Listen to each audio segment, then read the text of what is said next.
Hello. Good morning, everyone. It's a great pleasure for me to welcome you to the 14th Tango Community Meeting, both of you, those who are here in person and those who are connected remotely. Before starting, let me acknowledge and introduce the ALBA Director, Caterina Biscari, and the Computing Session Head, Oscar Mattia. My name is Zbigniew Reszela, and I'm the Controls Section Head.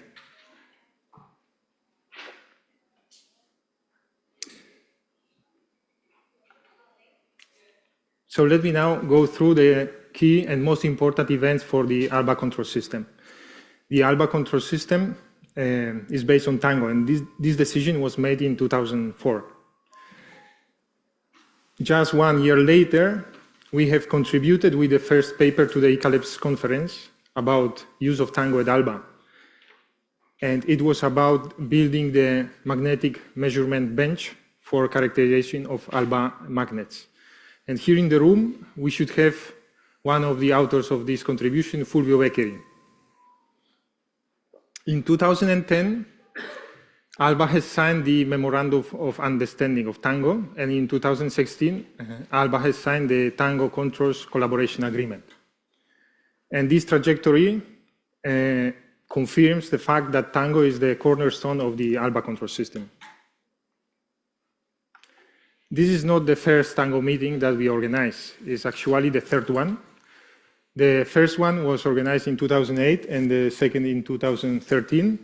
And while reviewing our archives, I have found some photos from these events and I wanted to share them with you. And actually, I couldn't resist adding a photo of myself from 2013 here in the bottom right corner, just as a proof that there was one day I didn't have a single gray hair on my head. Also, taking a look at photos of Lorenzo in 2008, 2013, or Fulvio, we can see an interesting pattern, that the passing time barely affects them. They look always young. And I have an interesting theory about it, and I think that there must be something special in the Italian genes.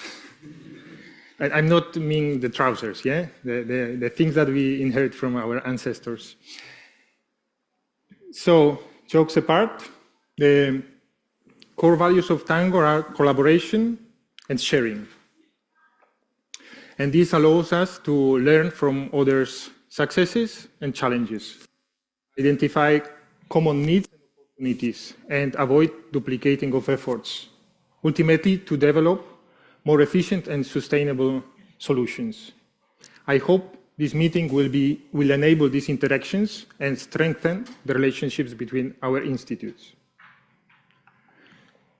I encourage all of you, those being here in person and those connected remotely, to actively participate in discussions, ask questions, give comments, and connect with colleagues from other institutes. I wish you a fruitful Tango meeting.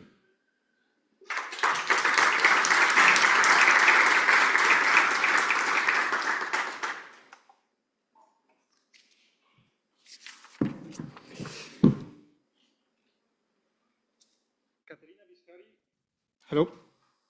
Caterina Biscari is a leading physicist and internationally recognized expert in particle accelerators. Since 2012, she serves as a director of the ALBA synchrotron. Throughout her career, she has worked at major international laboratories, including CERN, and has contributed to the development of accelerator technologies for fundamental science, industry, and medicine.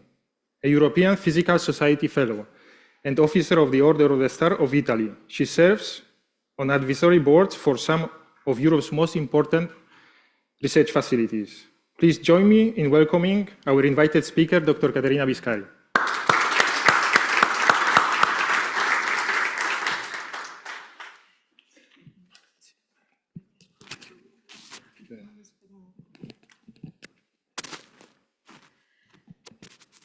Well,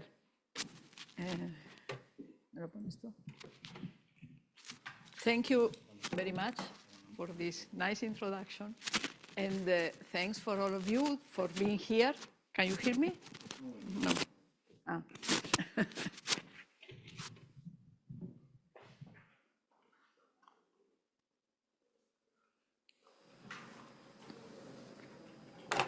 Now? Now, yes. So, welcome to ALBA, and thank you for being here from all around the world. It's a real pleasure to have this meeting at ALBA, and I have learned today that there were already 2 of them in the past. And of course, during this period of ALBA, many things have changed, not only here, but also in all your facilities and your laboratories. Let me just start with an introduction of the history of ALBA. ALBA idea was in last century. In the last decade of the last century, there was the idea of doing a synchrotron in Spain. And it was approved in 2003. So just after 1 year after, you already decided about tango. And this is also something I learned today. And it was a green field, and it was the project was completely to be started, even the team. And we know that some of the team people who were there at that moment are now at ALBA as the major, are seniors, let's say. It took more or less 1 decade, something less than 1 decade, to do the design, the construction, the installation, the commissioning. So we started the operation in 2012 with official users, even if in 2011 there were already experiments. And then 1 decade after, also, we started what will be the future of ALBA, which is the design of ALBA II, the 4th generation.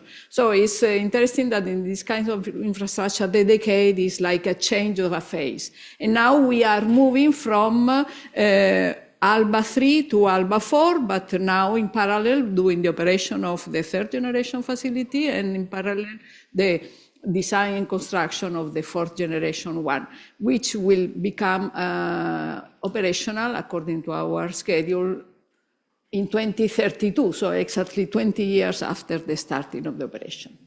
And the good thing is that we had the approval for the full funding from last year until 2038, including new project, operation, staff, cost, and so on. So this was a very good news for us, which came at the end of last year.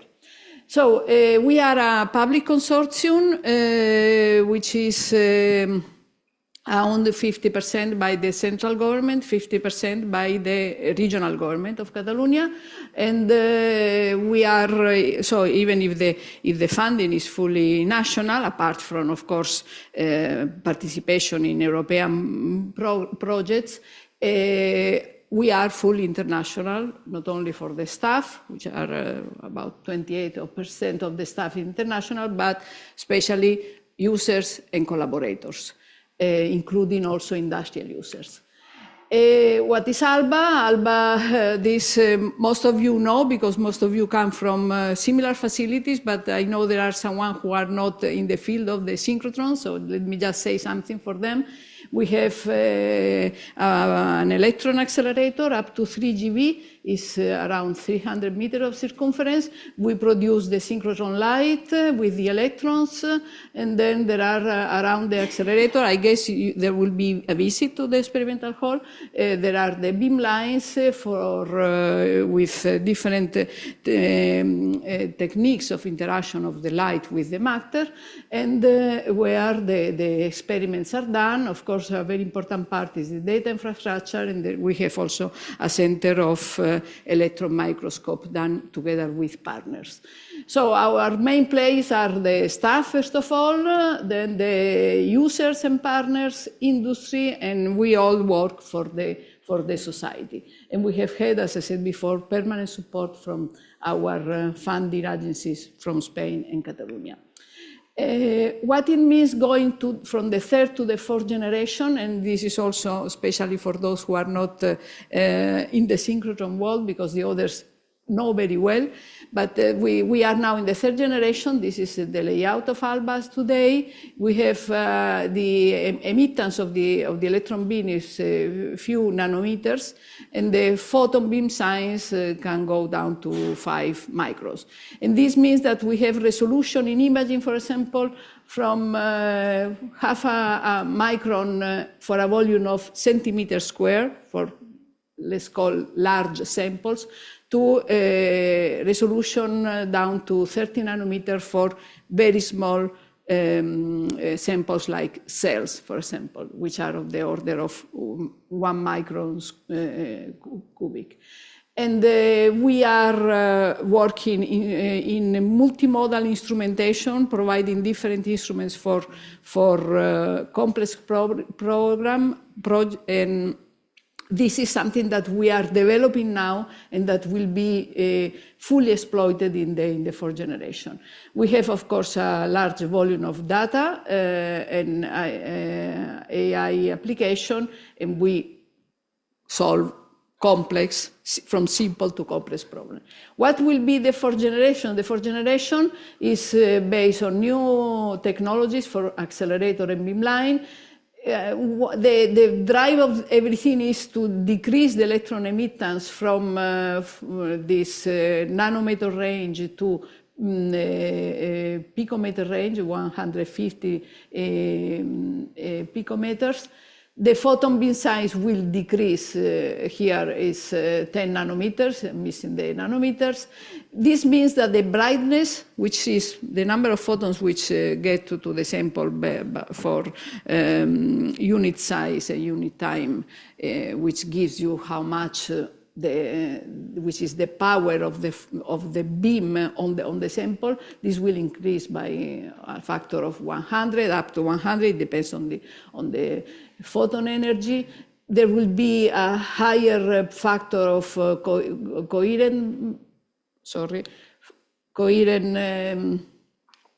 factor in the photon beam. This will increase the imaging resolution by orders of magnitude. This will increase the velocity of doing experiments, and this is very important. We pass doing tomograms of few hours to few minutes. This, we will have long beam lines, which increase also resolution and coherence fraction. The multimodal instruments will be the daily work, and of course, data management AI application will also increase. So here is where we are today. We have 13 operating beam lines. One will be in operation in 27. We have electron microscope, SPM and FEM, which is included. We are here in this GENCA, and you can see from the different colors, there are the application of each of this beam line: life science, material science, and metrology. And what will be in 2032? It will be the same layout. We will change the storage ring with a low emittance storage ring, what is called multi-band achromat.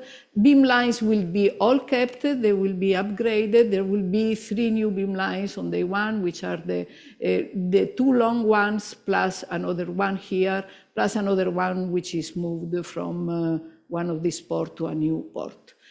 So in 32, in principle, we will have 17 operating beam lines, plus also another electron microscope that will be running at that point. So for those of you involved in accelerator controls, these are the main parameters of the accelerator. We keep exactly the same circumference, which means keeping also the RF system is the same. Not only that, but also we have the straight section where insertion devices are placed in the same position. This means that we don't need to realign beam lines, because their photon source will be kept where it is.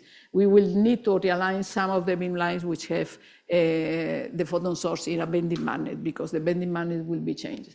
But the number is here. For nanometer will go to 200 picometers, but then going into 50% of coupling, it goes down to 160 picometers. And so what we have is that instead of the double band achromat, which is here is the layout of our arc now, we go to 5 band achromat. This is the layout of ALBA 2.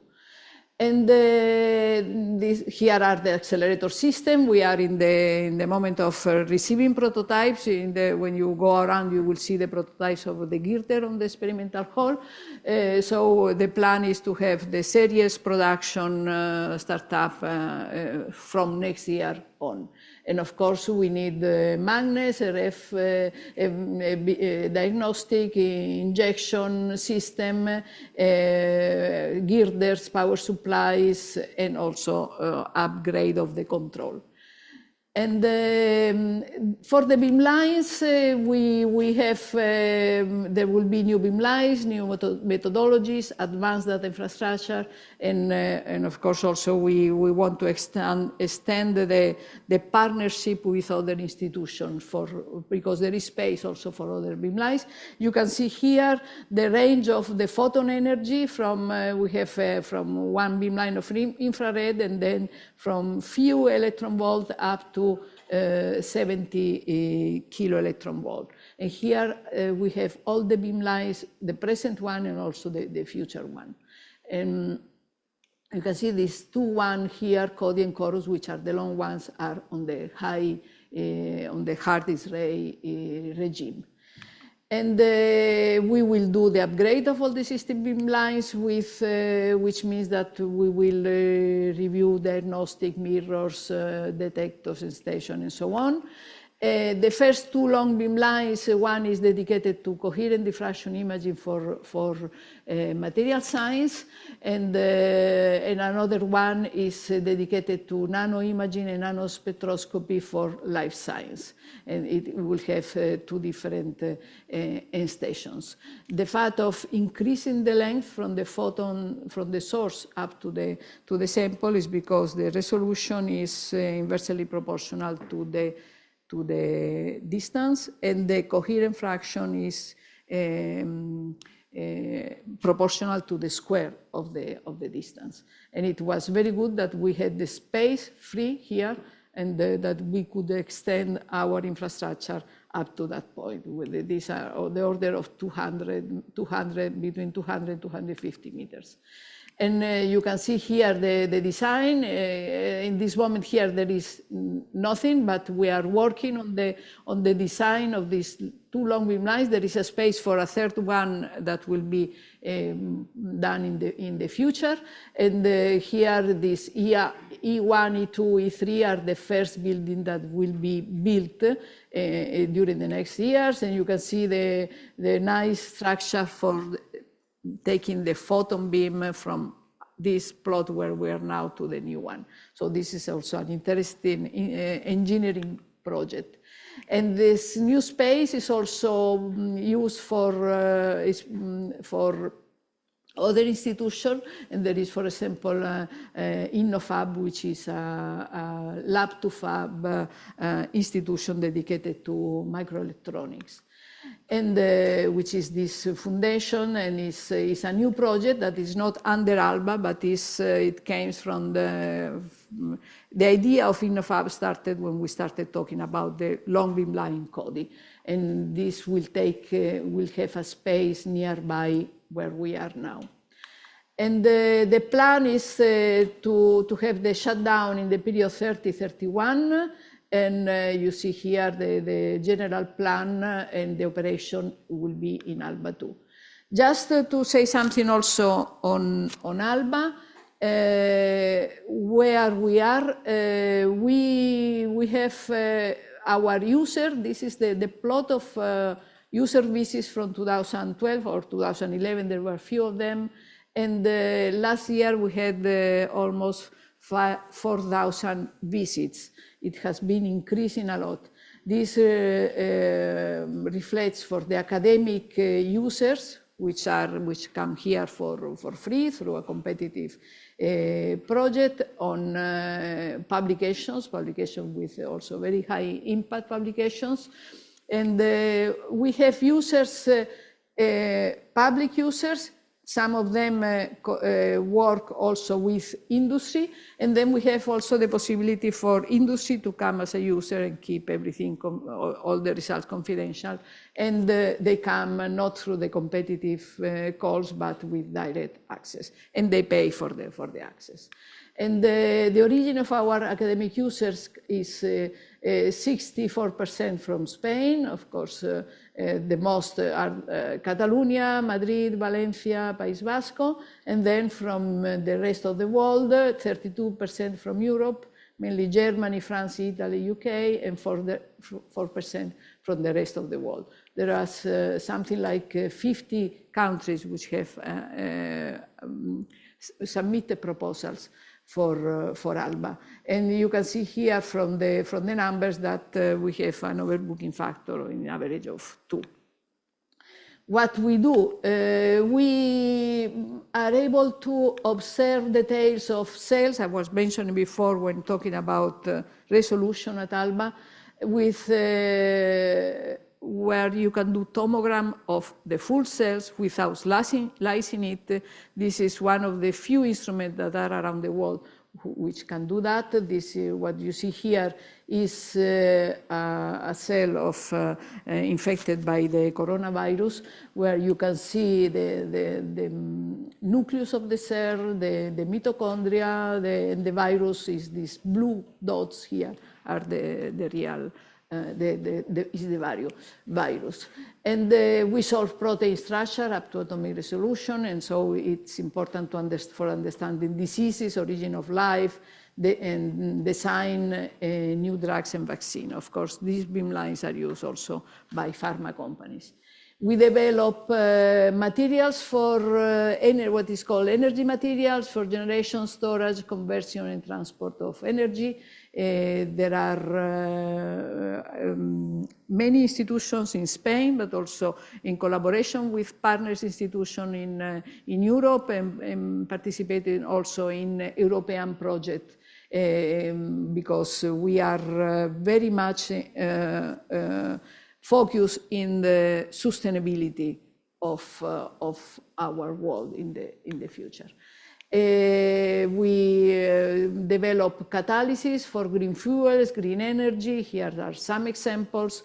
There is a strong community in Spain also on catalysis, and they are users of ALBA from the very beginning, especially the group in Valencia by Avelino Corma.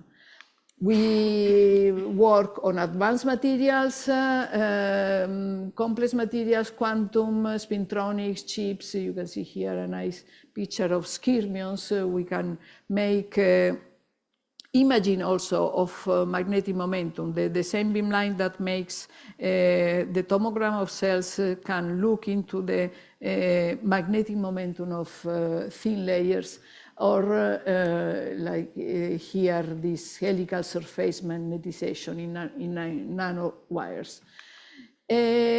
As told you before about our industrial users, you don't see here what is written, but you have the slides. The biggest users from an industrial world are pharma, but then we have nanotechnology, chemistry, batteries, and so on. We work with users as with industry as users, but of course industry is our supplier for all the technology, and we do also technology transfers, because ideas are developed here and then they are transferred to the industry. We have several outreach programs for industry. There is one meeting in this week where you will be spread around the facility. We will use this room for an industrial workshop on semiconductor technologies.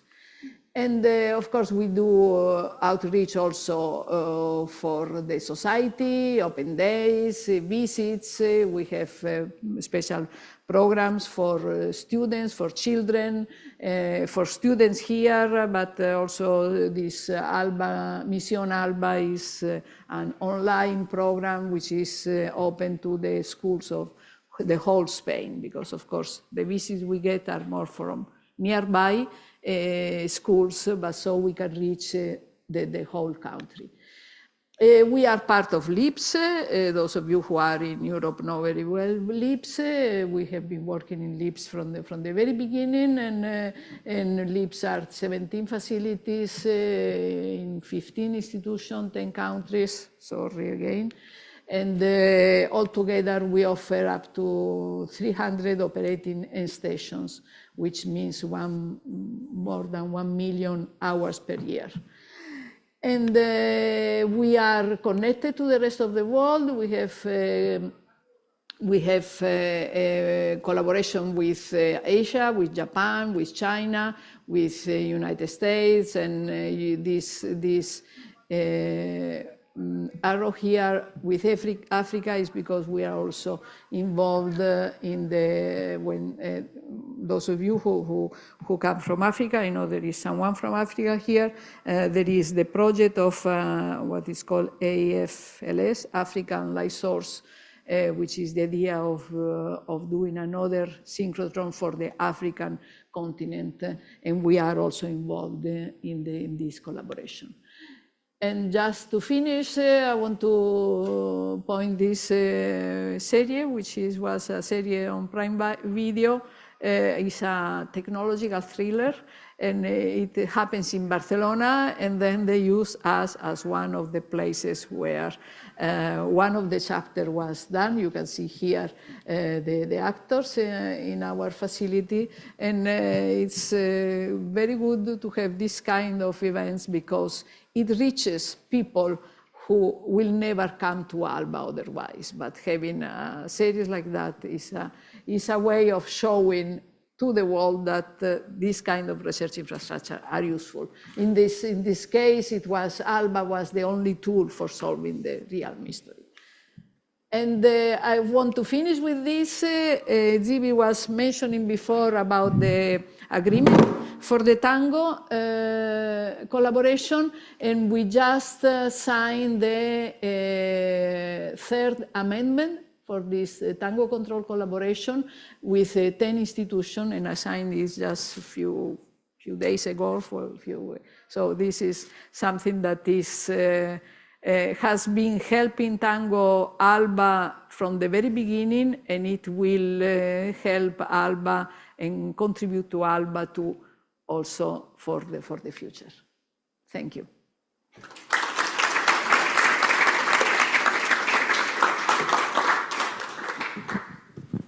Hello. Thank you, Caterina, for this great review of the ALBA and ALBA 2 project. Are there any questions to Caterina?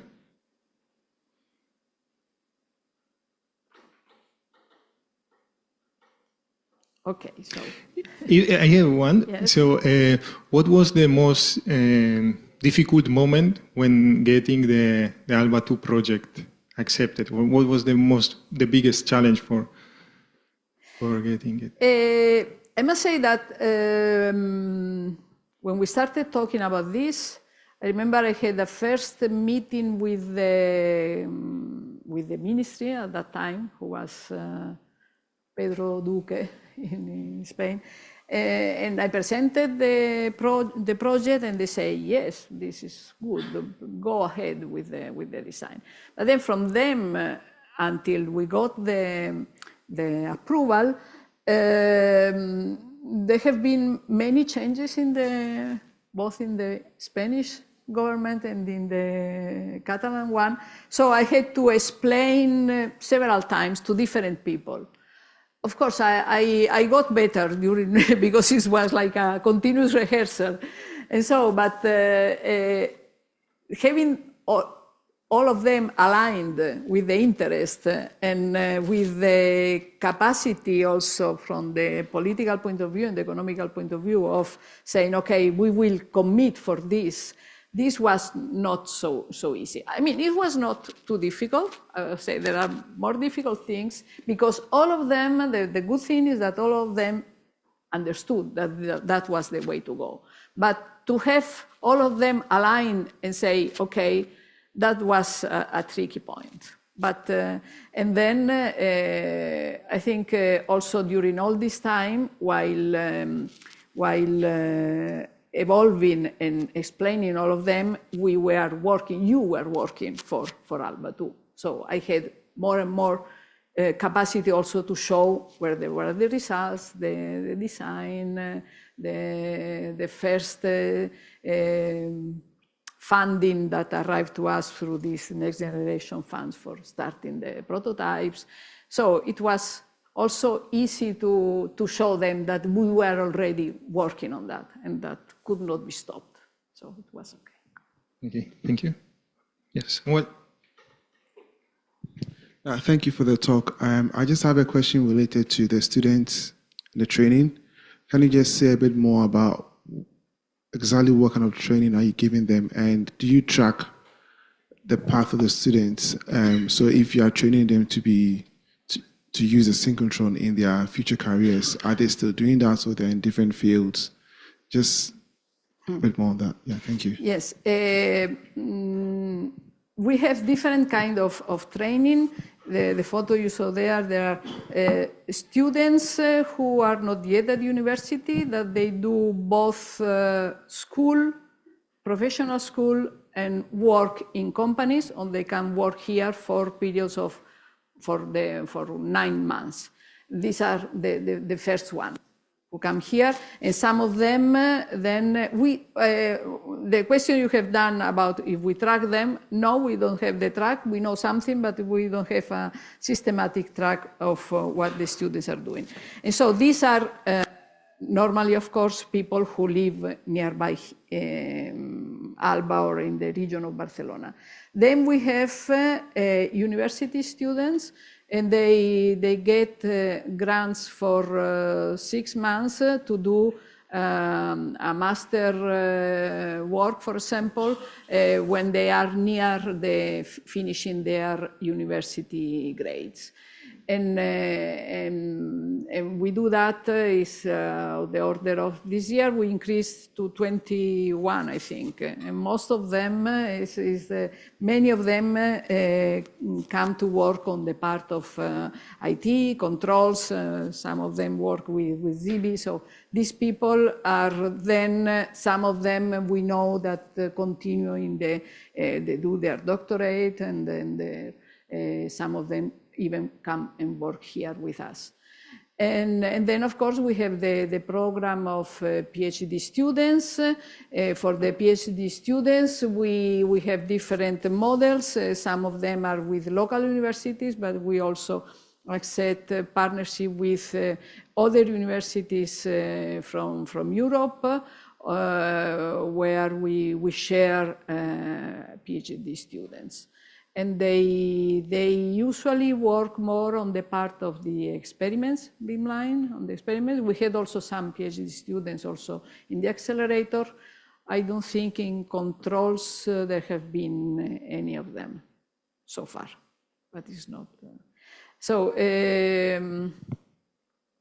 But your question is a good one, and we should track more what happens with the people who come here, work as a student, but also as a worker. We have some statistics, but it's not complete. Yes. Just maybe to add something on this. Yeah. So in controls, we have, I think, quite high percentage of students who later stay in the team.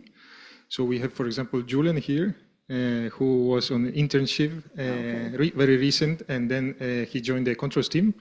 And I'm an example of these old examples. I also started on an internship many years ago. Łukasz was also here on internship. Now, then he moved to Solaris, and now he is running a company. So in controls and in computing especially, we have, I think, good percentage of continuing this trajectory. Any other questions to Caterina?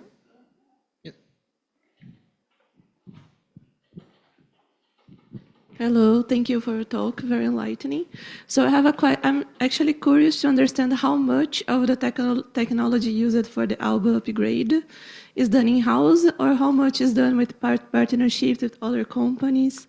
So lots of things are being developed in ALBA as well, or most of the things are done with partnerships? The design is developed at ALBA. But the technologies usually are done by companies, by public call for tenders. And we are doing a kind also of, we are reaching out for companies, mainly for Spanish companies, because we would like the Spanish companies to participate as much as possible in this, in all these new technologies. We are talking, at the end, we are talking for the next few years an investment in technology of the order of 180 million, something like that. And of course, depending on the kind of technology, we know that there are companies, local companies or Spanish companies that can participate in the call for tenders. But of course, the call for tenders are open to the whole world. And so the best offer and the best from the point of view of the criteria we say is where they will use that. And in-house, we have some capacity of doing things in-house, but since the project is so big, we will use a lot external companies. You were mentioning also partnership with LIPS. We have been involved in some of the project. There was one program which was called LIPS Innov that had some work package for developing technologies on detector, on insertion device, on data compression. So we are part of this project. We are part of this project which finished, and another one is just starting now, which is called LIPS Tech, and we are participating also there. So the part of the partnership, we deal especially within the LIPS collaboration. And then I mentioned before, we are collaborating also with the rest of the world, for example, with Springgate. We had some idea of working with them for detector development, or also with HEPS, which is the synchrotron in China, which is now starting the operation. And they are able also to collaborate for magnets designs. There are special magnets in this kind of this new storage ring. There will be electromagnets, but there will be also hybrid magnets with a part of permanent magnets. So it's something that we are looking around for, also for partnerships. Thank you very much. Yes. Hi, Caterina. Thanks for the talk. So very often now building a larger instrument means increasing computing and software requirements as well. And I was just wondering, as you design and look forward to this new upgrade, if you can make an estimate about the share of the computing and software in such a big project. Is it growing with respect to the past? Is it half of the pie, or how do you approach that? Yeah. For the part of the control, this maybe the Oscar and Zibi can answer better, but in principle, the control will increase, but not so much. What for sure will increase is the part corresponding to the handling of the data, of the experimental data. There is a lot to be done. There is already a budget dedicated to that. We know that the budget may not be too much, let's say, claiming that it may not be enough. There is a very important part, which is the introduction of AI in all of this. And we are starting to see what needs to be done. And I think also this kind of meeting here will help us in that. But of course, it has been considered, of course, it's part of the project. And what is more, the one which is clearly blowing up is the part of the data management. It's not only the fact that there will be more data, but it's the fact that you will need more software, more workflow, more capacity of giving the users the solutions instead of giving the users as before. They just went with a pen drive or a disk and they went home with their data, and they were able to analyze the data at home. Now it's becoming more and more difficult to do that because you need really big infrastructure. And so we are going and this is an important part of the change from the third to the fourth generation, from producing data to producing results. And here there is a lot to be done, really. Okay, maybe let's have one last question. Yeah, so while you're doing this upgrade, to what extent are you able to keep the existing instrument running while constructing the new parts of the instrument? Can you repeat? While doing the upgrade? Yeah, to what extent can you build the new parts while keeping the existing instrument running, and how much downtime will there be overall? Yes, in principle, we are planning to have all the beamlines running until they shut down. All except maybe one. You saw there will be 3 new beamlines, but there is another one which will be moved from the present position to a new position. We are building this because it is put in one of the ports that where one of the long beam lines will go. So for this beam line, we are still discussing. The present plan is that there is a new infrastructure. Part of the beam lines will be moved in this new infrastructure while having another station in the old one so that there is not a shutdown. But we are discussing that.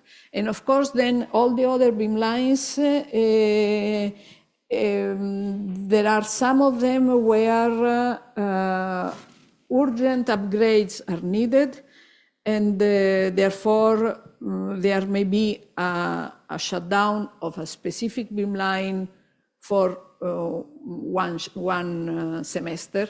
We used to have we have our calls. They are for each semester.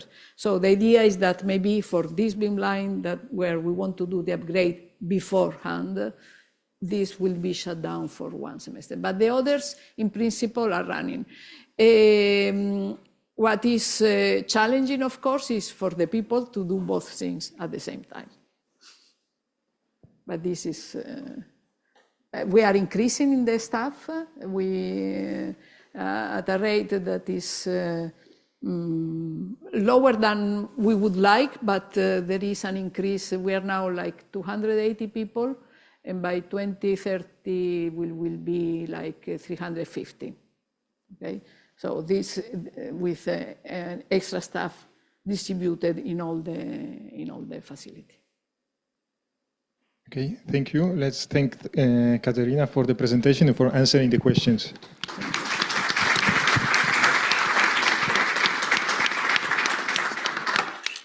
Okay. Just as a curiosity, I wanted to explain you that we had busy schedule this week at ALBA, and I wanted to thank Caterina for letting us being here in this auditorium, even if she is organizing the most important meeting for ALBA this year, which is the SAC, that will start tomorrow. And she offered to move to a smaller room with the same audience as here and let us be here in the auditorium. So thank you, Caterina, for this.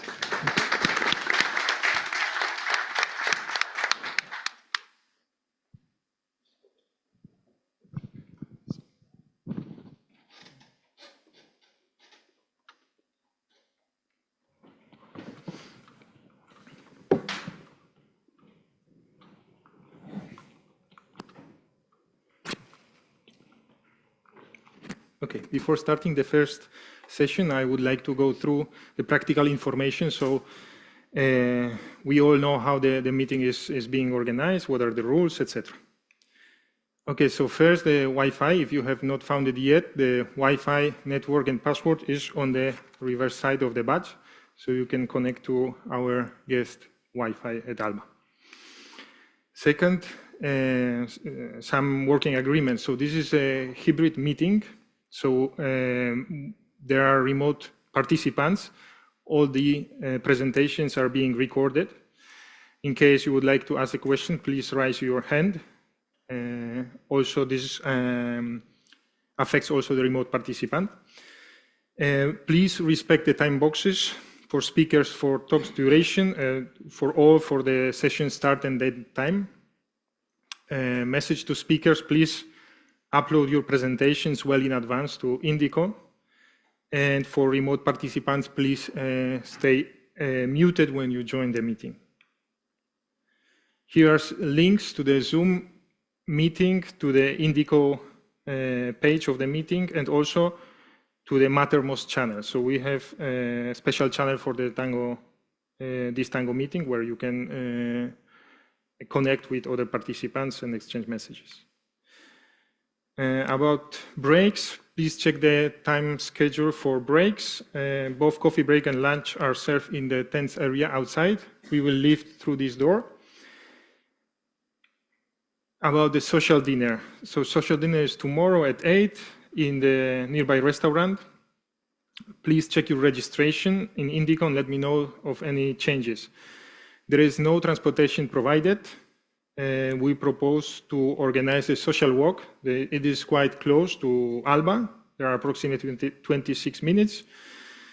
And some colleagues from ALBA also offer to share their car in case it is needed for someone. Visit to ALBA will be on the third day at 2:30. It will be organized in 2 groups and will last for approximately 1 hour and 1.5 hours and a quarter. And the visit will be coordinated by Fulvio from ALBA. And the last thing is the program. So we have very challenging program with many sessions. This afternoon, there will be a special session with live demos. And on Wednesday, tomorrow, there will be dinner after all the sessions, and Wednesday, the visit. And then the following 2 days, we are organizing 2 workshops. On Thursday, parallel workshop about Sardana and about archiving. And Friday, the Sardana workshop will continue while the archiving is only 1-day workshop.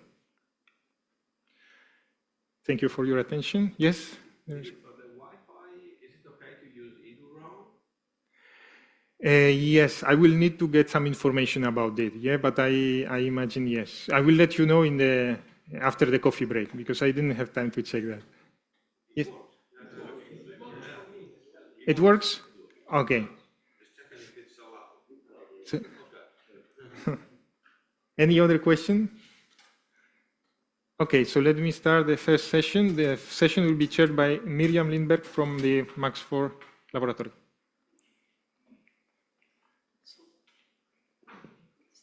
Yes.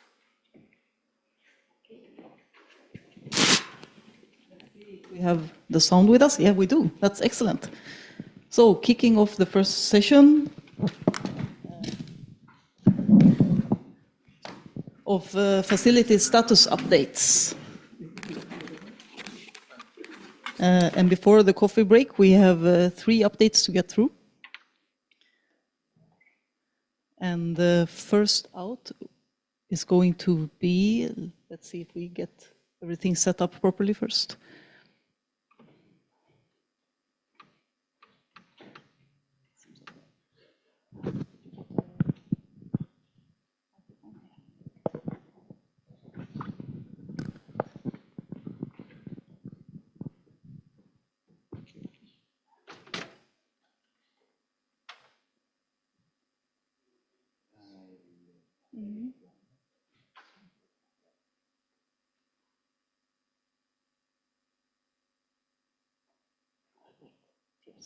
Okay, so join me in welcoming Samuel Twum, who is Control Software Engineer at SKO Observatory.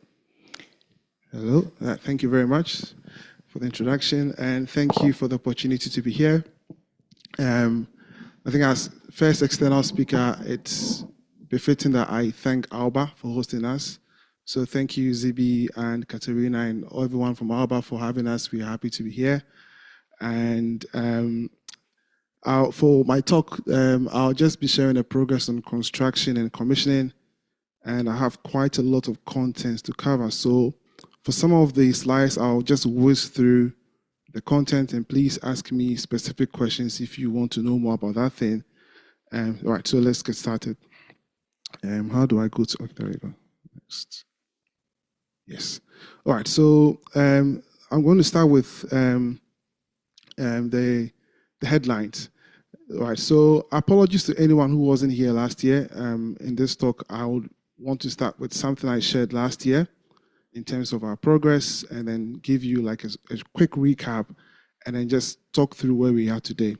So in my abstract, I mentioned that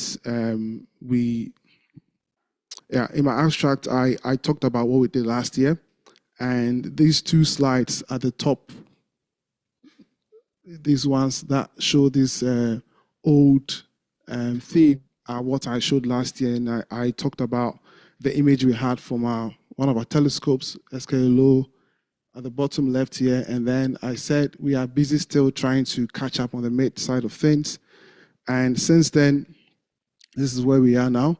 So we have, obviously we have our first image from the LOFAR telescope with 4 stations, and that was done in March 2025. And that was 7-hour integration at 25 megahertz bandwidth. And for our mid telescope, I'm happy to announce that we are able to now demonstrate fringes on that. And what that means is that we are now closer to making our first image on our mid dish. And we had this in December 2025. And this is quite special for me because the announcement came on my birthday. So it was a nice birthday gift for me and when the announcement was made. Okay, so now that I have just gone through the highlights of my talk, I'll just go over, what we are as an observatory, the things we stand for and whatnot. Okay, so first things first. So the observatory began as a dream in the early 80s. So it's just, a group of people discussing about the possibility of building an interferometer. And then in the early 2000s, there were some tech pathfinders, just some innovation and development to explore the idea. And then from 2010 to 2020, we had the foundations being established, the sites were selected, and the science cases were defined. And over the same 2010 to 2020 period, we had the treaty being organized, and Netherlands was the first country to ratify the treaty. And then 2021 to 2025, SKA was born, and we had secured 1.5 billion euros of funding, and the construction program also started. And between this period and last year, we had our first image for the LOFAR telescope, which is on the previous slide, and we have our fringes on the mid telescope. All right, and from now, 2026, up until 2029, the plan is to finish construction of a milestone called AA star, and we hope to complete that by 2030. And there are plans also in the program directorate to secure more funding to support operations. And then from 2013 onwards, we hope to be living the dream, which is to make more discoveries and try and explain more about our universe. So this is like a quick rundown of world observatories and the things that have been happening since the 80s up until now, and then also looking into the future.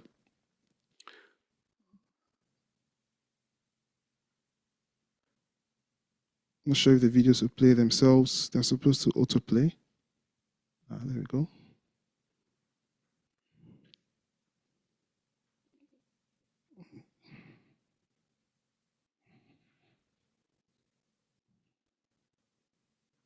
Okay, whilst that is sorted, I'll just talk through what the slide is about. So what are we building? Thank you very much. All right, okay. So what are we building as an observatory? We are building 2 telescopes on 3 sites. And on the right-hand side, we have a video of the 2 dishes. The top one is the SK mid dish in South Africa. And at the bottom is the SK low dishes in Australia. So construction at the time of 2021 is going to cost about 1.3 billion euros. Science verification will begin in 2027 and operations in 2030. And we run everything from the UK. This is where the office is, the iconic Jodrell Bank Observatory.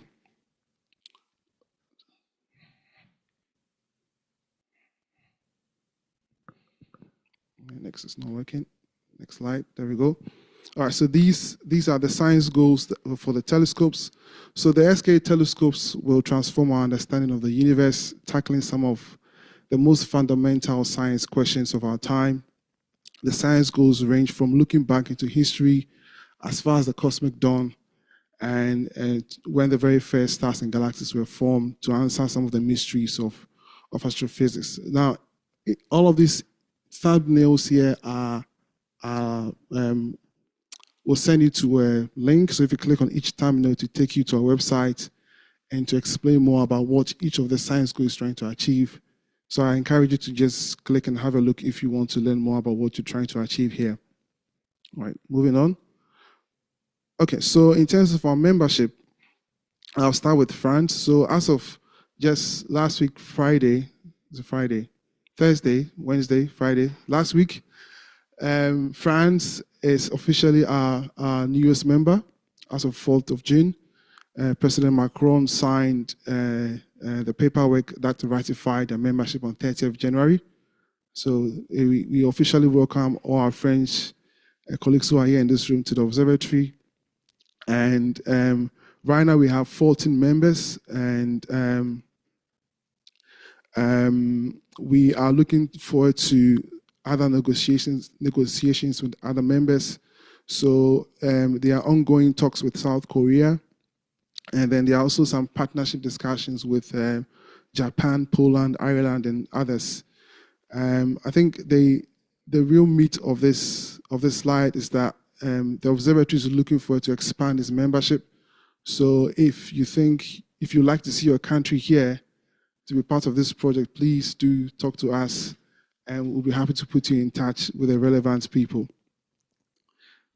I think before I move on to the next slide, one thing I also want to mention here at the bottom of the point in terms of notable activities. So the dishes are being built in South Africa and Australia, but we have some partner countries who also help part of the project to form a VLBI network. Currently, there's some activity going on in Botswana to build one of the mid dishes there, and that is being coordinated by the Max Planck Institute, I've been told. All right, so next slide. So how does the international membership translate? So obviously, if you have all these countries putting money into this, you want to make sure that everybody gets a piece of the pie quite well. So this slide shows a very high-level breakdown of development and manufacture for each of our telescopes. So there are countries responsible for the dish, like I can speak more about the mid-dish. Our Chinese colleagues are responsible for delivering the dish structure. And the feed is being done by a company in South Africa. So pretty much every component is spread across our different countries so that they can also benefit from have financial benefits from being a member. Obviously, this is very great because we have a lot of people on here collaborating, and that gives us a mutual endeavor, and then can also generate momentum to solve difficult issues. But the problem is that, or maybe a downside, is that for new members coming on the horizon, we have to think about how we can help them to benefit, because most of the contracts have already been let. But yeah, I mean, there's always room for more people to join the project. Okay, all right, so this is to round up the observatory overview. We also have something we call the SK Regional Data Centers. And what that is to ensure that scientists can assess the science product and use them to make discoveries. So the red patches on the map here shows where those data centers will be housed, and so our community can access the data that will be made available from all of these regions. Okay, so on to other things. Am I doing okay for time? Okay, 6 minutes. Right. Okay, so again, last year I showed this slide talking about where we are in terms of our schedule. It's, just to mention here that there's a little bit of a slip, but I mean, most of these things are under control. So currently we are at the midpoint of a construction for the overall program. There are some global factors that have impacted and continue to impact our delivery. Costs have risen on both the SK low and SK mid. And there was a risk review in 2025. And that risk review allowed us to re-baseline our program and schedule in terms of cost. And then there's also some deferrals to our capability. Now, the reason I've highlighted deferrals is that we are not reducing the capability of the telescope, we're just deferring the capability of some of them that was scheduled for earlier, just to cope with the cost. All right, so I want to say a little bit more about the different telescopes. So SK-LO telescope first, which is in Australia. So, I mean, the information is on the slide, you can read for yourself, but we'll have over 100,000 antennas spread over 512 stations, which means that each station is going to be 256 antennas.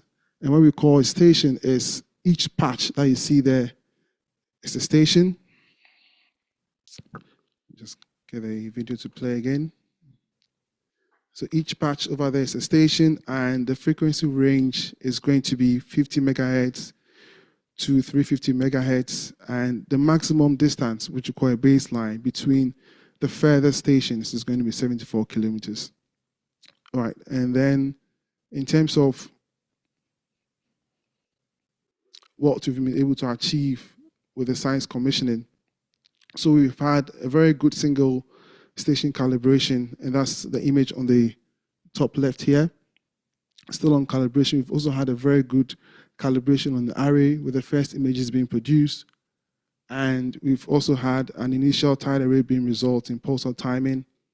And we are developing a calibrator database and testing our calibration pipeline at this point. So this is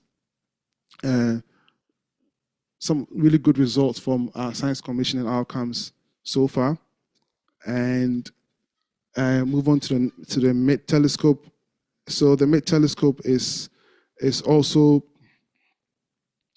the first difference in the dishes is that is the size of the antenna. So the low telescope are smaller than the mid ones, and I understand that you can actually build one of the low antennas in a matter of minutes, but the mid dishes take a while to construct. So the goal is to have 197 of them on site, and the frequency range is going to be 350 megahertz to 15.4 gigahertz. And the other thing also about the mid dishes is that we are actually building version 3 of the dish, in the sense that we had Meerkat, we have something called the Meerkat Plus, and then we are now building the SK dishes, which is the one being built by the Chinese. And the Meerkat Plus dishes, Meerkat was built by Sergi. Meerkat Plus is being built in the collaboration between Max Planck Institute, Sergi, and INAV. And then we have the SK dishes also. So altogether we have 64, 14, and 190, making 197. Okay, so for the mid commissioning, we've also been doing, for the mid telescope, these are the outcomes of the commissioning. We've detected H1 from one dish. So this is on the top left here. This is H1. In the red from our dishes, and then that was superimposed with an observation from Leiden Argentine Bond survey. So that fits perfectly on that survey. And then at the bottom left here they mounted a camera on one of the dishes to do an optical pointing, and then we have an RMS of 5.5 arc-second. And then on the right-hand side here is a 3-dish interferometer showing phase closure. Okay, all right. So in terms of our timeline to science, we will currently we are constructing. We are also commissioning as we construct, and then we expect to do science verification in the second half of 2027 through to 2029. Well, 2031 if you include the mid dish, and then by 2030, 2032 thereabouts, we hope to have full science ready. Okay, so that's about the project. And then it's not just about dishes and roads and fiber network, it's also about people. So in terms of contracting, SKO has about 430 people, which includes both Cyro and Serero people. We have about 500 contractors in South Africa, and that includes about 300 of them for the communities where the dishes are being built. And then in Australia, we have about 45 Wajari people also contracted to do some work on the low telescope. And then I thought to put a photo of a PI planning we had just last week. And this is me right there on the right-hand side. So software, just rounding up just now. All right, so obviously coming with these two instruments is a very complex control system. This is a very high-level overview of what our control system looks like. So we have both the low and the mid telescopes being controlled from a central controller.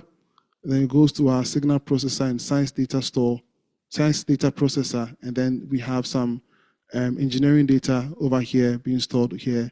And then the science products are stored in the SRC, the regional centers I showed in the previous slide. And the interfaces for the TMC and the software on the mid, controlling both the mid and low telescope, CSP and SDP are all Tango. So Tango is playing a very important role in delivering the software. And in terms of our teams, we have so many teams over these agile release trains. We try and meet every 3 months, and the purpose of that is pretty much for alignment and to align to a common vision. Okay, so I have my last 3 slides to finish. So as we are commissioning and constructing, we are also encountering some problems, and one of the main issues that we are facing is concerns reliability. So we want to be able to have a stable, recoverable system. That's very important for our integration and verification teams, which Alex is part of. And that has been one of the big objectives for our just recent PI planning. And then also, as we go into operations, we have to make sure that we hand over a control system that is maintainable, because there'll be more features that will be added on as the telescope evolves. And we recognize that as we are in construction, this is the perfect window to really fix some of the issues we are encountering, because the cost is going to rise if you go into operations. And then finally, SKA is using Tango very differently. I mean, we deploy Kubernetes with our Tango device service, and that has also come with some limitations for us. So we are increasingly aware that, or seeing that scalability is becoming a challenge for us, and we've been relying on the community to help us with some, to solve some of our problems. But I think where we want to head towards now is to make Tango, move from using Tango at scale, this is my main point here, to helping make Tango to scale. So we hope to see more involvement from SKA in terms of the development in CPB Tango and PyTango, all the repositories, wherever we need things to be solved ourselves, we want to get more involved in that way. Okay, so finally, I want to leave you with this slide, and these are some things that have been done in-house that I think might be useful to the wider community. So if there's something here that you think will be useful for you in your own facility, please do click on these links and have a look. Thank you very much for your attention.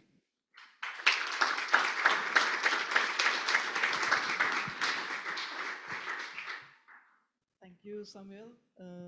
Super interesting. I think we all agree, and I think we're all excited to find out more about the intentions from SKO and how they want to move Tango forward. But I think we will have to skip questions in the interest of time now.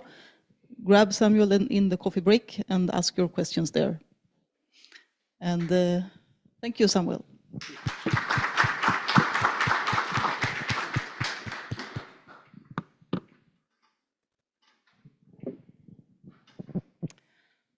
Okay, so our next speaker is Yves-Marie Abiven from the synchrotron SOLEIL, who will give us an update on their ongoing upgrade project.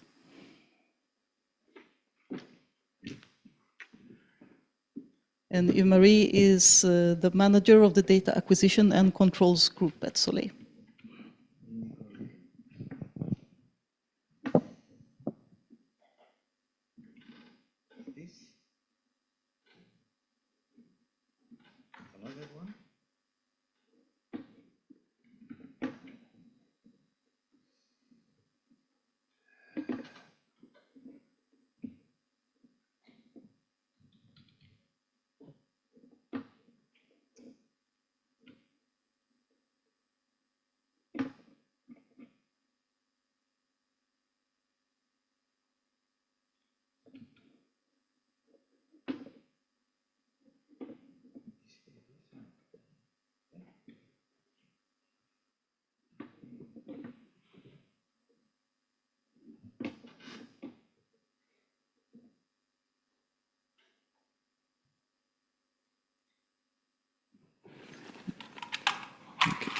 Thank you.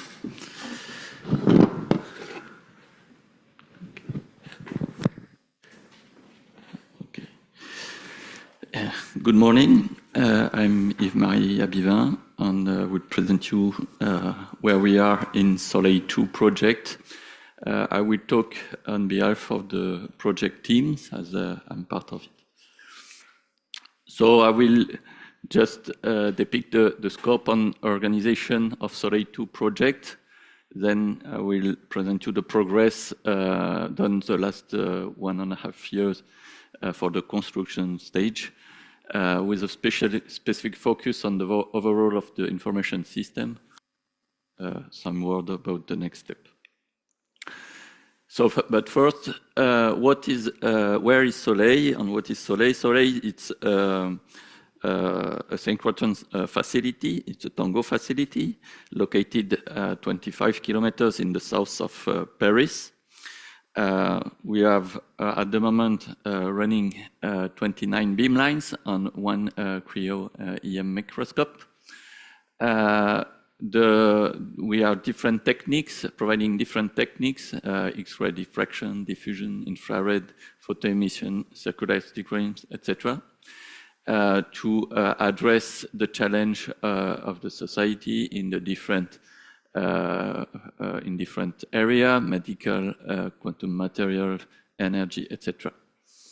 We provide beams in the range of infrared to hard X-ray on there's different beam lines, and we are open to the users since 2008.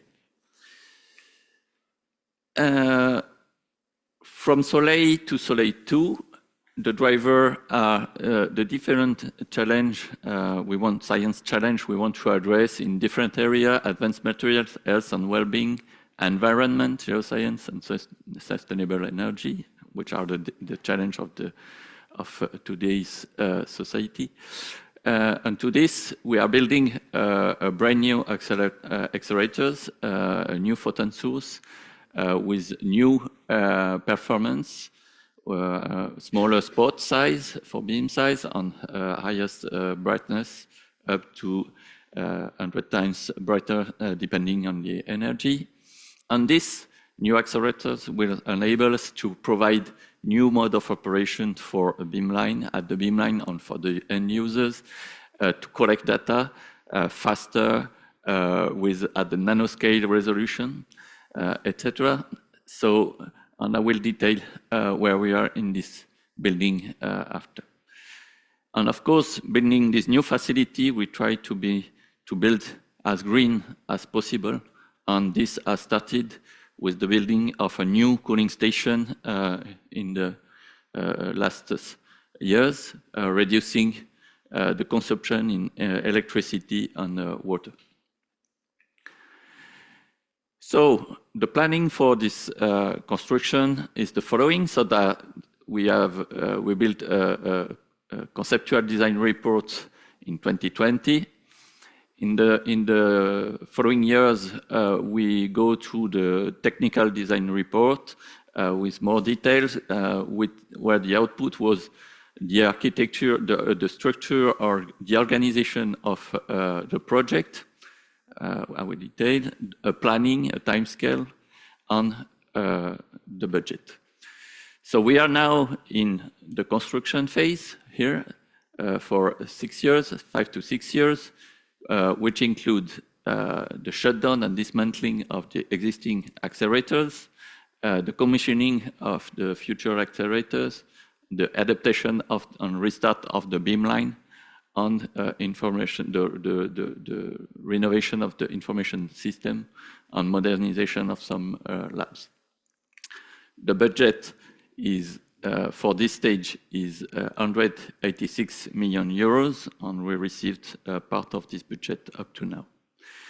Then the second stage after the construction will be to move toward the full energy, and this is a long-term achievement. So the organization today, the project is built around 4 programs for the construction of the accelerators, the relocation and adaptation of beamline, the overall of the information system, and infrastructures, building infrastructures and logistics. And the project is led by Marchand with the deputy Javier Perez, and we have the support of the project management office in this construction. So a few words now about the status of the different programs.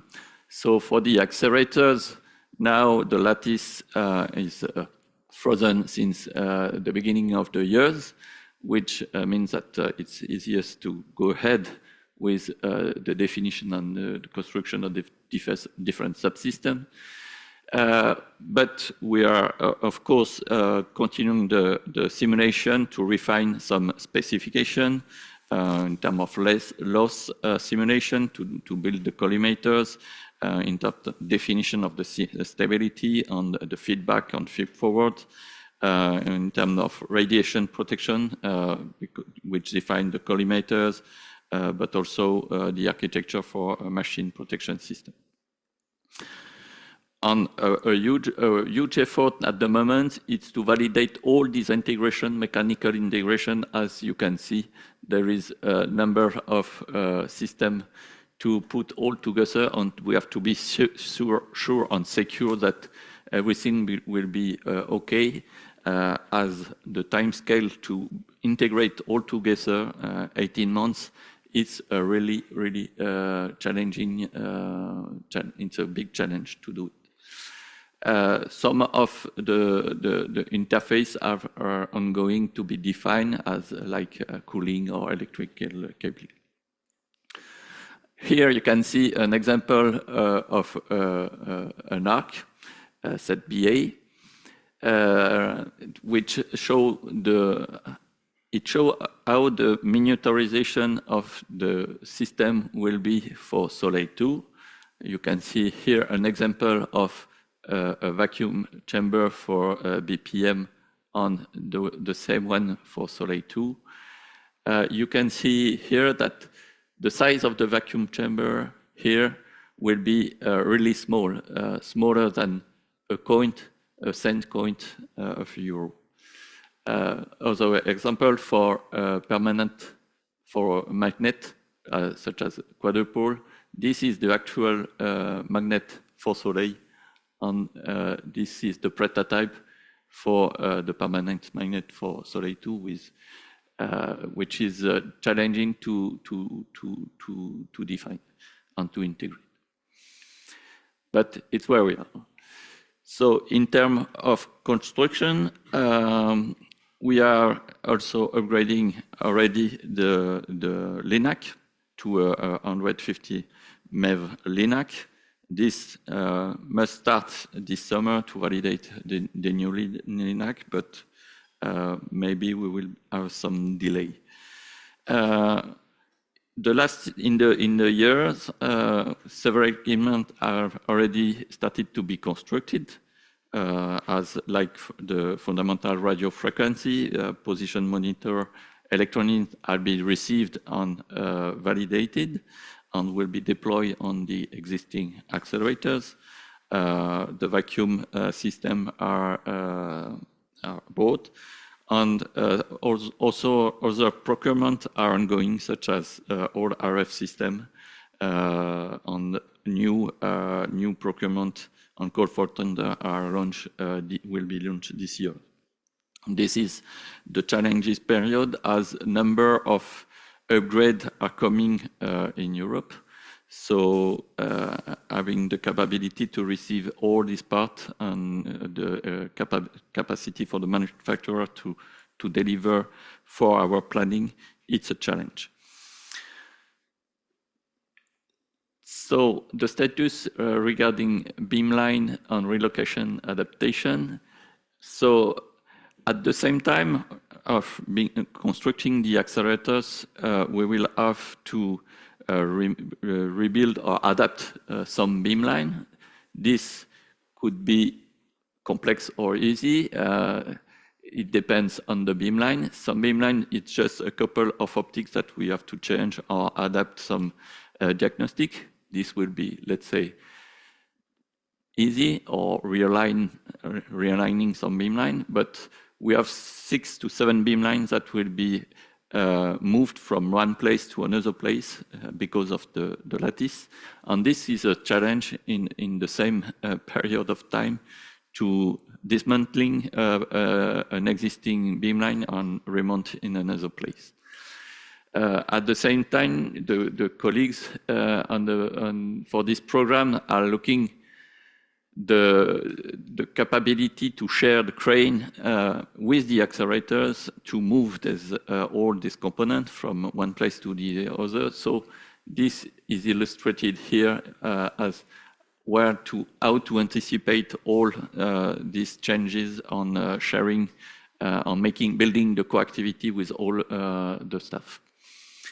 And at the same time, of course, there is, as I mentioned before, on the accelerator, they finalized the study how to extract some the infrared beamline, etc. There is also some adaptation to do on the front end, and this is seen now, as some of the front end being inside the storage ring will move outside in the first urge of the experiment. It's a major change for the beamline.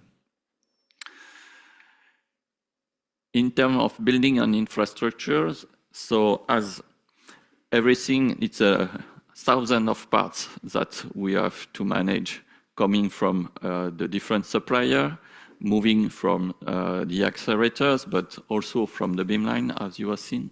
So we are preparing to manage all this system, to store them before the new assembly. And colleagues are preparing all the equipment. Some building already available at SOLEIL are refurbished to be able to store the new equipment, such as magnet, or here it's a new building which is being built to receive the baking of the future vacuum chamber. We are adapting some place, but we need some studies to have the right thermal control for the future magnetic bench, which will be located inside an existing building. But all this is ongoing, and is also a challenge to find the right space across the facility to store everything. New place will be built to store the parts coming from the outside contractors, and also an office, temporary office will be available for these subcontractors. So this was the status for the program. So of course the overall of the information system program support all the other one, because they need IT for all the system which are being developed, and even to store and track the parts coming from everywhere. We have to provide some IT infrastructure. But the overall information system, this goal is to modernize IT infrastructure system on service to adapt to the new scientific context and challenge, while remaining modular, performant, and resilient. So this is a transformation that will be addressed from in between now and the shutdown. And with the goal to provide the right infrastructure for the commissioning and the future operation of the accelerators on beamline, being able to recommission the beamline quickly in a couple of months, and providing some infrastructure for the building and instrumentation and logistics. The ongoing infrastructure upgrade, in terms of IT, there is the data center are renewed with new cooling and ventilation that is being studied to have the extension of the capacity, to be able to have the capacity, the extension of the capacity. HPC and GPU are under newly dimensioned, to increase the capability of data processing. We are looking at the network segmentation, to have a new network segmentation to integrate cybersecurity approach more in the new design. And we are, as at Soleil, up to now, most of the servers for control, but also some computing resource, where this would be around across the facility.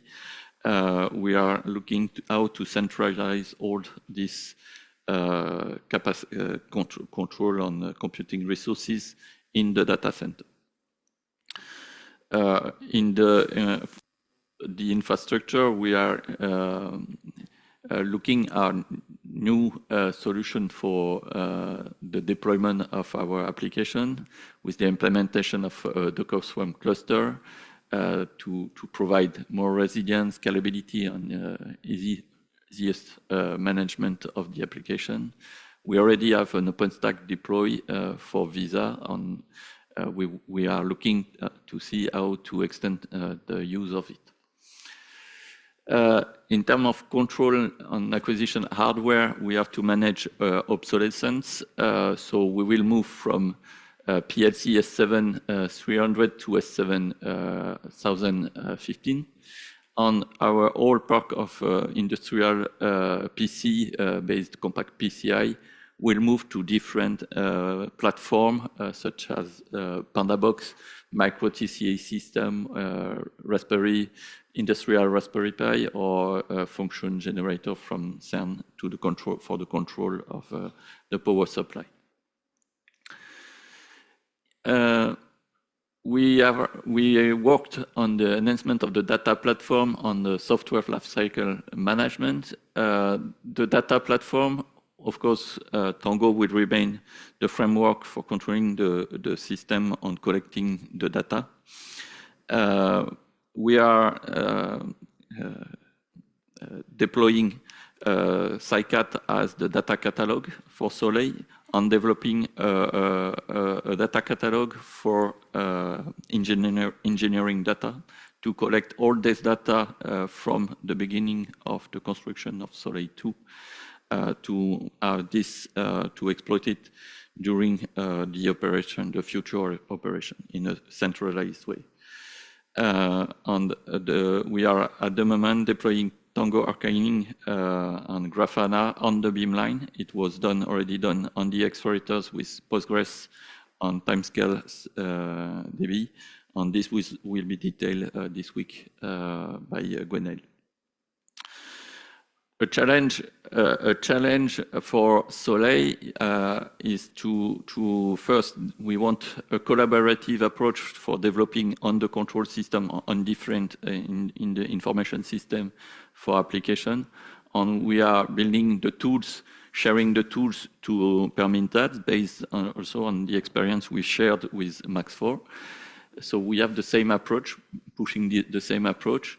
On another way, to build and validate the integration, all the computing stack, all this transformation before the shutdown, as we want to be ready to deploy during the shutdown. We are building some development environment test to be able to validate the scalability of the control system on the integration of the different transformation across the facility before the shutdown. On this apply to the accelerators. So we have to provide for the accelerators all integration of their different equipment coming from the different work package, magnet, vacuum system, etc. And to provide the services or new services to be able to commission the accelerators and some generic functionality for operators to start building their own application for operation. So this is the ongoing work we are doing. And we started with the integration. We already have, we are finalizing the integration of the FGC, which is the controller coming from CERN into the control system of the accelerators. Oops, sorry. The new faster bit feedback architectures is already integrated with OPC UA for the slow control and fast data stream for the BPM position. We have already upgraded the first transfer line, which will be useful for the commissioning of the RINAG, as mentioned before. So the goal is to have this validated this summer, or at least by the end of the year, because we touch this piece, this part of the accelerators during the shutdown. Well, and you see that other development are going for machine protection system, coupling, feedback, etc.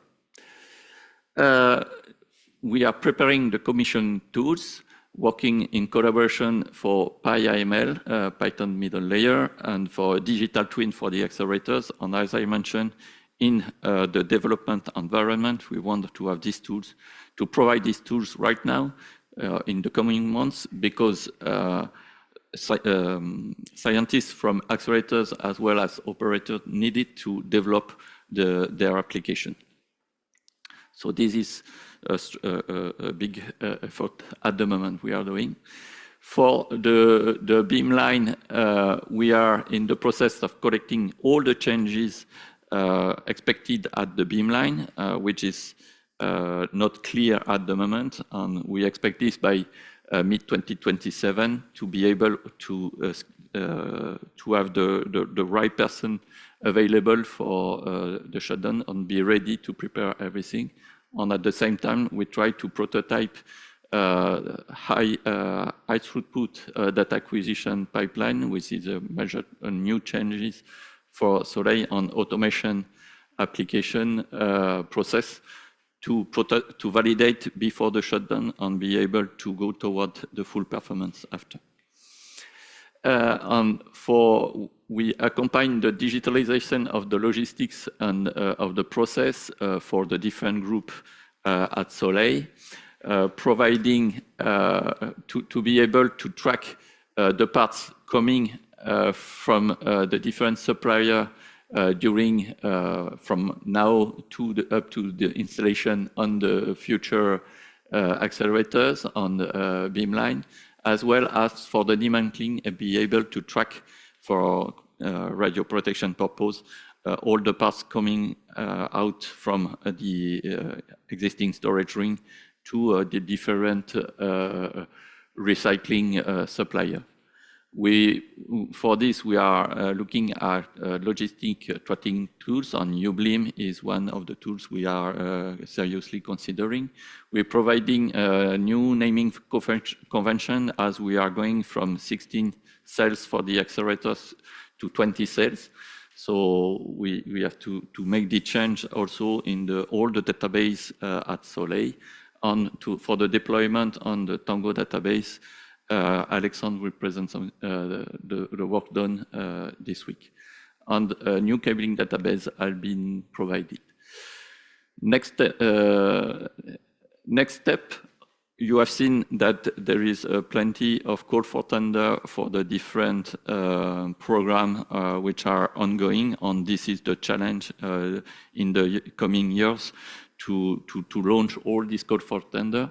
For the IT and computing, we still want an ambitious project, and we want to build something which is secure, ready for the high data throughput, to go toward the full performance and automated system. The challenge for us now is to have the human person and the right person in the project teams to build and to make this transformation. So we are happy that we already have great collaboration, and Tango is a good example of this great collaboration. So we are happy to extend this. If you see common interest on some development, we are happy to collaborate with you. And to illustrate that, this is the spirits of the Taurus workshop a couple of weeks before, and it's a great example of collaboration. Thank you.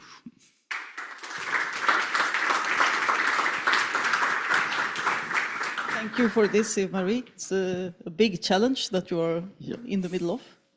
I think we have time for one question.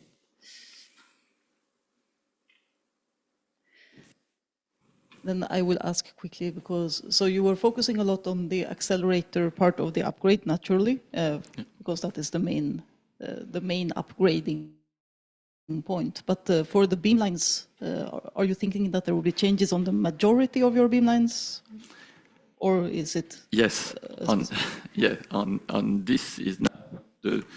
In fact, the challenge is that we know that we have to build the accelerators on way to put a priority on that. But we have the expectation. It's up to now it was to rebuild on all the beam up and ready a couple of months after the commissioning of the accelerators, which is a big challenge. Now we are discussing better priority with group of beamline, which needs to come up a couple of months, and then every 6 months to have the rest to be adapted or realigned or reconstructed. Of course, I wish you the best of luck. Thank you. And we have our next speaker, please. Let's see. Alexander.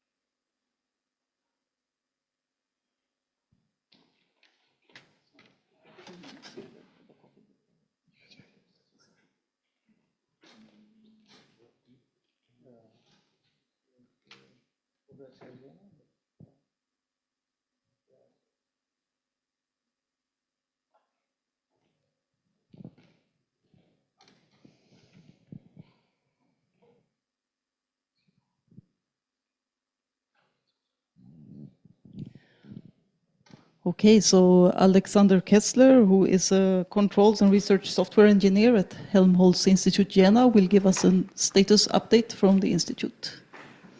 Yes, hello. Thank you for introduction, and thank you for invitation to Barcelona. So I give you a short overview about current state of our facility, and after this about our major project with S2 innovation during last years. And main goal was for transition from national instrument-based solutions to open source solutions. So we have developed some adjustments to specific workflow at laser systems, so it's a little bit different or quite different from synchrotronic workflow. We made some improvements of Pytango grid mode, and we developed also a Pytango device server for Bromholz gas controllers. I will not go deeper inside because my colleagues, Dominic Hollox is also here, and if you have same device, you can ask him. So the situation is now, we have 2 laser systems in our institute, and now a big construction work are in progress, and Dominic is responsible for this progress, for this project, to combining of the laser system together in a common temper chamber, target chamber. So, and our historic situation was we have a lot of standalone LEFU application and controlling via remote controls and ultrafrequency. And of course, with growing of the whole systems, it becomes more and more complicated. It's not possible anymore to control everything by hand and to get overview about this. And a big point is to find a solution for a good workflow for data, so for storing data in a structured way, yeah, that is it. So the most biggest part is was transition from LEFU National Instrument Vision solution for laser application. It's quite well, I will say, also quite what was quite advanced, and our users like it. So, and the point was to build something similar. So because typically if I say, okay, so we go from LEFU to some kind of Python or some kind of C++, my colleagues does not see it as a progress, as more drawback. So to get all on board, we have to develop something similar, quite convenient. You see my main assistant, this is Draco, and very important scientific mission. So the goals were also to store images and analysis metadata together. As a Python as a current language of programming language of choice, because all students know Python, not so much LEFU now time. So we have developed universal camera device servers for now for GenICam standards, but you can use the same infrastructures for over image sources. So I can show it the next slide.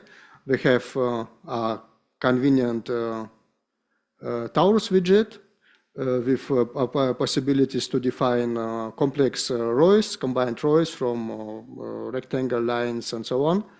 So, and quite important for us to show the overlays from results of from analysis directly in the image, and also to add some additional information by the user.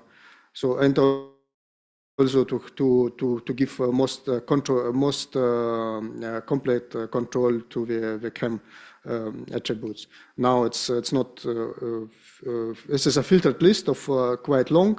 So because this is quite long, we have to filter someone, and now it's quite convenient to use, I think.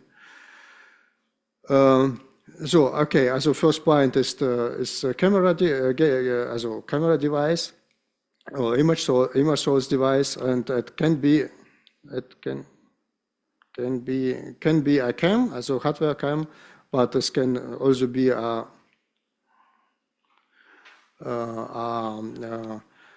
some simulator or a reader from a HGS file. The point is all the sources runs to the same data workflow procedure. So it doesn't matter what is the source. The calculation or the steps to reproduce results is always the same. So we have possibilities to store the data in a HGF5 format. You can compress the images. So you have can compress the images. You can store also all the information you need to reproduce the results. It's so metadata, like ROID, target point, calibration settings, spatial, energy, and so on. Because the list of settings are quite long, to make it more convenient for the user, I made it in this way. If a user makes some change some parameters in the big tree of parameters, Tango parameters, and it appears in the, as a dynamical attribute in Tango, and it also will persist it over the time. All the settings, if you restart the device, all the settings are here, and you can easily access it by Jive or by some widget. So second part is the metrics device server. It's responsible for analysis of the data. So we decided to rely on time steps. So each data flow framework rely on timestamp pushed by change events. So we have, of course, overflow detection if the analysis is too heavy or CPU is busy or so whatever. You can see, okay, there is some problem, and the user get immediately optical feedback. So, and we also overlap because we have a lot of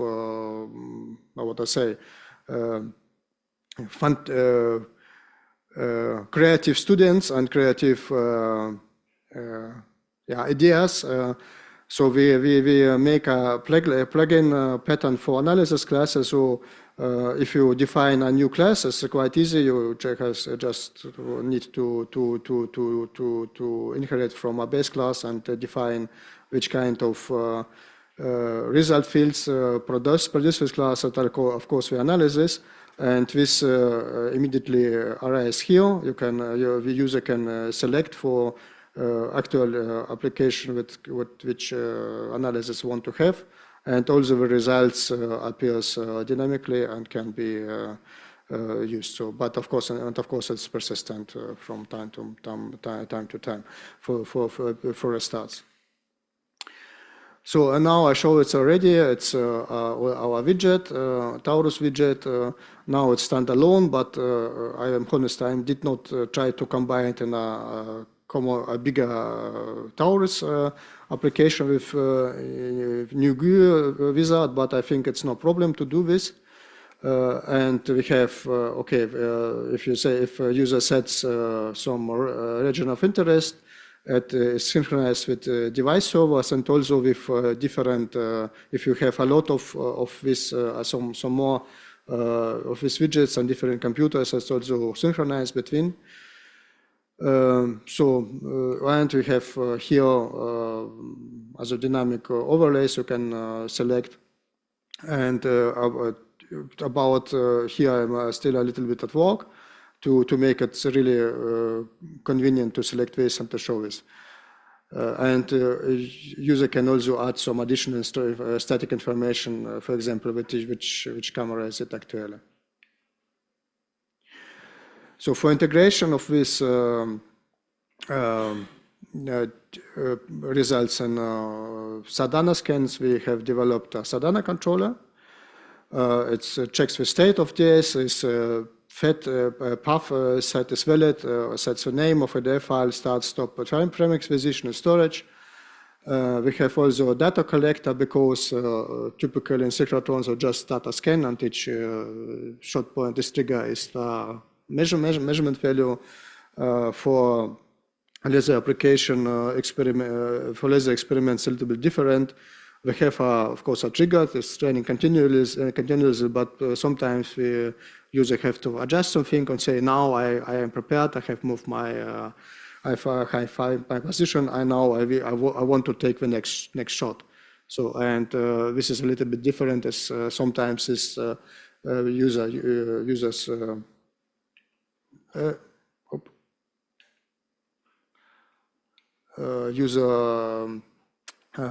triggers shots manually, and data collector has attribute that's I would say master, and if its attributes change, it collects all configure a set of time attributes in JSON format, and this JSON format is well suitable to write in SkyCAD in order to search after this for some special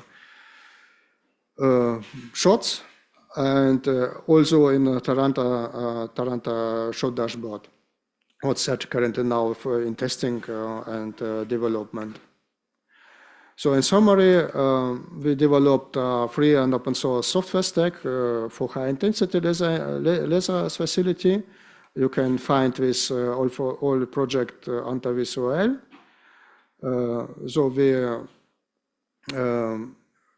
structure of, for example, their server is quite future safe, I would say, because it's possible to replace harvesters, which library from Python for Genicam, but it seems not to be well supported. At my experience is also what not each vendor supports this Genicam standards very well, but it's quite straightforward to replace these harvesters with a different image source, and I will talk about this in my presentation during utility tool, common tools.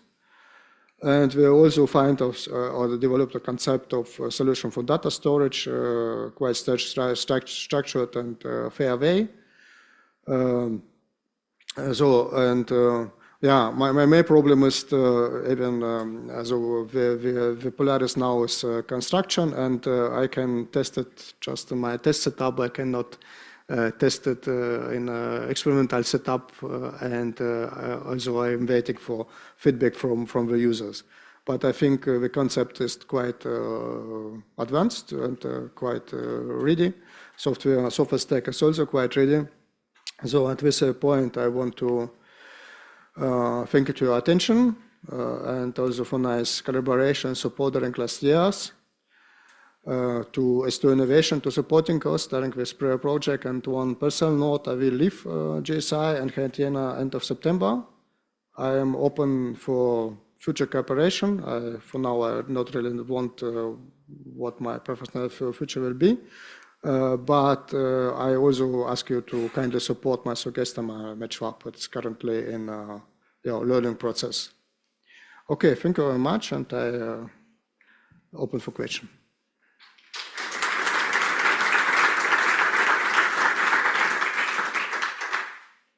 Any questions for Alexander?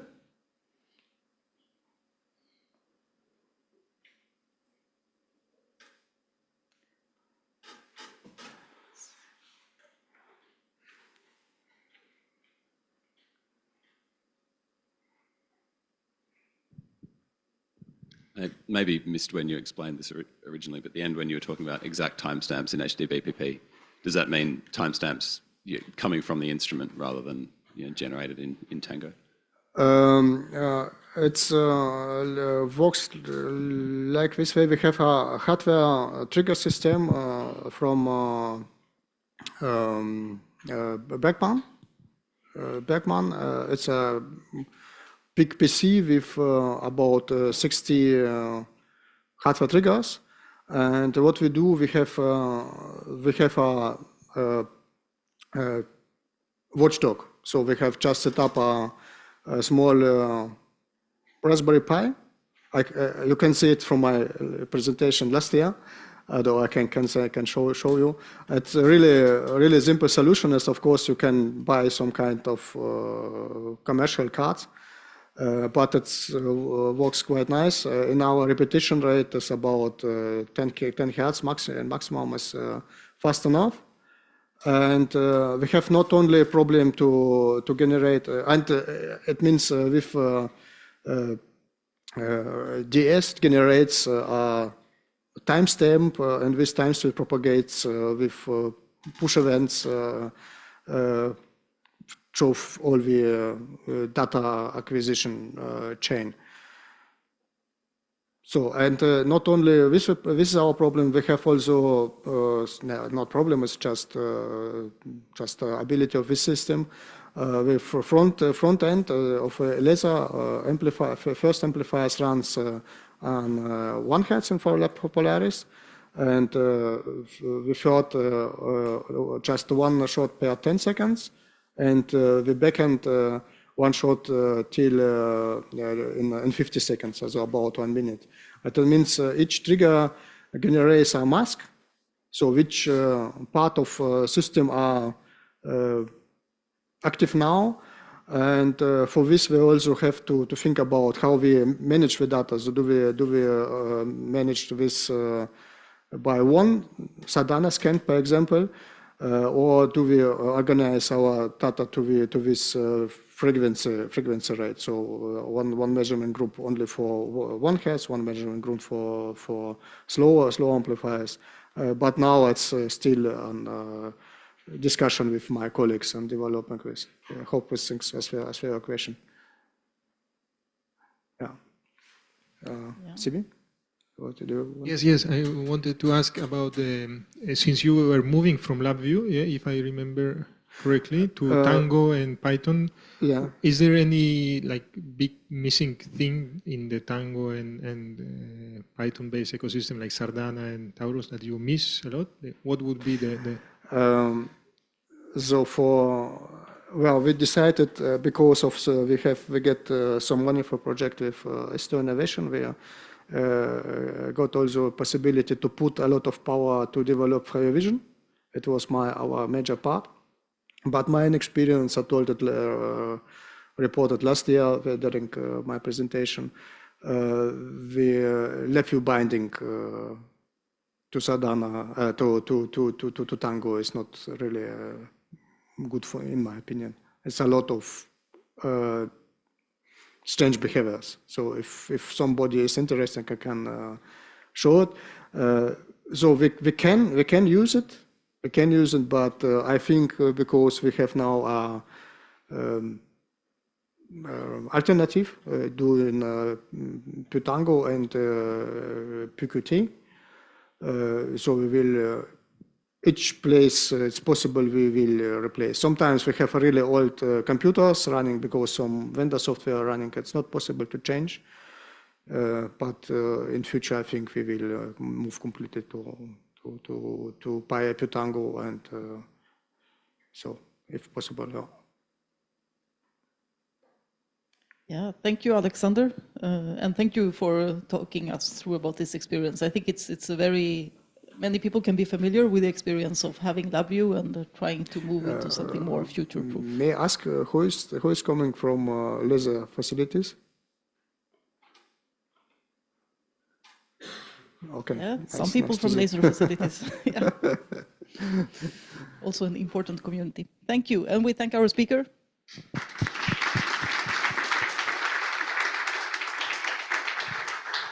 And I think it is time for the coffee break. Yes.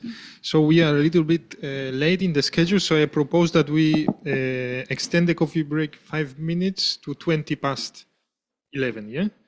So we have 21 minutes to have the coffee. Okay, I push everybody to take their seats. We are a bit late with time. I am the chair for this session. That is the second session on status reports. And I would immediately like to welcome, Michal from Solaris, who will tell us the status of Solaris. Yeah, please.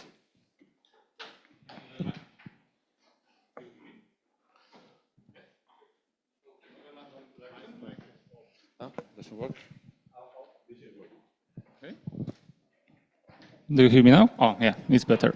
Okay, so hello, thank you for introduction. My name is Michal, and together with Ursula, we are both from the controls team from Solaris, and we would like to give you a short status update of Solaris, focusing mainly on the control system.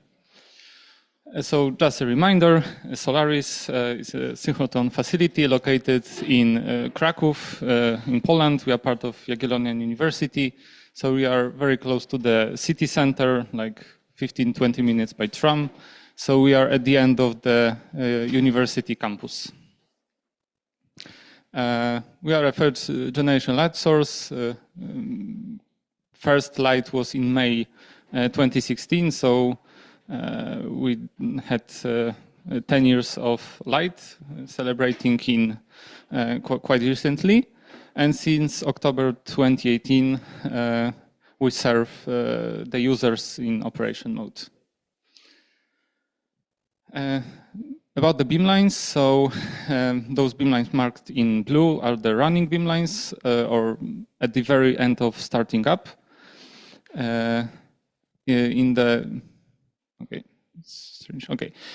yellow, we have beamlines that are under construction in different stages, but under construction. So this summer shutdown, hopefully we will install 2 front ends for area and smoke. In the end of the year, we also install the second branch of the Felix beamline, the NAP XPS. And we are also in the process of constructing a MAVCA beamline. It's a LIPS initiative beamline, Light for Ukraine. So we are hosting a Ukrainian beamline at Solaris. In red, there's the one beamline that the project, the application for the beamline has been accepted.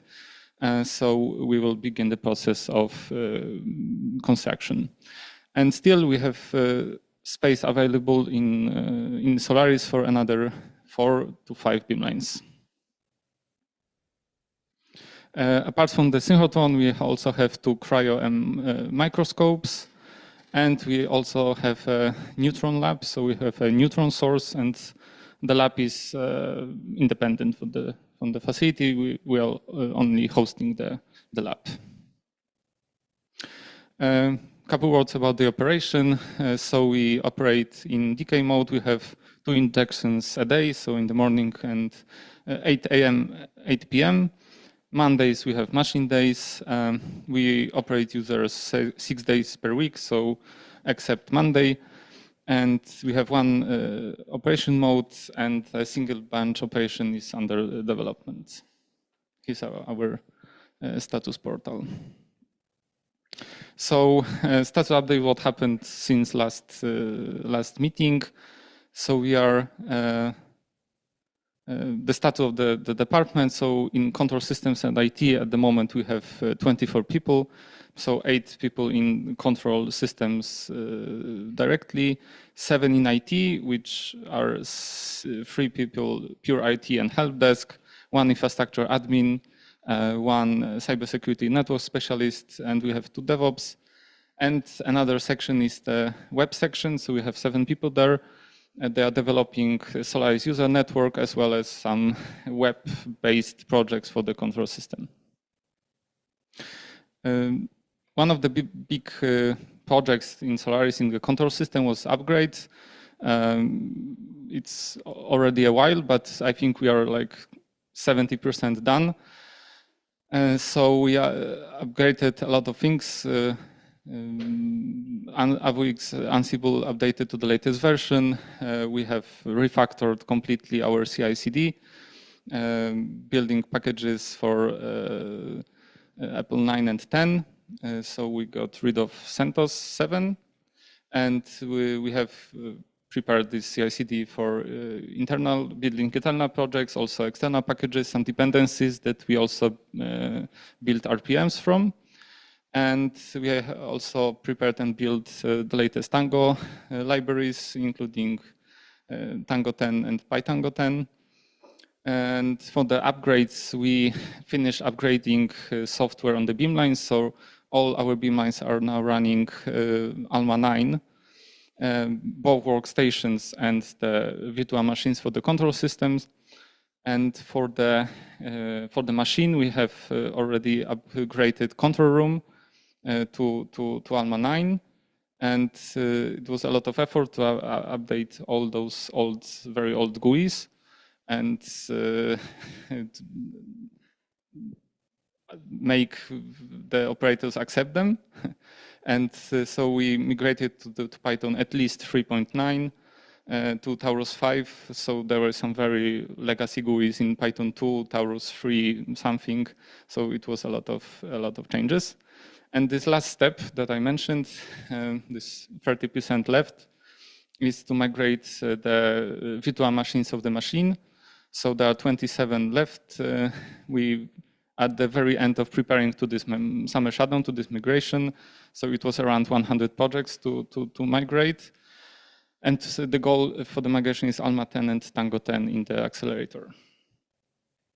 So in summary, the mainly operating system is ALMA 9 and 10 in the newest machines. For the Windows machines, we are almost everywhere on Windows 11. We have some, of course, embedded custom Linux for the embedded systems. For the Python, we have mainly 3.9 right now, and on some newest machines, 3.12. For the Tango, so mainly it's 936, but soon we'll migrate to Tango 10. And for the Taurus and Sardana, we're also aiming for the latest versions. Hopefully, this shutdown it would be possible. And as I mentioned, microscopes and these neutron labs are independent, and they are based on the vendor software. So we are not taking care of this control system. Another thing is that since like a couple months, Solaris took over building Tango RPMs. So here a big thank to Max 4, especially Benjamin, for sharing the knowledge of how to prepare them. So they're ready. We built and prepared a spec file for building RPMs from the Tango source distribution 10.3.0. So they're already available with all the necessary dependencies. So they're prepared for Apple 9 and 10. We also tried building with spec file PyTango. We spent quite a time, and with the spec file, we found it a bit tricky. And finally, we used our internal CI/CD and created RPM from the wheel and make it also public available. So this latest, it's not latest, but the PyTango 10 that we built RPM, it's available on our public repository. So apart from this PyTango, also all the Tango packages built from COPR are also mirrored there. So any new builds will also add packages to this public repository. So if you are interested, just give it a try and test the packages. Apart from these upgrades and packaging CI/CD stuff, we also had some space for new developments, and about them I'm giving microphone to Ursula. Hi, thank you. So I would like to shortly describe some new developments we made in the control system that will hopefully make our life and also the operators and users easier. Not this one, this one. Yeah. So first one is snapshots for Sardana. So we wanted to create macros that will allow to set up motors in predefined position. So for example, on Siri beamline, we use 4 profiles, which operators currently are using. Those macros, for example, enables to move the motors to the positions and make snapshots in those positions. The snapshots obviously are saved in the dedicated catalogs under the snapshots, then the profile, and here the snapshots with the date time. We were also able to keep the history of the selected snapshots. So each profile has a list of snapshots that already has been created. Also, format of the snapshots is strictly defined. It's a JSON file that contains the ID, also the date and motor's positions. It is defined in order to be able to restore the motor's positions from the config. And we also are able to delete those snapshots. So we have those 9 macros, but currently we're working on combining into a cohesive logic layer using single Tango device, so they are easier to use. The scheme is presented on the right side, my right side, your left side, obviously. So from the Tango device, it subscribes to the results attribute from the door, which is an attribute that its output of this attribute depends on the result and execution of each macro. So after the macro is executed, the change event is pushed, and also the Tango device runs callback function, and the attributes of the Tango device gets updated.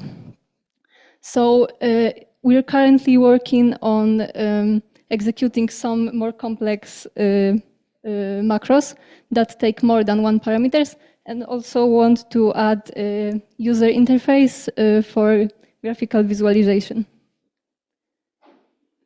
The second project is banana collisions. So on manipulators, we had this problem that the motors collide into each other because they're not provided with sensors. So we have to base on the software limits. We created a config file with motors proxies, axes and their default ranges, and the rules that limit those range of motions for each motor based on the position of other motors in the manipulator. And from the rules, we have pair range, which is the simple range that when one motor is when it's in one position, the range of the other motors gets kind of cropped or moved. And the second is function range. So we have now deployed the circle and the corridor function range. And the first one is corridor, and that's where the name of the project is from. We had this problem on manipulator when one motor, which was a magnet motor, moved to the chamber. The movement on the SX and S rod motor would have to be limited to this weird shape on the graph. And the circle range was the case on Siri beamline. It was the limitation resulting from the shape of the chamber. And this works by subscribing to motor's positions. And when position of one motor changes, the position of the second motor in this shape movement will get automatically limited in Spock. So another project is automatization. So first one is automatic logbook injection, because currently we're using simple copy pasting, and the operators have to search for the manual for the attributes to manually copy them to the reports. And therefore, we're working on implementing something like template that will also use proxy of the attributes to automatically copy them to the template. And another automatization is using the messages on the status portal when the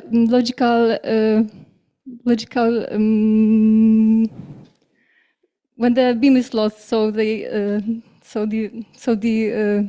will result in showing message about the beam lost in status portal that will allow the users to be informed quickly.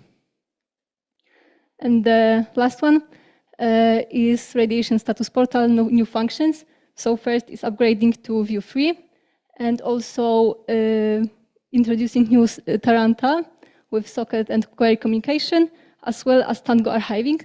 So Tango archiving obviously allows for keeping the data, but also displaying the broader period of time on the chart. So there has also been added a synoptic view, So this is the map with all these stations visible in a very pleasant form. And also a display with each station can be displayed from both of the views that will contain more parameters. Yeah, that's all. Thank you.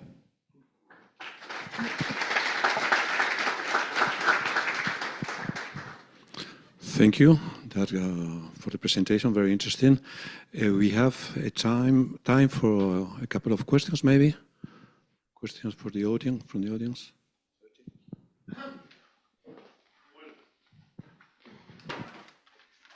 Well, hi.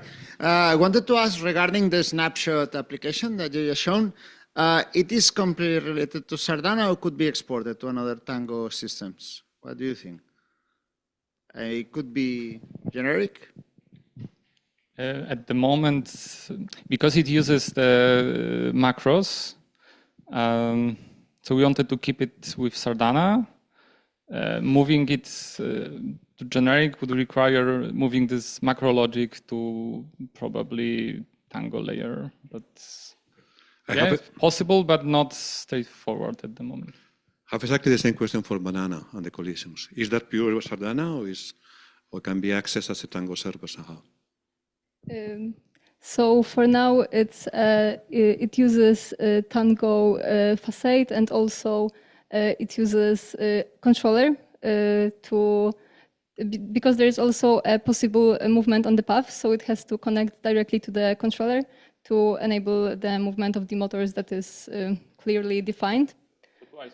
Yeah, so to iSpot. So now it uses, obviously it's on Sardana, but also uses Tango.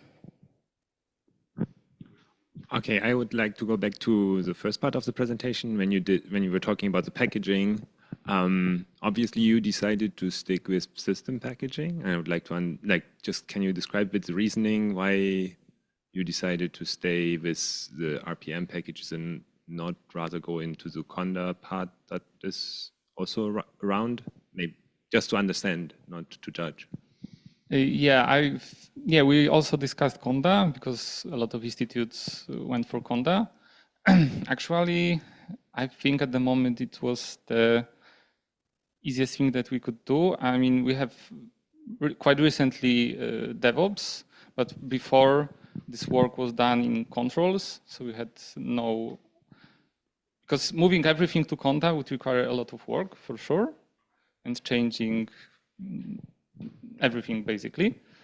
So for now, we just went for the RPMs with using this FPM, this tool for creating RPMs for different sources. So we had the problem at the stage that it was not supporting TOMs, and it was a huge pain because we were stuck with setup pies and a lot of projects got rid of it.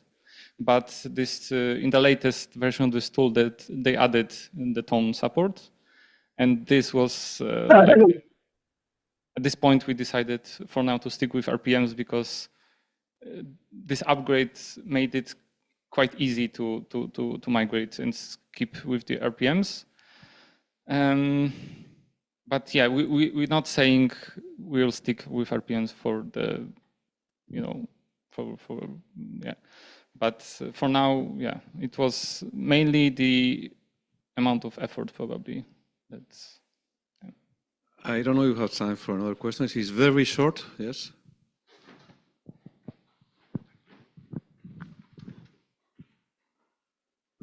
I have a question about the radiation status, if you could go back. So who is using that radiation status portal? Is it the radiation safety group or this is for the... I think it's radiation safety group, yeah. Okay, and do you know what type of the devices are you using?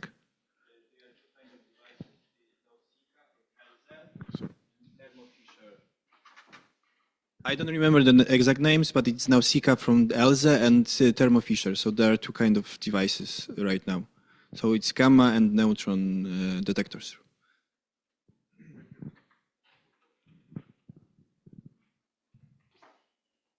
We don't have time for more questions. Let's thank again our colleagues from Solaris. Thank you.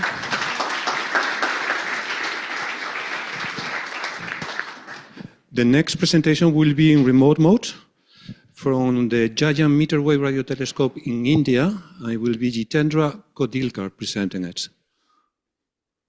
Let's welcome Jitendra. Thank you. I will share my presentation. I hope I am audible.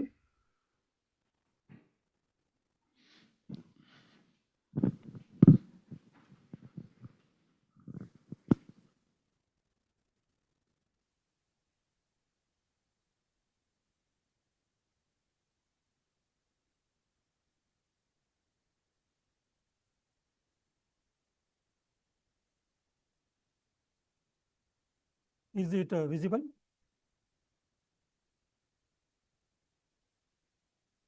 Yeah, it's visible. It's not in a slide mode, but it's visible. You Okay, can. just a minute. I will make enlarge.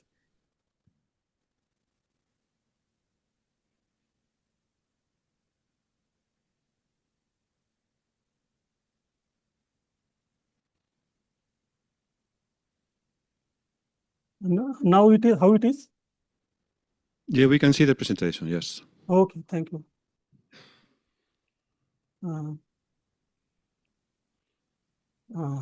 Good morning, everyone. Myself is Jitendra Kodilkar. I am from National Center for Radio Astrophysics, India. And my today's status report is on upgradation of the modernization of Tango-based GMRT control system. Giant Meter Wave Radio Telescope is world's largest radio telescope at meter wavelength, which is operated by National Center for Radio Astrophysics, located at Pune, India, near Pune city, which is 80 kilometers from the telescope site. We are having 30 parabolic dishes, each of 45 diameter, and spread in a Y-shape kind of form, where it makes a big radio length of 30 kilometer diameter, where 14 antennas are located in 1 by 1 kilometer area, which covers the larger scale structure image of celestial sources, whereas wire arm longer baseline gives high resolution to see the detailed structure of the source. GMRT observed at RF 150 to 1500 megahertz, which process instantaneous bandwidth of 100 to 400 megahertz. And we are having two mode of observation. One is imaging, where interferometry multiplies the antenna signals, whereas beam forming, like observing pulsars and transient sources, we add the signal in a phase. GMRT was accorded as a status of SCA Pathfinder. NCRA is leading the telescope manager package since around 2013. GMRT observations are scheduled twice in a year. Each GTAC cycle is 5.5 month duration, means time allocation committee asks for the science proposals. After justification, they schedule the observation for 5.5 months. Outline of the talk as follows. Introduction of the Tango-based GMRT control system, upgradation and modernization goals, feasibility study, that how we are selecting particular Tango package or component for upgrading the TGC system, methodology followed for it, and finally functional validation. Also, I want to discuss shortly one problem about Tango client server in case Tango device is not accessible. This problem was solved in our aggregation node control and conclusion. So, Tango-based GMRT control system control 30 antenna. Each antenna is having 5 subsystems, mainly 2 servo systems. One is for rotating the dish in alt and azimuth axis, means horizontal and elevation axis. And another servo system is for rotating the feed positioning system, which rotate the horn feed of the desired frequency towards the dish. And also we are having 3 receiver system to receive the RF signal, which optimize the power levels, then or attenuate on strong sources like a sun or Cygnus. So each antenna contains 5 systems. Total 150 subsystems are there at antenna. And In the central building, we are having analog backend, 30 backend, one for each antenna, as well as GMRT wide backend having, as I earlier said, correlator and 4 beamformers.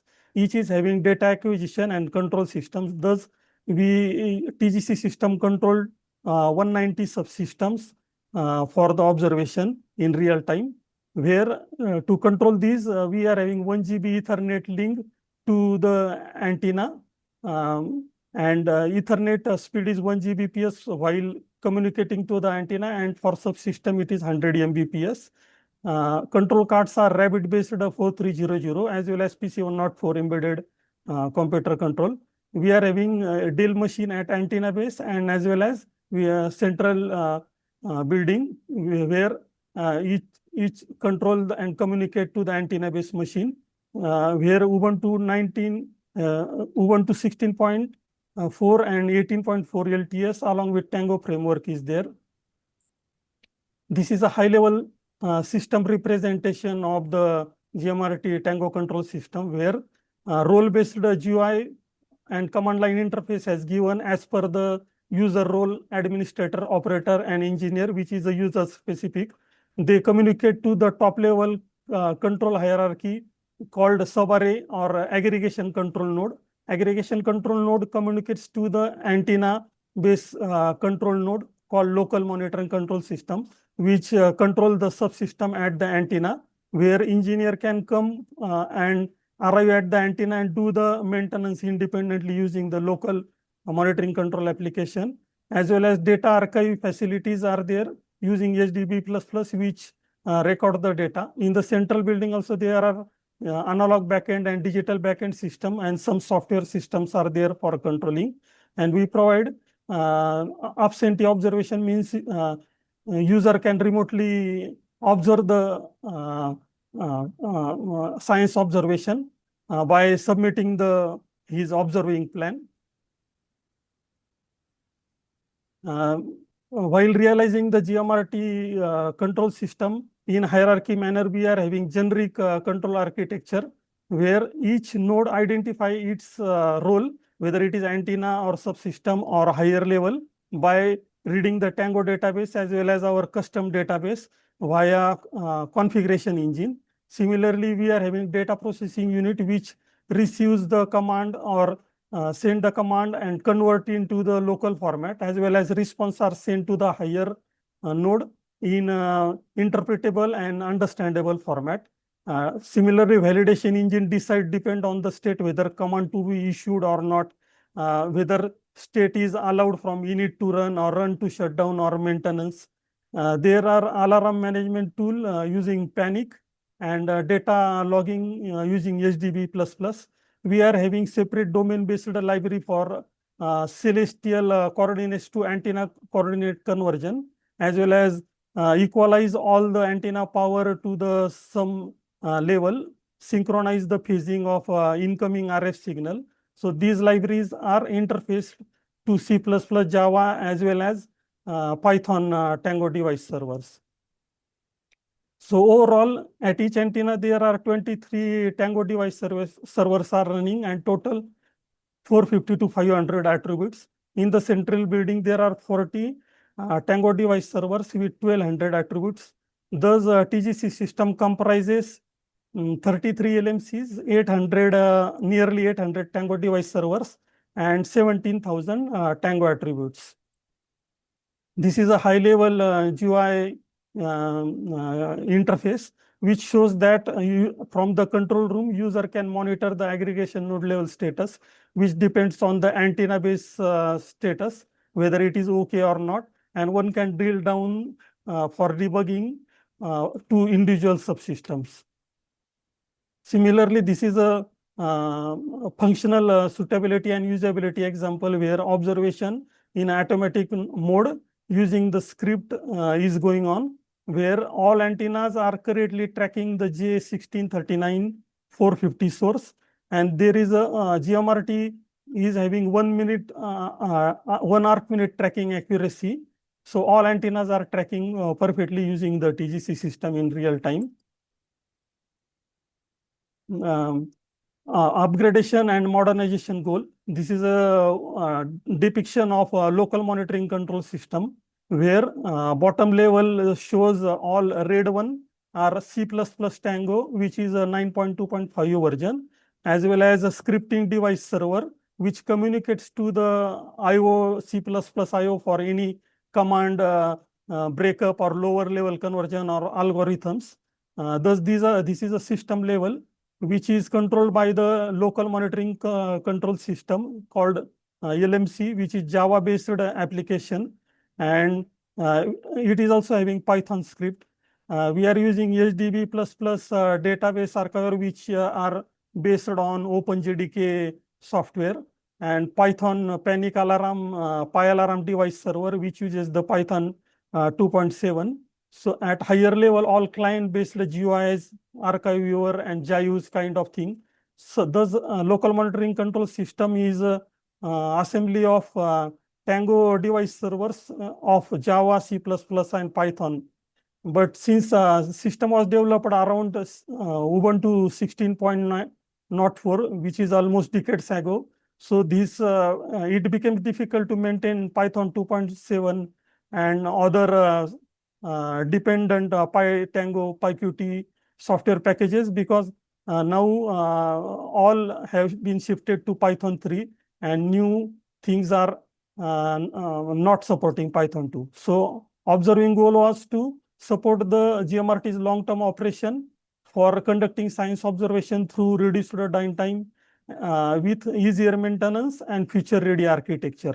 So this enforces to have compatibility and long-term support, which can be achieved via modern Linux environment compliant. So this inevitably forces Python 2 to Python 3 migration, OpenJDK 8 to the latest platform.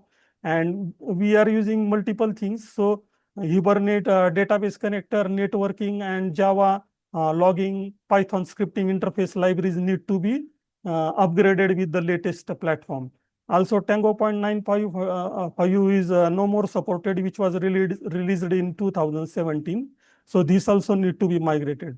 So once we shifted to Python 3 or OpenJDK latest platform, it automatically enhances the performance and scalability and security, because that is intrinsic nature of well memory management, resources handling, exception handling of the latest software, which keep on improving and providing the security updates.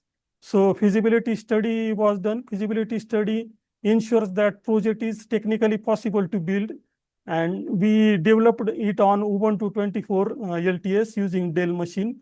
While trying to select Tango 10 and Tango 9.4, we find that Tango 10 is having stricter APIs for PyTango, and which is recommended for new project, but to keep aligned with the old legacy code and to avoid breaking changes and breaking backward compatibility, Tango 9.4 is suitable. So Tango 9.4 was finalized. As I said earlier, Python 2 to 3.9 enforces, because lowest PyTango 9.4 version must be installed, which invites CPP Tango 9.4 installation. Similarly, Python 3 require PyQt5u, because PyQt4 was compatible up to 3.7 only, which is deprecated now, Python 3.7. And Taurus 5u is based on PyQt5u, so Taurus was also decided to upgrade. Similarly, we studied OpenJDK 17 and OpenJDK 21. OpenJDK 21 is the latest platform which provides thread and virtual threads and thread concurrency. But it may give unseen problem, because there may be a lot of changes in the old code. So we decided that OpenJDK 17 shall be our platform for which support the modern feature as well as long-term support. So feasibility study, we find the Conda is a suitable package because it provides Tango control system package availability in a large manner, as well as simplifies the installation by automatically managing dependencies. This provides a separate environment which is a project specific, as well as global environment where I can install multiple Java, Python, which require Omni Orbi libraries and so on. So This is also helpful in Conda. So we decided that Conda shall be used.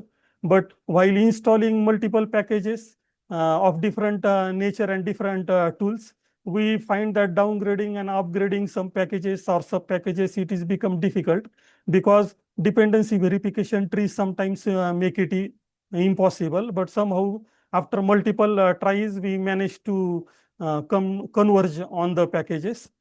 Similarly, I faced a MySQL library integration problem because while installing Conda using Tango, it install automatically the MySQL related dependencies which clashes with Ubuntu's default library. So it was a creating problem. So I removed all MySQL operating system libraries, and Conda MySQL libraries were configured using the uppermore security module, which is at kernel level configuration. Feasibility testing was performed by running in a new environment like a Jive, then registering some device and accessing Tango database using Jive, PyTango, as well as running some PyQt Taurus tools and applications given on the website as a tutorial. So overall, with a feasibility study converged to Conda version 24.11.3, around 90 software packages were installed, which are required for the TGC application. For example, common for all application is a database, which has been upgraded. Then IO level, hardware interface level subsystems, Tango database, and all Tango tool apps required Tango CPP 9.4 to updated. Then scripting environment has been updated to 3.9 and PyTango 9.4. Antenna local monitoring control and Java tools using OpenJDK 17 and Java Tango 9.7 version. And PyQt GUI application are using 5.5, 15 version, and Taurus 5.2. So this is just short thing that while methodology for the upgradation, we used a 3.9 tool where all old legacy code was given for the conversion. But we face a lot of problem while converting, means it converted successfully, but we needed 66 Python files currently manually changing, which like indentation and spaces, which will not give error, but indefinitely some different function will try to give execute. So old file was compared, import packages was corrected, documentation comment was corrected, data types error was corrected for some function, API changes like sort is not there, sorted is there, dictionary API is different, as well as log for API in Python 4 are now object oriented, and logger need for initialization. Similarly, Python 3 support UTF-8 by default. So each comparison functions were applied with a B typecast, as well as this stripping of new lines gives the byte data which need to be converted into string. So these kind of modifications were done while doing Python 2 to 3 migration. PyQt 4 to PyQt 5 was converted using PyQt 4 to PyQt 5 tool, where some because PyQt 4 and PyQt 5 is having different nature of signal handling. Signal and slots were previously was having standard function where push button was an object and signal click was handled on the self on click method. But now it is object oriented kind of thing where object instance call the signal instance and connect. So this syntax was changed manually. Then Phonon library, which is a multimedia library not available in Qt5, which was replaced. Many widget superclass like Qt dialog and Qt widgets objects were not finding. So PyQt5 documents, website help, Google help was taken to find the superclasses of it. And Taurus require full qualified domain name. So this was also manually modified. Total 37 PyQt file and Taurus file were corrected manually. So, sorry, Jitendra, you have 2 minutes left. Yeah, sure. For methodology, OpenJDK, we faced the a problem of multiple backfetch exception where multiple creates problem when this data fetch many to one and one to many is used, and it confuses whether it is already in the database or a duplicate record. So lazy fetch policy was implemented, which retrieve the data only when it is required. Then ant release library was not founding in Tango because it was clashing with the Hibernate, so we removed it. And then database exception handling was also, we find that some incomplete transactions are there which need to be rolled back and close in the final cache loop. So this is a functional validation testing where all antenna subsystems are communicating. We can fire the commands as well as archive the data. This is a typical tracking checking for the one antenna where we upgraded the software. And I find on this Tango website where multiple facilities and CPP Tango versions are given, but at present they might have updated but not given on the website. So GMRT is updated with CPP Tango 9.4, 9.1 and 9, this JTango 9.7.4. So last thing which I will quickly cover in 1 minute, we were having problem of, as I said, aggregation node control the many antenna, 30 antenna, and given time that one LMC may get a problem because of network disconnection or power failure or intrinsic LMC problem, and whenever that LMC is not communicating, AGN used to hang every 2 to 3 days. So what I find that set transparency flag which is required, if we set it is true, then it try to reestablish communication and give load on the database, as well as one cannot unsubscribe the event and gives the timeout on. Because of that, AGN gets hang. So if I set the transparency false, then it throws immediate communication failed, which I need to handle carefully, as well as timeout for the communication was reduced to milliseconds. So this avoided the AGN hang problem. The study has given on the Tango community forum, and the database connection was taken care and MySQL was tuned. So this is a transparency. If I set true, the number of instruction within a 16 minutes are only 140, and this is a time, and these are number of instruction by AGN. And when I corrected the code with a transparency true, it is running smoothly. So previously in the March 25, AGN used to hang every month 22 or 21 times, which has been reduced now to only one or two times. So thus LMC software was successfully upgraded to the Linux distribution with Tango 9.4 and Python 3 OpenJDK platform. And also the aggregation bug was resolved, which reduced the mean time failure 50 to 372 hours. Which means 15 to 21 times hanging problem resolved, and 1 to 2 times per month it is occurring now. Okay, thank you for listening. Hello.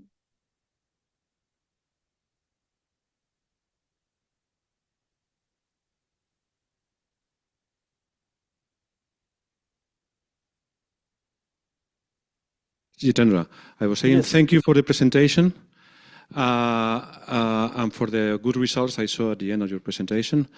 I wonder if we have time for a very quick question. If not, we will move to the next presentation. Yeah, there is a question by Sebi.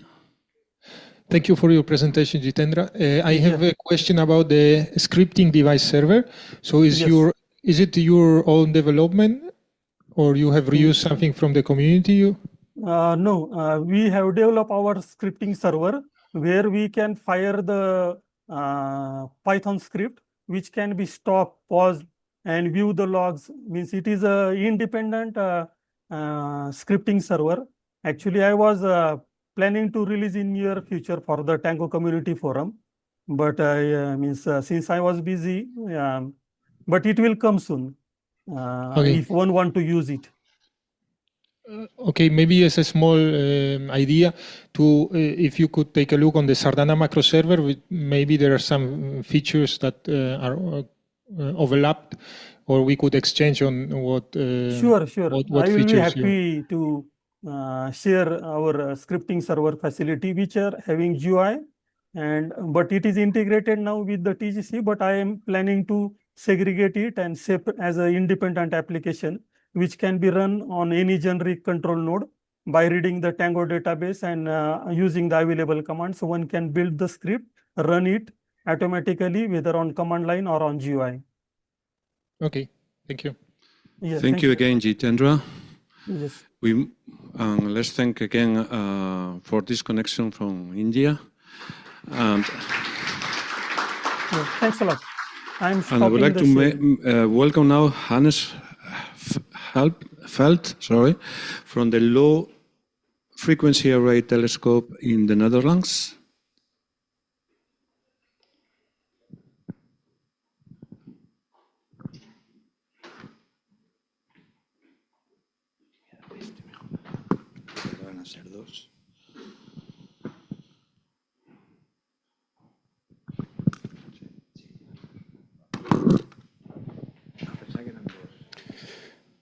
Yeah, hello. I'm Hannes Feldt, software engineer at Astron in the Netherlands for the LOFAR telescope. I see my presentation didn't export that well, but I think the most important part is on there. So first of all, what is LOFAR? It's a telescope that is composed of, in total, 60 stations. 44 of them are in the Netherlands. That is here in the middle. And 16 international stations from 9 partnering countries. We have over 50,000 monitoring points per station. That times 60 is a lot of data.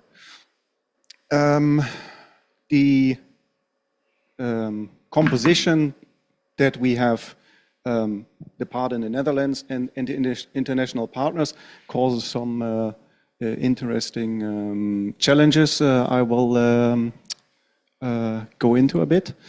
The baseline of the telescope is over 2,000 kilometers, so the furthest part is, I think, around 2,300 kilometers, and all the data is coming together in the middle in the Netherlands. How is our telescope architectured? So each station is kind of standalone. That has to do with the fact that the international partners actually own the station and want to be able to use it at certain times without us being involved. So we have here in the middle the part. Oh, yeah, this is the red dot. In the middle, we have this part which is the control that is running on each station. And you might see that there is this big block Tango in the middle that is controlling most of it. But it actually doesn't span across the whole telescope. So Tango is, in our case, limited to the in-station control. Tango is also not facing directly with the hardware. We use OPC UA for that. So even though that we develop most of our hardware ourselves, the departments that do the development are not fully involved with with us who does the control development. So to kind of disentangle that, we use OPC UA in there, and then we have some third-party systems that use SNMP. So where we use Tango controls. As mentioned, we use it to control within the station, and that basically means, we use it for the observation management. That means when an observation starts, everything there also happens in Tango controls. In total, we have 30 device classes. Each of them does different things in the system. It's mostly there to power up the system in the right order, like making sure that everything works fine. and communicates with the hardware. And the other part is the observation management. This is recently extended a bit, so we made it kind of a pluggable system, which allows us to run different kinds of observations that use different hardware components. At the moment, there are two. One is so-called beamformed, where you basically just look in a certain direction and bring all the data together and make nice pictures and stuff like that. And the other one is a new part that is a transient buffer, where basically all the data is snapshot for the last 5 seconds. So you can basically look above the whole sky, and that needs to be real time. So there are some different parts taken in the system. And we also developed a way that allows us to support third parties, in this case the international partners, to create and maintain their own observations. So they can use our scheduling system, but have their own kind of way how they set up the whole telescope and run it. But as you might have seen on the architecture picture, we don't use Tango controls everywhere. So the communication with the hardware, as mentioned, is not done with Tango directly. The control from outside of each station, so central to the stations, is also not done with Tango. And the whole monitoring and control system is also not done with Tango. For the hardware, we use the OPC UA interface, mainly because it's an industry standard, rather easily implementable. And we developed this kind of so-called attribute wrapper that allows us to automatically map all the OPC UA measurement points and things you can interact with into Tango devices. So that's more or less automatically set up. It allows us to maintain this code independent from the actual station control. For the control from outside the station, we decided to use a gRPC-based interface. The reason for that was that at the time, I'm not sure if that changed, but it was not really possible to have authentication and authorization and basically network separation for Tango in a way we needed it. On the other hand, this also allows us to exchange the interface easily with partners. They can use whatever programming language they want to interface with their station. And for the power users, they can run their software directly on the talking to Tango controls. The monitoring is done with basically scalable off-the-shelf solutions. That's in this case Mimir, which is kind of a more scalable version of Prometheus, and Grafana. I see, unfortunately, the picture I put in is not here, but so we have some nice controls there and graphs and stuff like that. And last but not least, what comes next? We are currently working on an upgrade of our Westerbork telescope. That's an array of 14, I think, dishes, where we are considering the use of Tango controls. For LOFAR, I mean, the interesting point is that LOFAR is entirely a software telescope. So compared to most other users of Tango, we don't have hardware that like moves or something like that. Everything is just setting things in software. So Tango itself is actually not a real big beneficial choice, I would say, after all, but it works well. So we consider to use that for the Westerbork telescope, which actually has moving parts like motors and stuff like that. That's it. Any questions?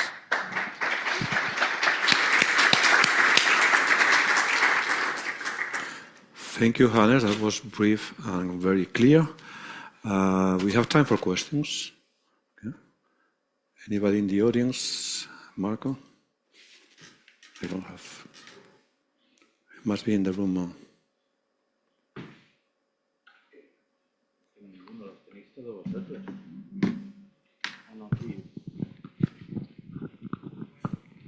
No, it's okay. So. Well, thank you very much. It's great to see the plans for Westerbork as well.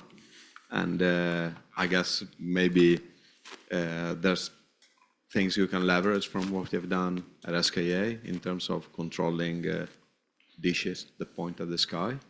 So probably it would be great if this week we take the chance to discuss some of that together. I'm looking at Sam particularly behind all of that on our side, but yeah, it would be. Yeah, so I must say Westerbork, the upgrade is in a real early stage. And in Astron, sometimes stuff runs a bit fast on one side before the other part knows. So I'm not actually sure how good we get this in, but I hope that we have the opportunity there to use Tango and not something else. All right, that would be great. Thank you. Yep, Linus.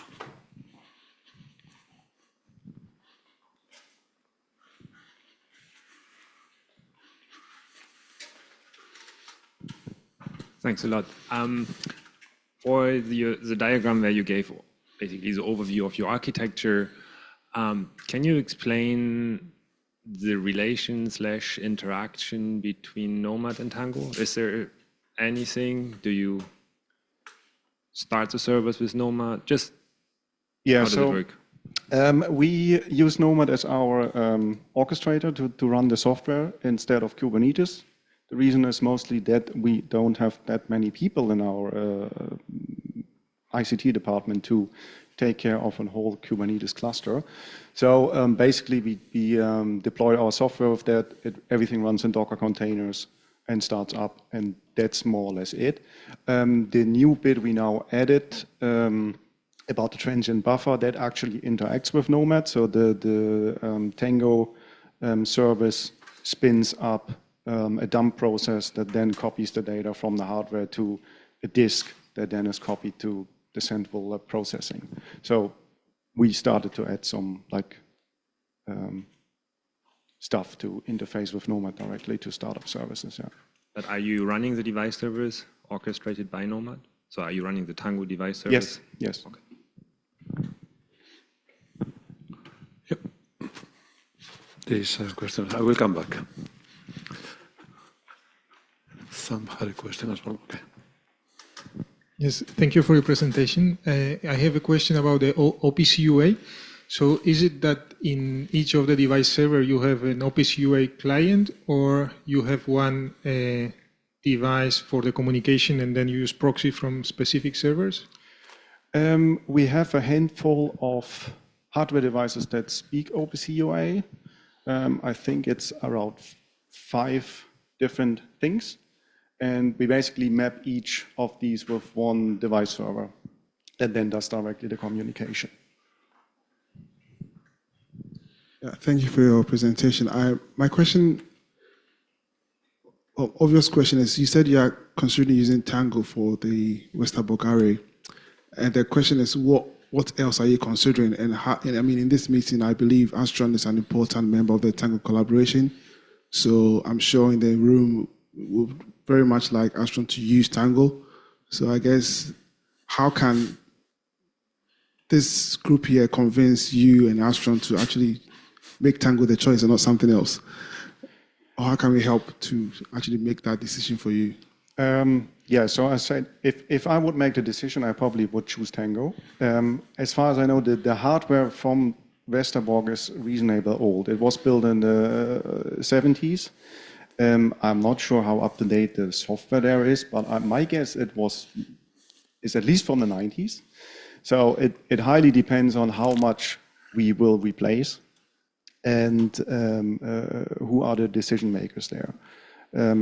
As say, the problem in Astron is sometimes that one side of the institute doesn't know what the other side does. So we need to, or we try to get in touch with the people that are currently working in the early stage of the update to upgrade to get that under their attention and to make sure that we use the same software platform, basically. You mentioned that authentication was the reason, one of the main reasons why you are not using for the out control, right?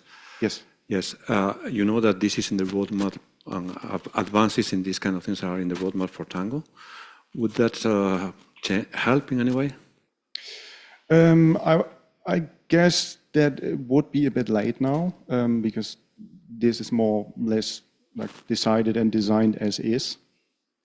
Next to the authentication and authorization, there were also problems with the networking, because Tango needs a lot of open ports and stuff, basically that is open between the servers, and that is something that our ICT department absolutely didn't like.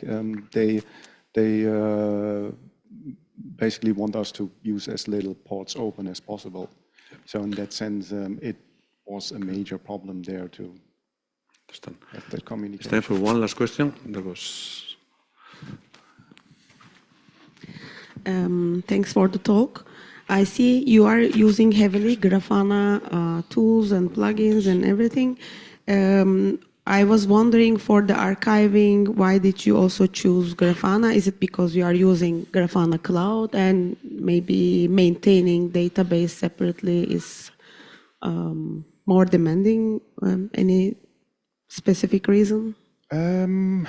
I cannot give all reasons there. I know that we at the beginning looked into the Tango archiving as well, but for us, Grafana and Prometheus worked better, mostly because our operators are building their own dashboards and their own control systems. We actually host everything ourselves, so that there's no cloud usage involved in that sense. But yeah, basically it was ease of use. Okay, thanks. Okay, let's thank Hannes again.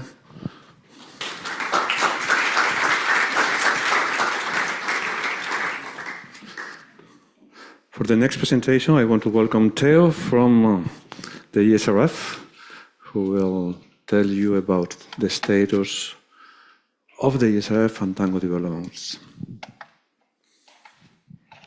Oops.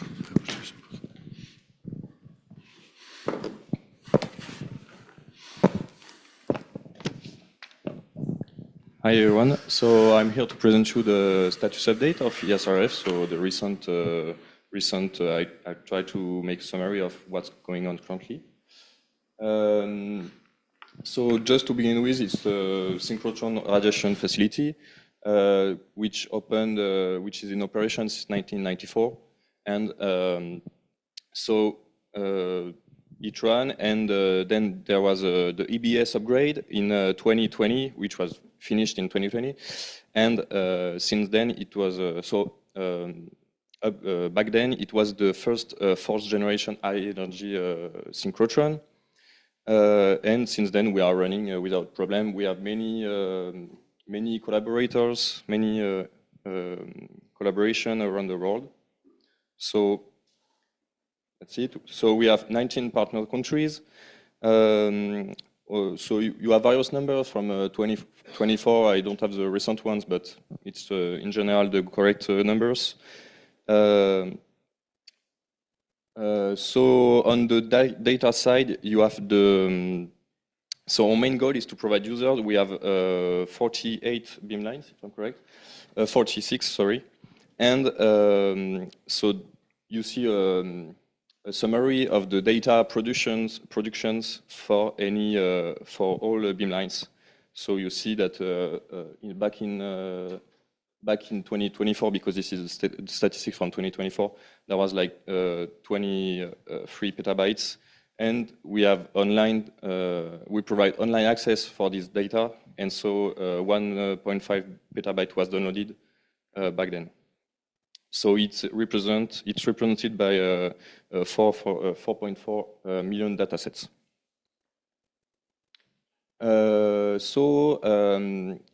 The data at ESRF is also made available under specific topics. So, for example, we provide an open data, two main open data platforms. The first one is the Human Organ Atlas, and the second one is a paleontology database. So the first one is an open access database for scientists, for anybody. You can go there and check the data sets. And there are great tools to visualize, and the scientists could gather the data and work with them. So it's currently we have 177 data sets. And since 2021, when it was opened, we have 13K downloads almost. And we have 28 publications from users and another 8 publications from open data. The paleontology database is more recent, and we have also 400 articles published. And you could go there, and it's really interesting stuff. So it's an example of the visualization that we could obtain with with our beam, some beamlines. So this is a view from it's an overview, but on the scale we can go very, very deep in the scale, down to nanometer scale sometimes, and micrometers. I would have liked to have a video, but I was afraid it would not work. So that was on the experience side. Now I'm going to present you the upgrade plans for the ESRF, because during the EBS upgrade back in 2020, it was we only upgraded the storage ring. So the storage ring around the circle, and but we didn't upgrade the LINAC and the booster, or we almost didn't upgrade it. So we are currently facing issues with the injection efficiency. So we are injecting, basically the electrons are sent in the booster, they are turning, gaining energy, and they are injected near there. And the problem is that we have a low injection efficiency. So the teams at ESRF are working on that. So one of the solutions is there is currently a non-linear kicker in development, which is currently tested here on the storage ring, but it will be moved there during when it will be available. Currently, it is tested in the beam. So that's it. And a second big project, major project that I will talk about in the next slide is the LINAC refurbishment, because the LINAC is a system that is running since the beginning of the ESRF. It has never been updated, almost never been upgraded. There are no changes in the hardware since then. So the team is really pushing to upgrade it. And the last project I want to talk about is the COLD project. So it stands for Cold Copper Operation LINAC Demonstrator, and it's in collaboration with SLAC, CERN, LNF, Cornell, and PSI. And our goal is to demonstrate that we eventually, maybe, could have only a full energy LINAC that will run around there, directly to there, and inject at full energy, so without booster and LINAC. So this is a demonstrator to show that we can have enough gradient in the acceleration, in the energy given to the electrons. But it's a long-term project, really long-term. So just about the LINAC refurbishment. So you can see the current situation and what they are planning. So currently, we have one modulator for each section, accelerating section, and they are working to have two modulators, so we could have a spare, because currently, if we have a problem with one of the modulators, we are basically done. And we are also testing new sections, because the sections are the original one from 1994.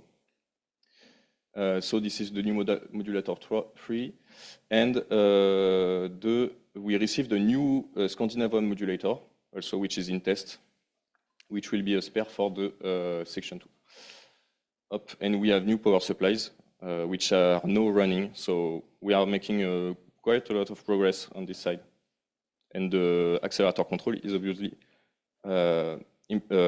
obviously very implied in this upgrade. So here's talking about Tango, the usage of Tango. We are using it for the accelerator and for all our beamlines. So I will talk more about the accelerator because I'm working with the accelerator, but all beamlines are using Tango. So for the accelerator, we are using Tango 9.3 LTS, mostly. like 99% of the servers. We are running CPP Tango device servers and JTango with ATK for the applications. And we have a very few PyTango servers for like sequencing and low energy things. So this is various statistics. We are running HDB++ for the archiving. So we have quite a large database, so 9 terabytes, and we have around 800 events per second in idle. When we are ejecting, we are more. So it's my team. We are working actively in the Tango community. So we are contributing to many Tango projects. So like CPP Tango, which is the main one. We are running collaboration for Pogo, HDB++, Jive, Astor. Recently, we have Nacho, who is working on the Torus integration that I will talk later, and we are more. So the HDB++ collaboration, you will have more information tomorrow, 12 p.m. With Damien Lacoste, if you want more information. Okay, so our control system is not old, but it has legacy software. Like I said, we are running a Tango 9.3, and the problem is that 9.3 will be running out, will be no longer an LTS in some time, so we need to upgrade. So our first plan is to move toward Tango 10 and prepare for any future release and be more flexible for future release, because currently we are very strict, we are not flexible at all with the Tango version. It's complicated due to the way we deploy.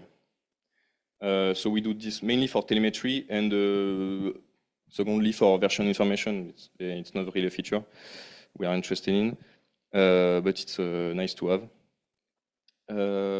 We also want to improve the testing of our device servers, the deployment, how we deploy the server, and integration with the GitLab, because we have started, because back then it was not, all devices were not in the GitLab, so now it's okay, and now we can start adding continuous integration and testing. We want to have better release cycle for OSs, like Debian 9. We have a lot of Debian 9, and we want to migrate to Ubuntu 24.26.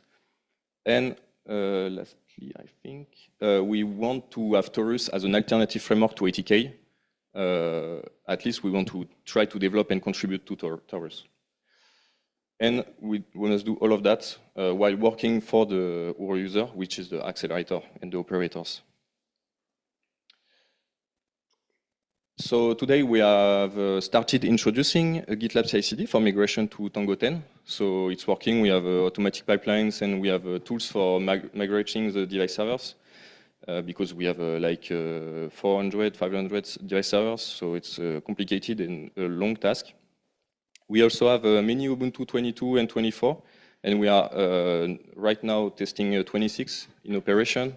No, 26 not in operation, but 22 and 24 are right now in operation. And with the Ubuntu 22 and 24, we are is coming CPP Tango 10. We don't want to put CPP Tango 9 servers on such servers, or at least we want to avoid that. We have 2 servers in operation with Tango 10, PyTango 10.1, so Tango 10.1, and we have many others with 10.0. And it's with Python 3.12. We are standardizing the Python packaging, which is not done currently on the CPP side, but on the Python side, we have made progress to standardize the packaging. So using standard Python packages, standard project management tools, such as UV, but we are using setup tools, legacy, and others. And we are trying to write a proposal, or to propose to have an host installation of packages, because currently we are installing packages or softwares, device servers directly on the shared file system, which is it can be a weak point, but it's currently in study, so I could not say more. So regarding Taurus,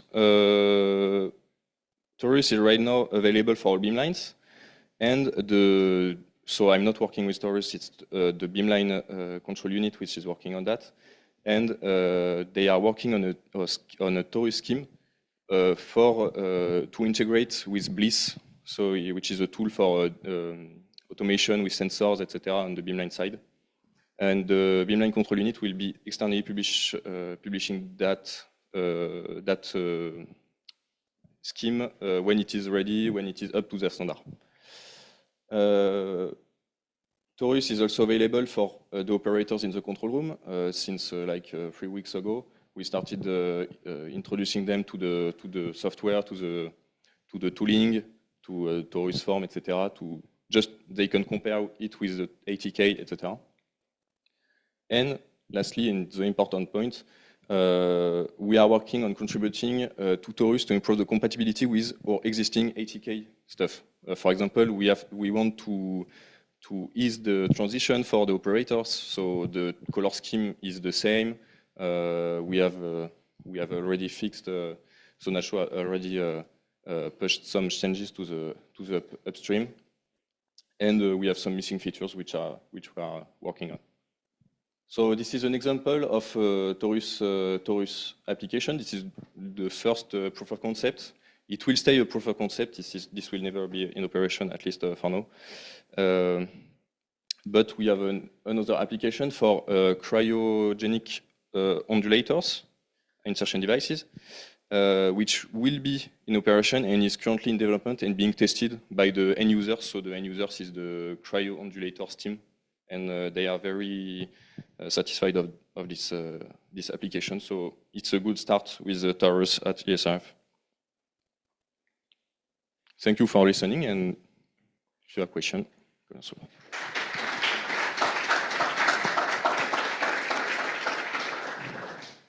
Thank you, Theo. Can you hear me? Yeah. Just in time, so there is not a lot of time for questions, but I would be very glad if you to leave the audience if somebody has anything to ask us. Yes? No? No? If not, we move to the next one. Let's thank Theo again. I think he's...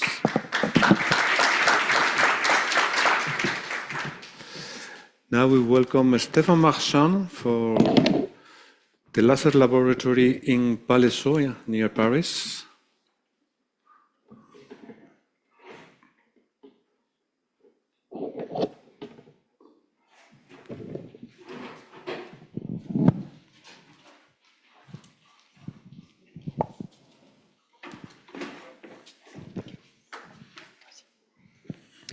Hola. So I'm Stephane Marchand from LULI. Thank the whole ALBA team to organize the meeting, and especially ZB to make room for my slides. So I apologize for the belated lunch. It's my fault because I was terribly late. I will speak on behalf of the whole team from Control Command at LULI. We are currently 5. And so if you don't remember, LULI is located near Paris. So we are 200 meters east from SOLEIL. And the LULI operates 3 different facilities. Apollon, which is composed of 2 targeting areas, the long focal area and the short focal area. And we have multiple laser beams, but 2 of them are at femtoseconds regime, one with megapetawatt power, and the other about 1 petawatt. And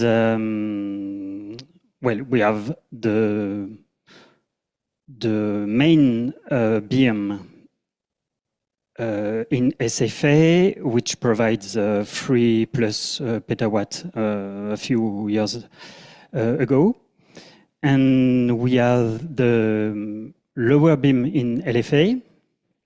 We were looking for 8+ petawatt last year, and also the 2 beams combined in SFA and LFA this year.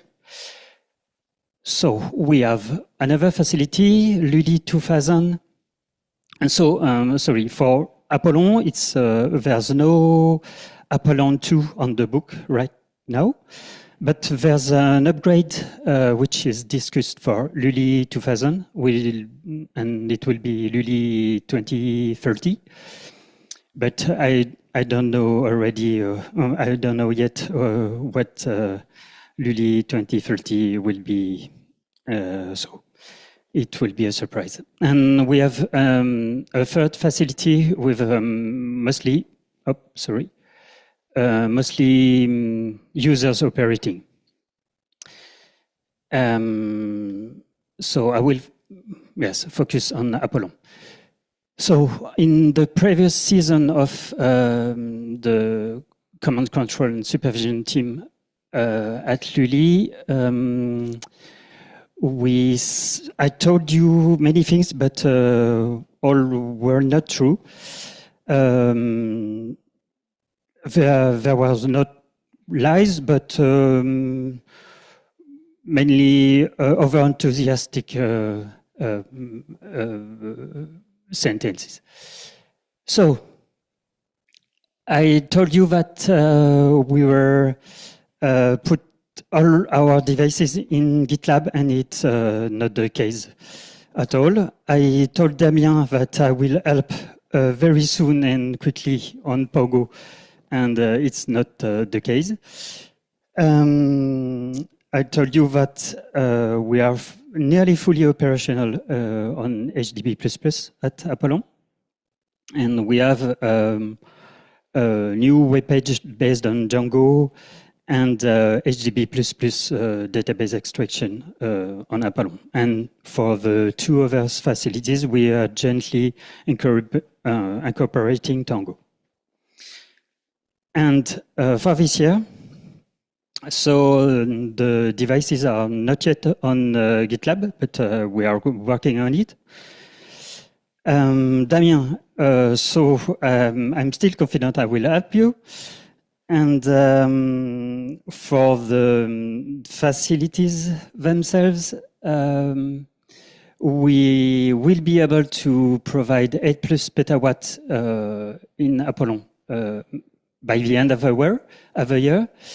We have already the 2 main beams in SFA, and the 2 beams are currently on the schedule of commissioning at the end of the year.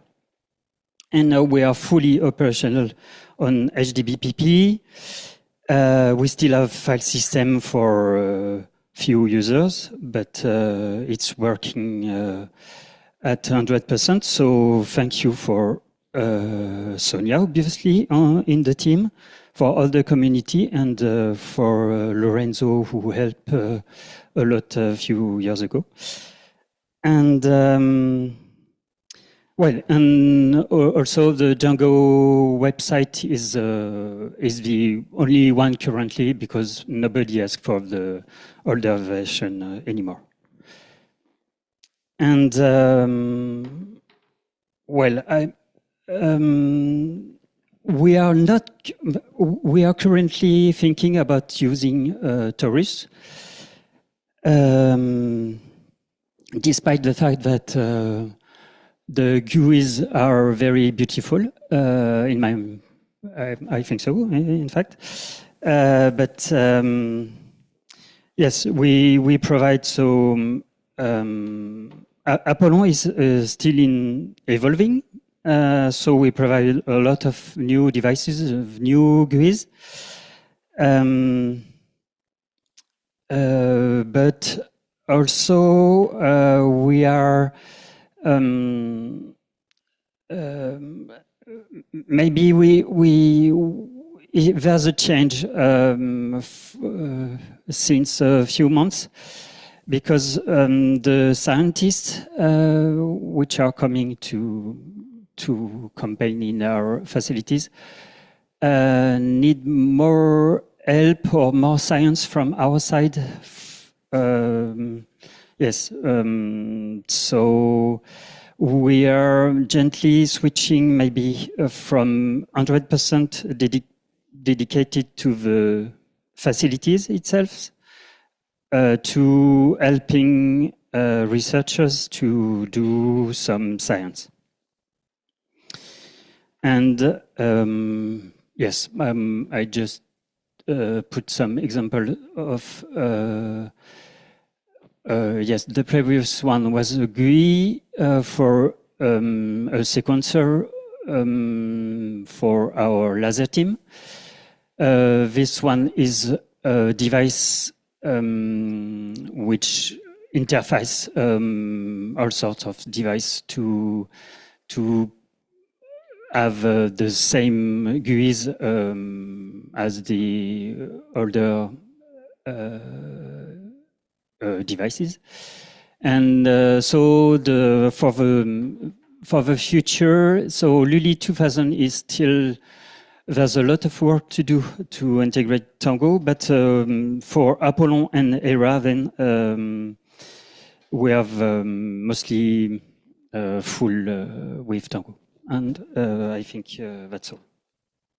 Oh no, another GUI. So thank you.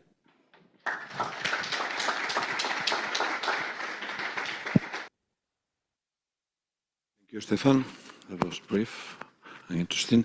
We are running late, so I will appreciate one quick question maybe, and we move to the last presentation. Is there any question? Hello. Please.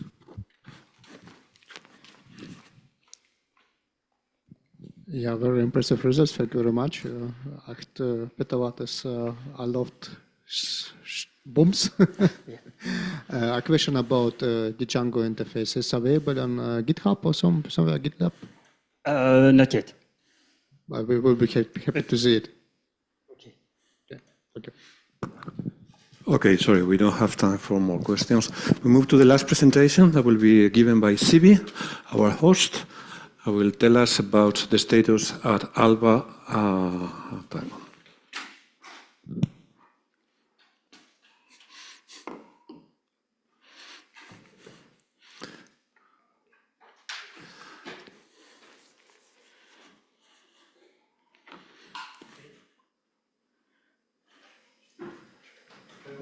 Hello again.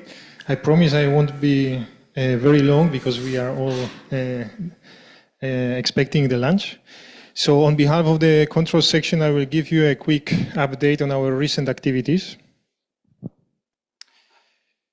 So first, to give you the context, control section in ALBA is one of the 5 support sections within the computing division.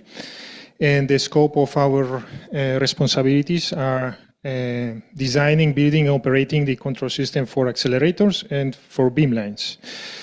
This is underpinned by generic software, of course Tango, but also other projects like Taurus, Sardana, Panic, and also some common tools, for example, for DevOps. And it's also underpinned by the PLC-based systems for the protection systems and also for process automation. As Caterina explained, we are in the ALBA 2 upgrade project, and this will also extend the scope of responsibilities for the controls team. Of course, we will need to build a new control system for the new storage ring, and also control system for the new beamlines, including 2 long beamlines, etc. I will now review the most recent projects for the accelerators related with controls. So the first one is the new digital low-level RF system. So this is the system which keeps the RF signal stable in amplitude, phase, and frequency. and this is implemented with fast control loops. So we have renewed this system. The system that we have comes from an external company called Safran, and is of course based on FPGA, in our case in the micro TCA format. It comes with a Tango device server, which runs embedded on ARM platform with a custom Linux built with buildroot, and is currently running Tango 10.1. And this device server is highly dynamic, is generated from configuration files, and the same applies to the Taurus graphical user interface for this system. Staying with the radio frequency subsystem at ALBA, we are in the project of incorporating into ALBA, for the ALBA 2 needs, the harmonic system. So this will be the third harmonic system. Our fundamental frequency is 500 megahertz, and this will be 1.5 gigahertz. And we will install this system already in ALBA during this year. So we will install 2 cavities in 2 new locations in the storage ring, which will be the final locations for the RF plants in ALBA 2. So currently we have 3 plants in the storage ring, all of them incorporating 2 cavities. In the final location, we will have 3 fundamental cavities plus 2 harmonic cavities. And we are currently working on integrating this system into the ALBA control system.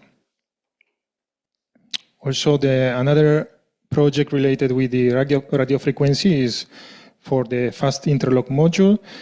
This system will manage the alarm conditions of RF plant in order to stop it and also inform other systems in a very short time. And this is a project currently being developed by our electronics group. It will be based on Kria K26 system on module with FPGA and ARM.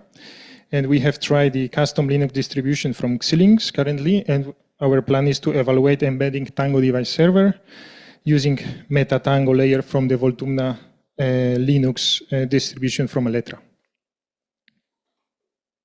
Now, changing the topic to the pulsed magnets, so similarly to the ESRF, the plan for ALBA 2 is to use nonlinear kicker. In our case, this is dual dipole kicker. And we have already a prototype of this pulsed magnet, which is currently installed in the storage ring and being tested by our accelerator team. And it comes with a pulse power supply with its magnet control unit. And we have integrated this magnet control unit into Tango using OPC UA. So we have developed a Tango device server for that. Now switching to beamlines. Last years we were focused on building the control system for two new beamlines. The first one is the fast tomography beamline. It's called FACSTOR. And in the tomography experiments, what they typically do are continuous scans. And in the case of FACSTOR, these are complex continuous scans that were developed with Sardana. They involve multiple detectors, shutter, goniometer, and in our case, the synchronization scheme was implemented with the National Instrument Counting Card. The Phantom camera, the high-speed camera producing data at the rate of 60 gigabit per second, was integrated with the REST server, and data extraction was implemented using dedicated HDF5 file writer. And we achieved the speed of 40 gigabit per second of extracting and storing the data in the GPFS central storage. The other cameras at this beamline were integrated using the Lima library from the ESRF, and the beamline graphical user interface was implemented with Taurus and the Lavu project from DESI. Now a little bit about the MX beamlines. So the new microfocus MX beamline called Shira, its control system was also developed in the last years. So in these MX beamlines, what they do, they also execute continuous scans, which in our case were also developed with Sardana. So these are typical oscillation continuous scans and also X-ray centering. And in case of HI-Jena, these experiments are based on Eiger-2 6M detector, a shutter control goniometer, or XYZ stage for the raster scan, and the synchronization in this case is implemented with the motion controller from Aratec. And what is typical in MX beamlines around the world is to use the MX Cube data acquisition software. In our case, we have opted for the web version of it for HI-Jena. This is also a project initiated as the ESRF and then continue with the MX Cube community. And the HI-Jena beamline, we already use iCAD drag for giving access to the user for raw and processed data. Another MX beamline that we have at ALBA is called Shalok. This is beamline which was built in the first phase of beamlines at ALBA in 2012-13. And this beamline currently is undergoing a heavy refactoring. So this year we will change the diffractometer at this beamline. We will install a new diffractometer from Irelec. We are currently developing Tango device server for it, a Lima plugin for its on-axis view camera. And soon after that, we will also migrate the MX Cube from the Qt version to the web version, and also plan to use iCAD drag at this beamline. The third beamline that I would like to talk to you is the beamline currently under construction, which is called 3S bar. This is a beamline that will be devoted to surface diffraction and spectroscopy experiments. And we plan to open a front end and deliver beam to the optical hatch in November this year.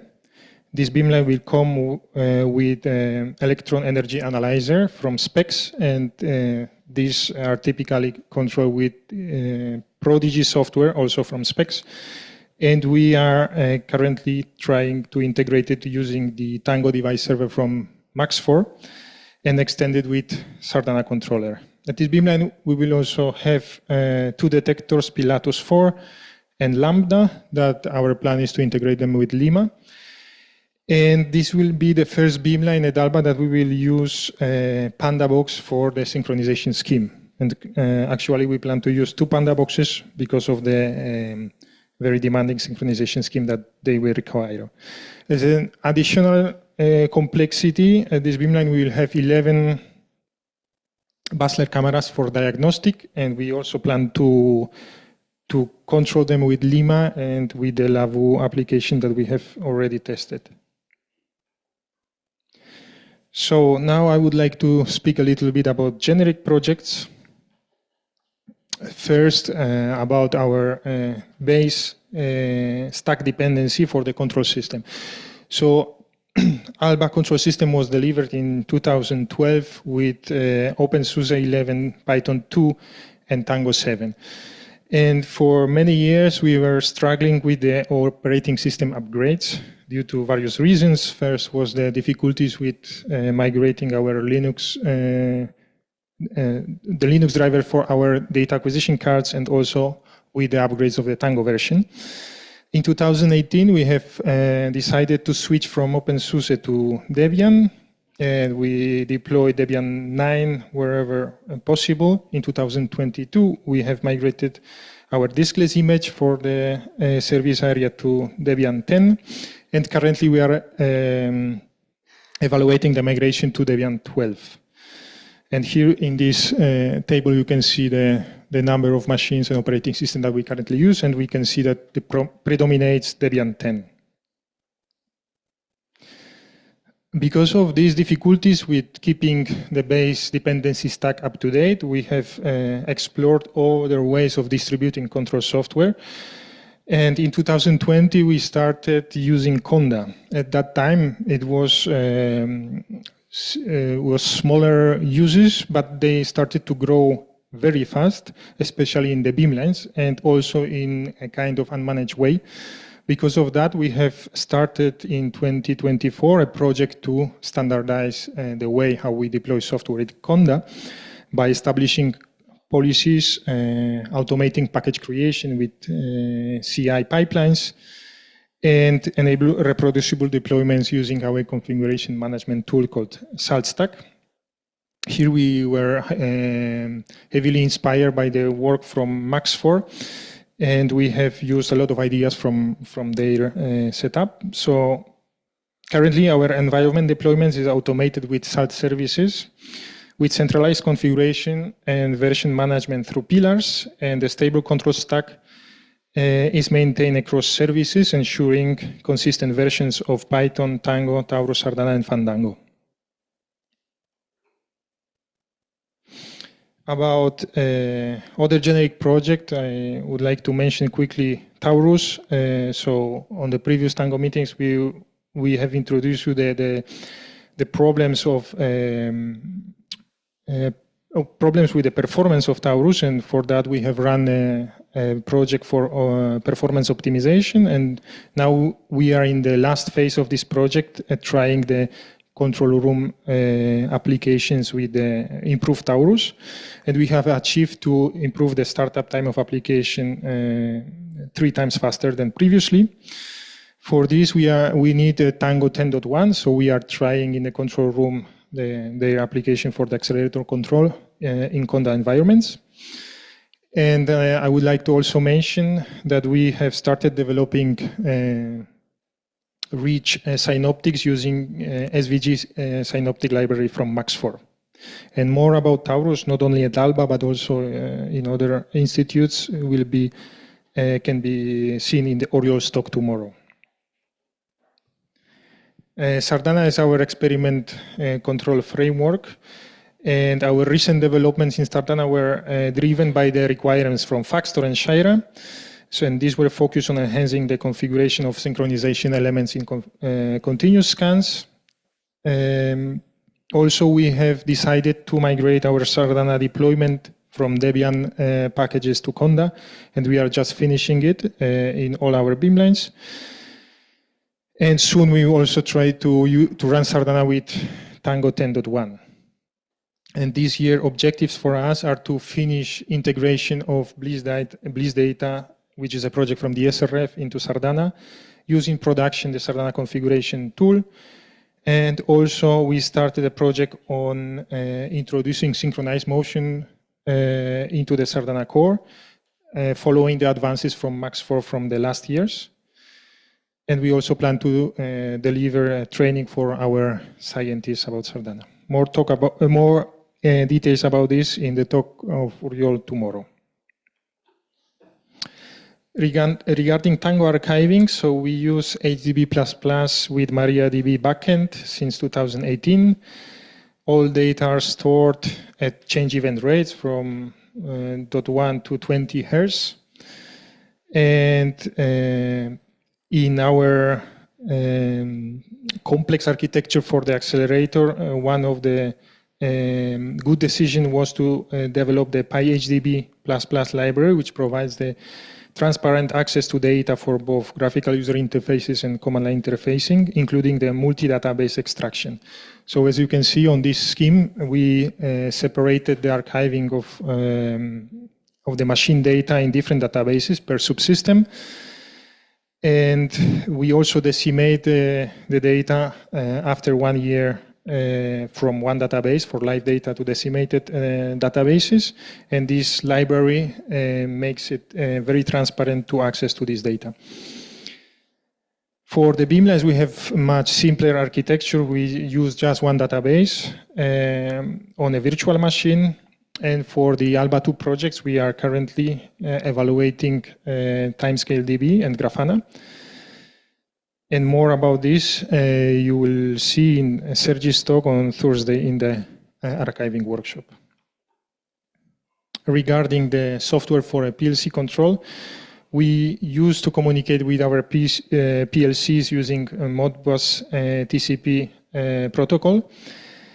And for the ALBA 2, we have evaluated the OPC-UA communication protocol, and we have developed a new Tango device server for that. And you will see more details about it in Emilio's talk tomorrow as well. So I would like to mention the whole team of ALBA controls. We are divided in two principal groups, which is the group supporting the accelerator and another team for supporting the beamlines.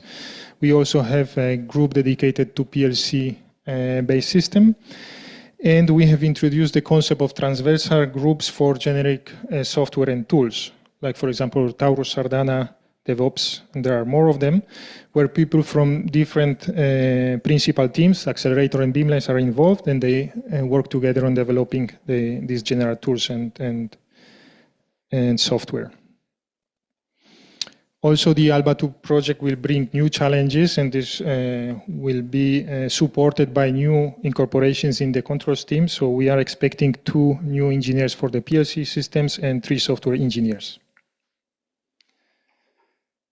So as a summary, I have presented different projects for the accelerator, the new digital low-level RF, third harmonic cavity FIM, and our new kicker.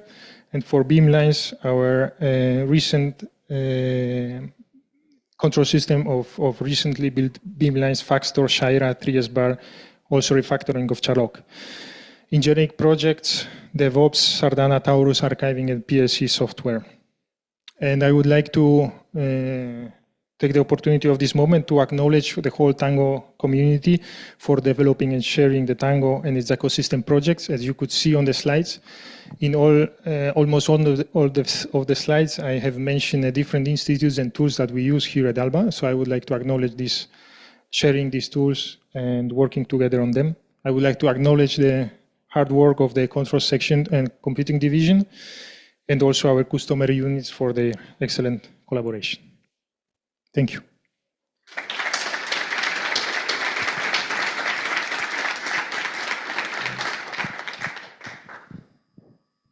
Thank you, Shivi. It's very impressive. That's my main comment. The amount of work that is behind this presentation. And I want to thank, I guess, from the Tango community, all your contributions that they are very well listed there. On the other direction, you thank other people here, but I think we have to thank also all these contributions, Taurus, Sardana, etc., etc. Anyway, I give the ground for questions. Yeah.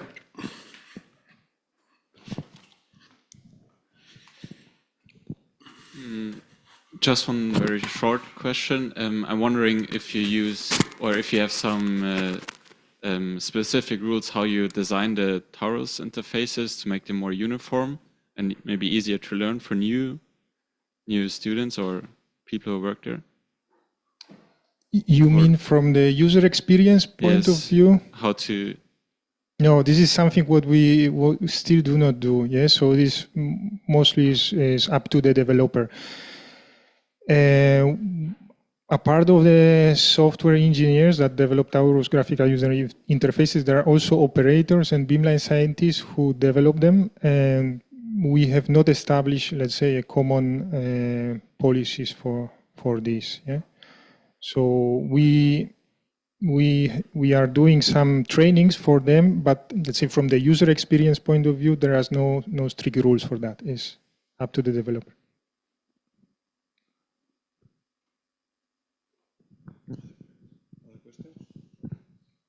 Other questions? I have one that you mentioned, embedding the Tango device server, something you did together with Lorenzo. Do you know how the resources needed on these processors to hold Tango libraries and everything that is needed? So this is something what we plan to do, is still not yet really tried, and it's something new for us. Yeah, so we don't have experience with Tango embedded, but we will try to learn it and evaluate the strategy for ALBA 2. So it will be more like a test bench for doing it this way. Yeah, and I imagine it's complex, and I hope we will take an opportunity of this meeting to exchange with Lorenzo and Alessio about this. From our side is Jairo, who is taking care of this project for FIM, and I hope we will have some time to learn from Elettra on this. That will be interesting for all of us. Other questions?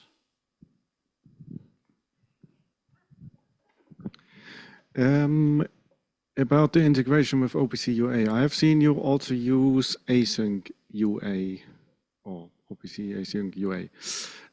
Did you run into any issues with that? Because we use it for a couple of years, and we ran every now and then into issues with resources, communication problems, so on and so forth, and we're actually considering to switch to S2 OPC UA to solve that. Anything on that? Thank you for the question, but I will need help from Emilio and Sergi. I don't know if Emilio is also here. Sergi is here, so he will answer, yeah?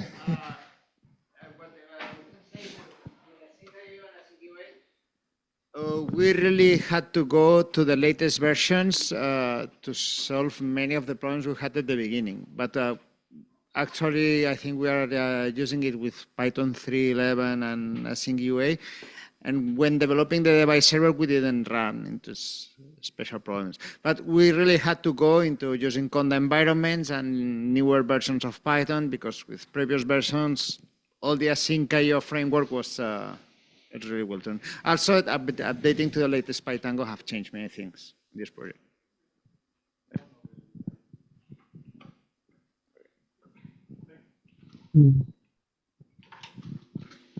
Last question. Hello?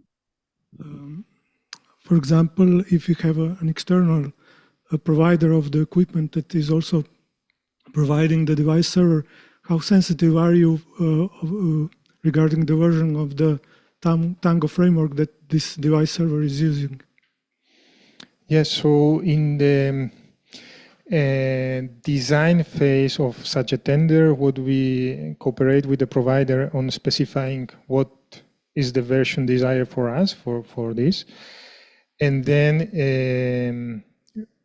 we also try to make these kind of contracts as much as possible upgradable for the future. Yeah, so we try to ensure long-term maintainability of such a systems. Because we would like to keep updating Tango versions. Yeah, so leaving such a system outdated is a risk for the smooth operation in the future. Yeah, so it's per contract, I would say, negotiation or cooperation with the provider. Thank you. Okay, let's thank CB again.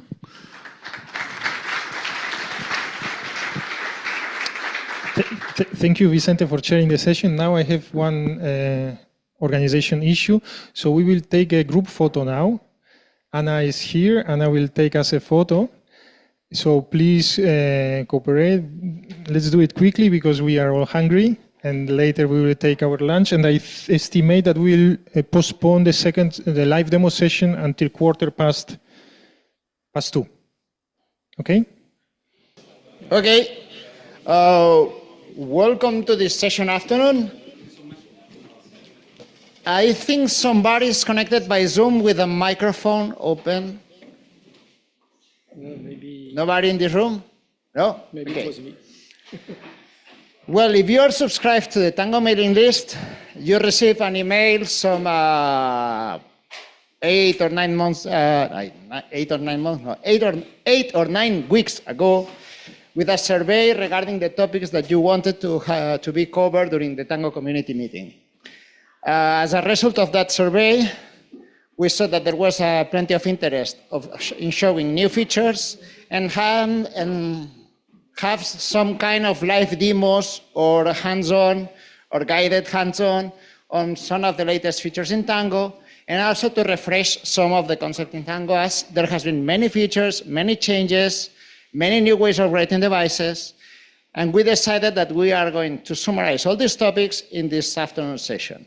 The schedule, we will start with Benjamin, that is our guru for packaging and helping us to easily deploy Tango for development. He will give us a live demo or a guided session on preparing a development environment using Pixie. Then I will do a briefing on best practices in Tango device server development. just a short one, but I will try to mix concepts for newcomers and for advanced users. And later on, well, we will have the master classes, starting with Anton for 1 hour and a half. We'll have a coffee break in the middle and some breaks for questions. And he will guide us through the development of a PyTango device server. Later on, we'll have Thomas Brown showing us how to develop a CPP Tango device server. And at the end, Thomas Ives, well, also with some highlights on the new subscription modes. And at the end, Thomas Ives will show us the new event system performance monitoring. In this way, we want to do a follow-up through the installation of Tango to clients with the latest features in a one afternoon session. So, starting, we'll begin with Benjamin. I think most of you already know him, but he has been working at Max4 and in the Tango community for quite a long time. And he has made a very big impact in the way we distribute and we install software in the Tango community. So I give the word to him. With the mic.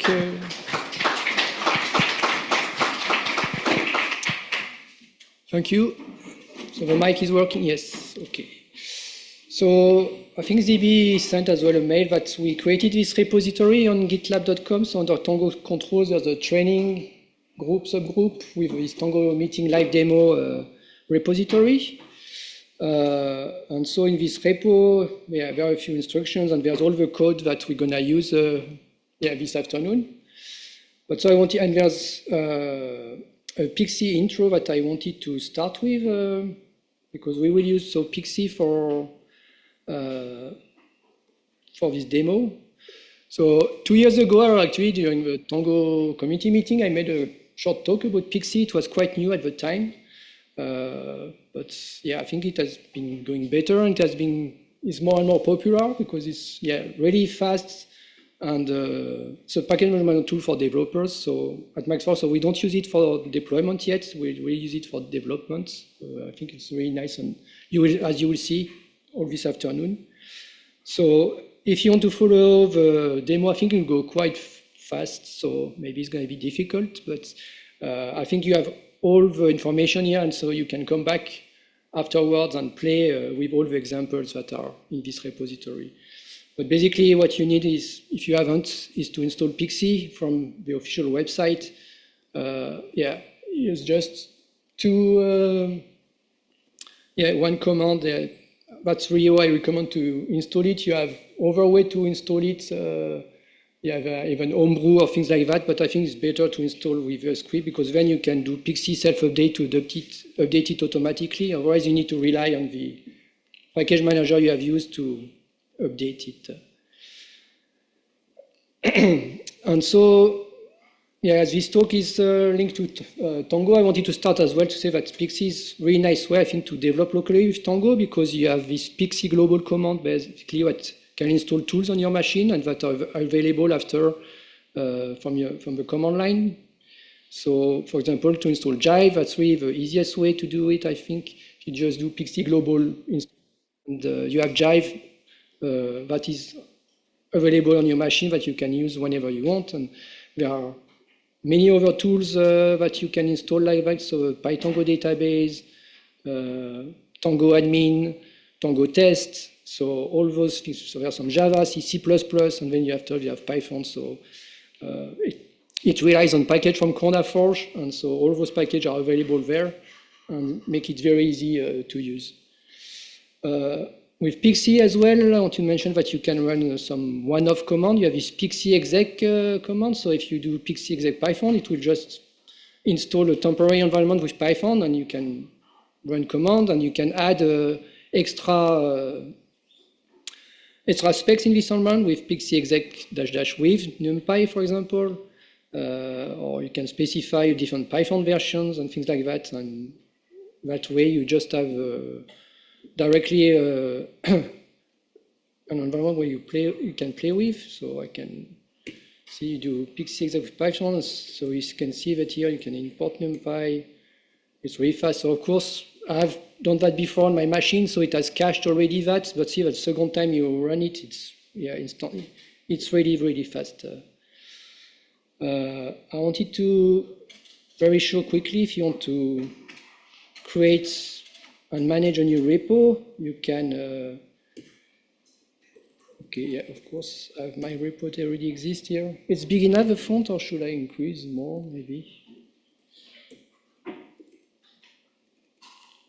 So if we Pixie needs my repo, so it's creating this my repo with those files, and especially everything you have is this pixie.toml, so it directly puts the name, Conda Forge name, the platform that is supported. So by default, it only puts your platform, but you can add any platform, and it will create log files for those platforms as well. And then you have this pixie add command, so you can add PyTango, of course. And it will automatically so update that file, and it will create as well. So under Pixie env default, you have now this. So now you can run, if you do Pixie run Python, you have your environment with, you can import Tango. Oops. So, and then you have some cool thing as well. You have this task. So if you run Pixie task, add, so that's the name of the task, Tango info, to run this command. Then you can just Pixie run Tango info. And basically it's just a shortcut, an alias, but and after, of course, you can edit directly this file, this pixie.toml file, to add everything you want manually. See, the task is just Tango info, and you pass the command, and you can have dependency arguments and things like that. And that's kind of some things that we're gonna use. So in this repository, so if we go to the training and we look at the README, if you have a repository that already has basically a pixie.toml file, you don't really need to do much. You can just clone this repository, and then Pixie run some tasks that are available, and it will do everything for you. It will install the environment if you don't already have it. So that's what I'm going to show you here. So, okay, so if I do a git clean, you see, it's like I have a clean environment. I don't have any .pixie directory yet. I haven't created anything. It's like a clone from gitlab.com. And so here, what usually I do, you can do pixie run. It will show you the commands that are available that you can run that are defined in this pixie.toml file. If you want more information, you have this pixie task list. And if the task was given a description, it will show you. So for example, okay, see that this pixie run check, it's something you could run in CI. It's running linting and running the test suite for the Tango device.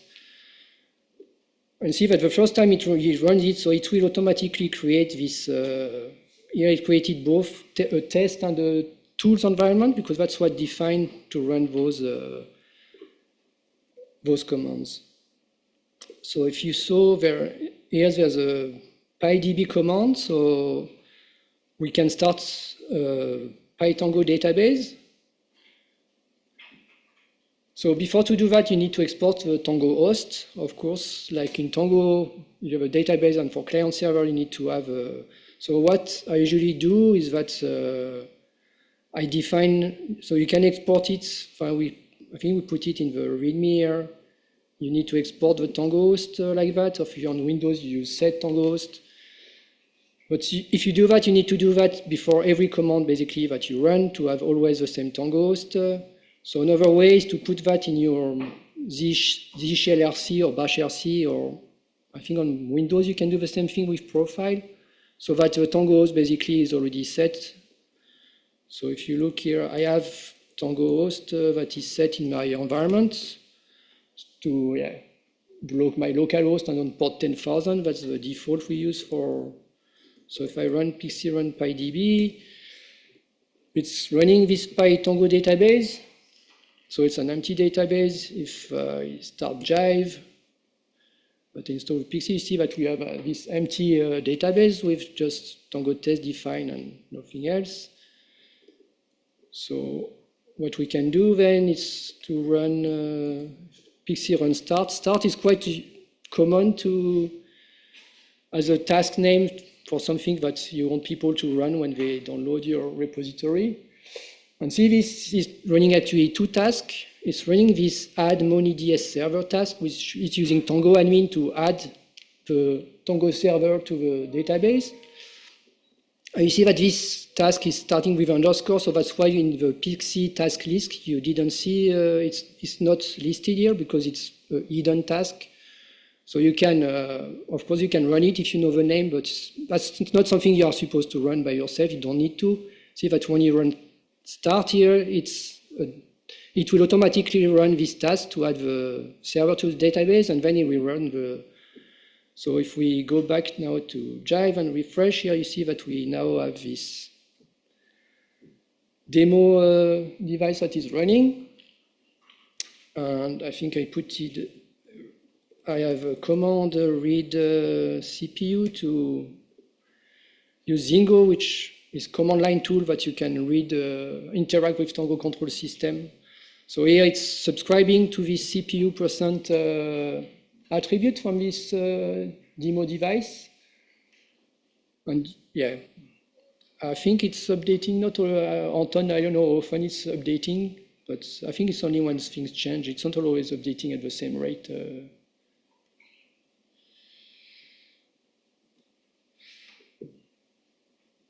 So that's one example. After there was some other tasks. So there was this start with averager. So you can, this is an example to show that you can even a very complex task. This is actually, so it's doing different things. So this one is using JSON to Tango. So it's from dsconfig to Tango admin. I think it's nice to add just one device to a database. But if you have a bunch of devices, you can have this JSON format to automatically and add things to the database, and that's what we are using here. So I wanted to show the Tango admin task, but in this case it will not be needed because we can directly add all the servers that we need. If we go here and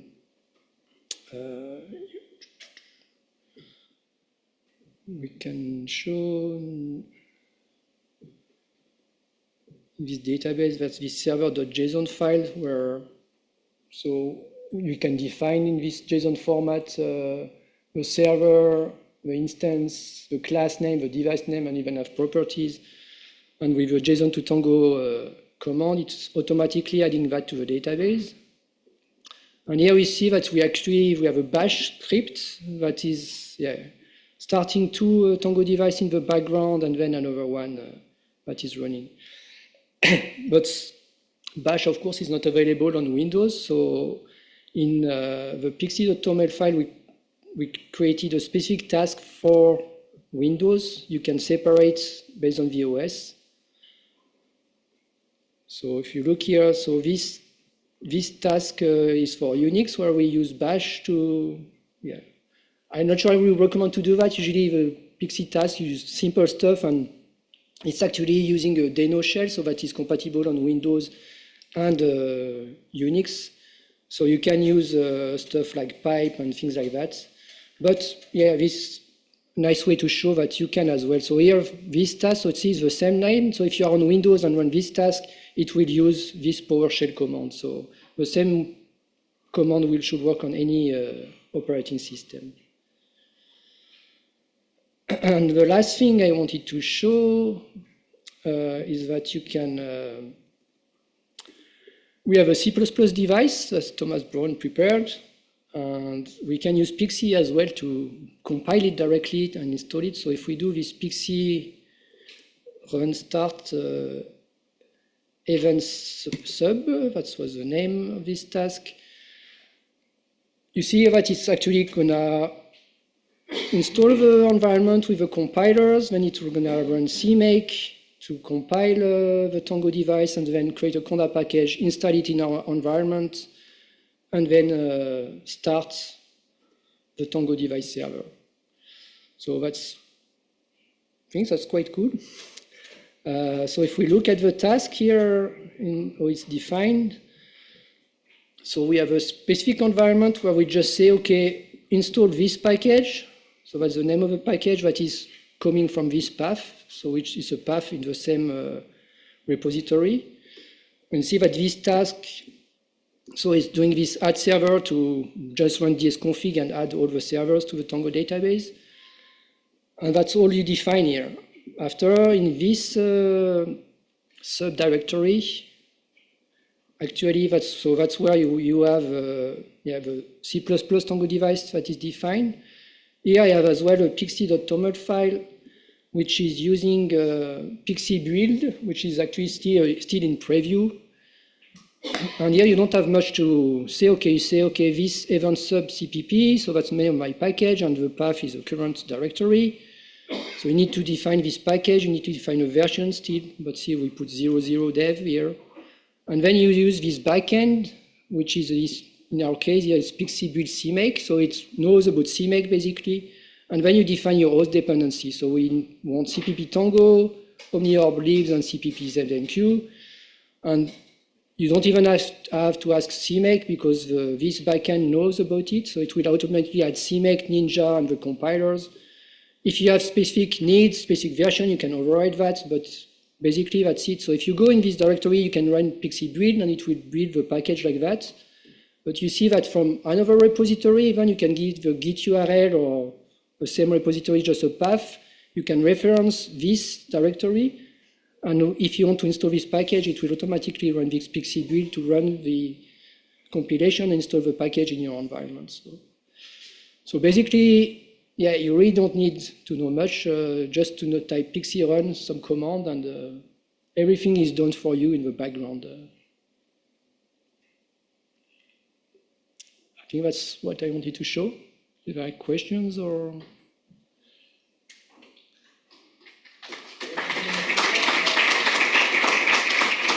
Well, it's time for questions, so I will come.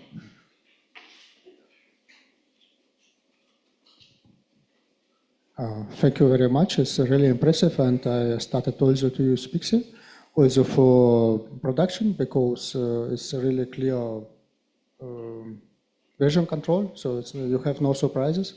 And I have one question: have you some experience how it's interoperate with Tango Starter and Tango Astro at Windows? So how to start a Pixie task from Starter? I don't have much Windows experience, unfortunately, so I'm not sure I can answer.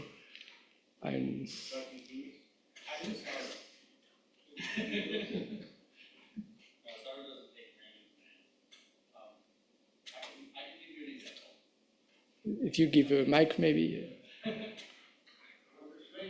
No, I won't explain it because it would basically going into the starter and reading the code of C++ like it's coming from user bit. Okay. Yeah.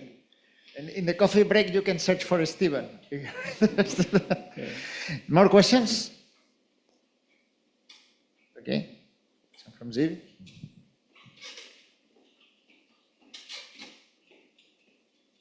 Thank you, Benjamin. I have a question about the Python database. So I see there is quite a lot of activity in the repository. What's the status of the project? Is it something what you use in production? No, it's really for development that we use it.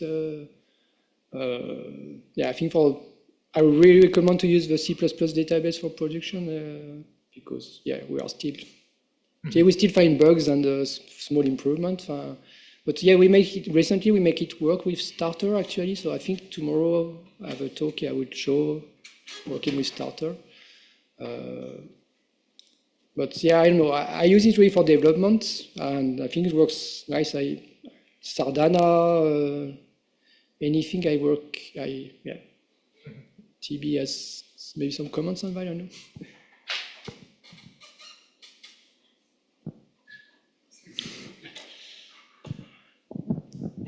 Yeah, thank you. So I'm the maintainer of Tango database, and this is really great that there are now multiple implementations of the Tango database device server interface, because that really helps in finding bugs as well on every end.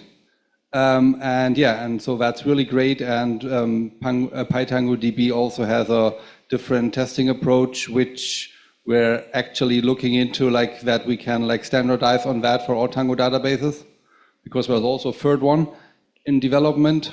So this is really great. And I cannot comment on if PyTangoDB is ready for production, but yeah, so it's going in a very good direction. Yeah.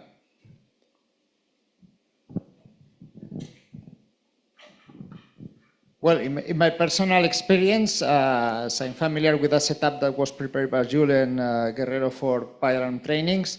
It's very, very useful for trainings. Yeah. And we have the repo. So all these scripts that have been shown by Benjamin, if you want to try an installation for following up later, Anton talk. Thank you very much, Benjamin. The Pixie run test, did it run a linting before the test? So I don't remember which task. CI did actually this check. Yeah, it's just depends on these two stacks, link and test. So linting, yeah, within prec, it's implementation of pre-commit, basically the same thing. And test, basically, it's just with PyTest. Okay, all right. And you said you're using this in your CI? No, we don't use that. Actually, this, I saw on prefix.dev, they had a blog post, just when I was preparing that, which I think was cool, because they said, you could use that, local for C portable CI, and that's what I took inspiration. They say that's true that in CI, if you use GitHub, GitLab, often you have your own script, but you could really use Pixie, and in some repo we do that, because then you just Pixie run check, and everything is in your pixie.toml file, the command to run, and then you can do that locally as well. You can run that in CI, and you have the same thing. And so I think it's It's true that at Max4 we have a specific job for that runs pre-commit. We don't depend on Pixie for that. And but I think it's a nice approach to do.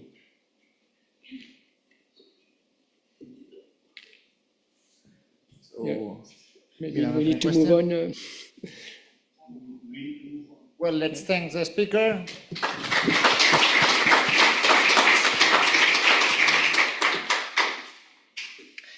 And now let's move on, as we have come back a bit later from lunch. Let's go to community meeting.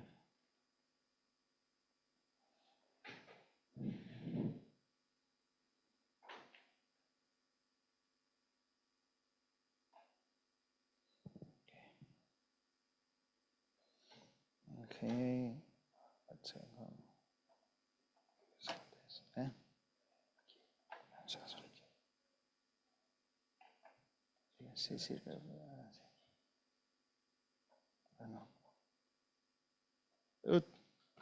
Okay, it's like making a spoiler because we are we already have seen everything. And I have the pointer. Okay, Tango device design, highlights and best practices. We are making a bit this presentation to make a refresh of old and new features in Tango, because actually there are many different ways of developing Tango. We used to describe always Tango in the old presentations as a software bus. So we have the typical line in which we use Tango as a middle layer to connect all the devices in our system and our graphical applications. But since then, Tango has changed, and we now have much more complex systems. This is a diagram from ALBA, but in every institute that we have in the Tango community, we all have started developing layers and layers of Tango devices. So we don't have anymore a software bus, but something more like a rich ecosystem of tools sending messages up and down through all the ecosystem.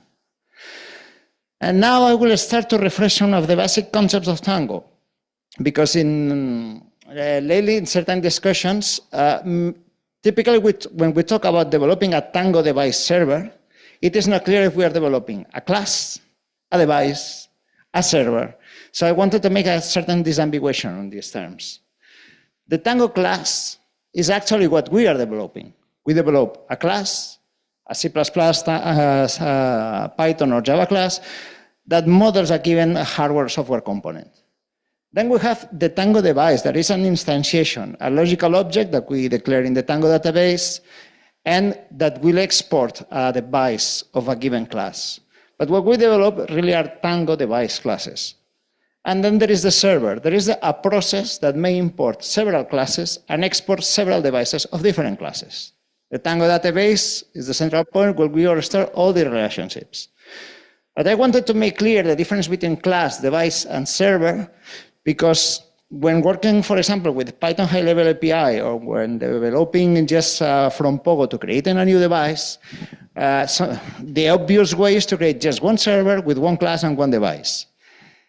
And in reality, the Tango model is much more to have many classes and devices within the single process, which sometimes is more optimal.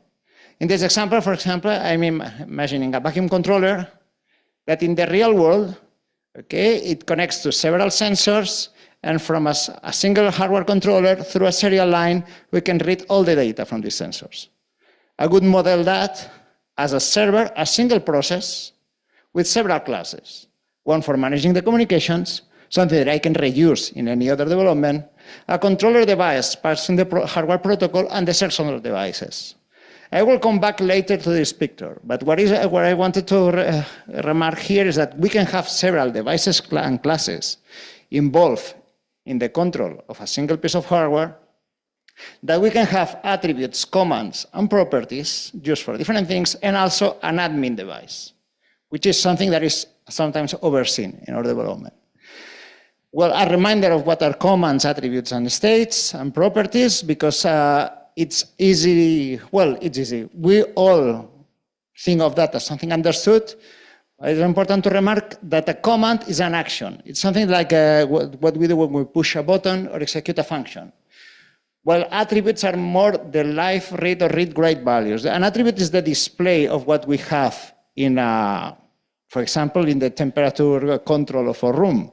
And so we do not typically use a command to execute continuously to update live data.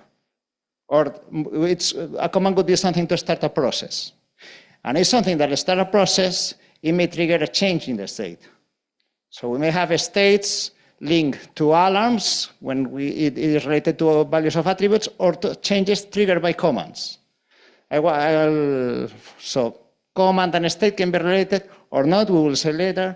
But I also wanted to separate attributes from properties, because while attributes are live data, properties instead will be the configuration of our device. And this is something that is sometimes hidden when we work with high-level APIs.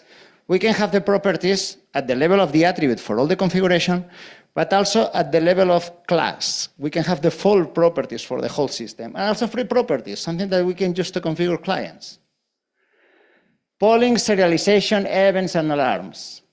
This is more specific. When I have mentioned the admin device is this little hidden machine that we have inside the device servers that allows to automatize many functionalities within Tango without having to write code for it.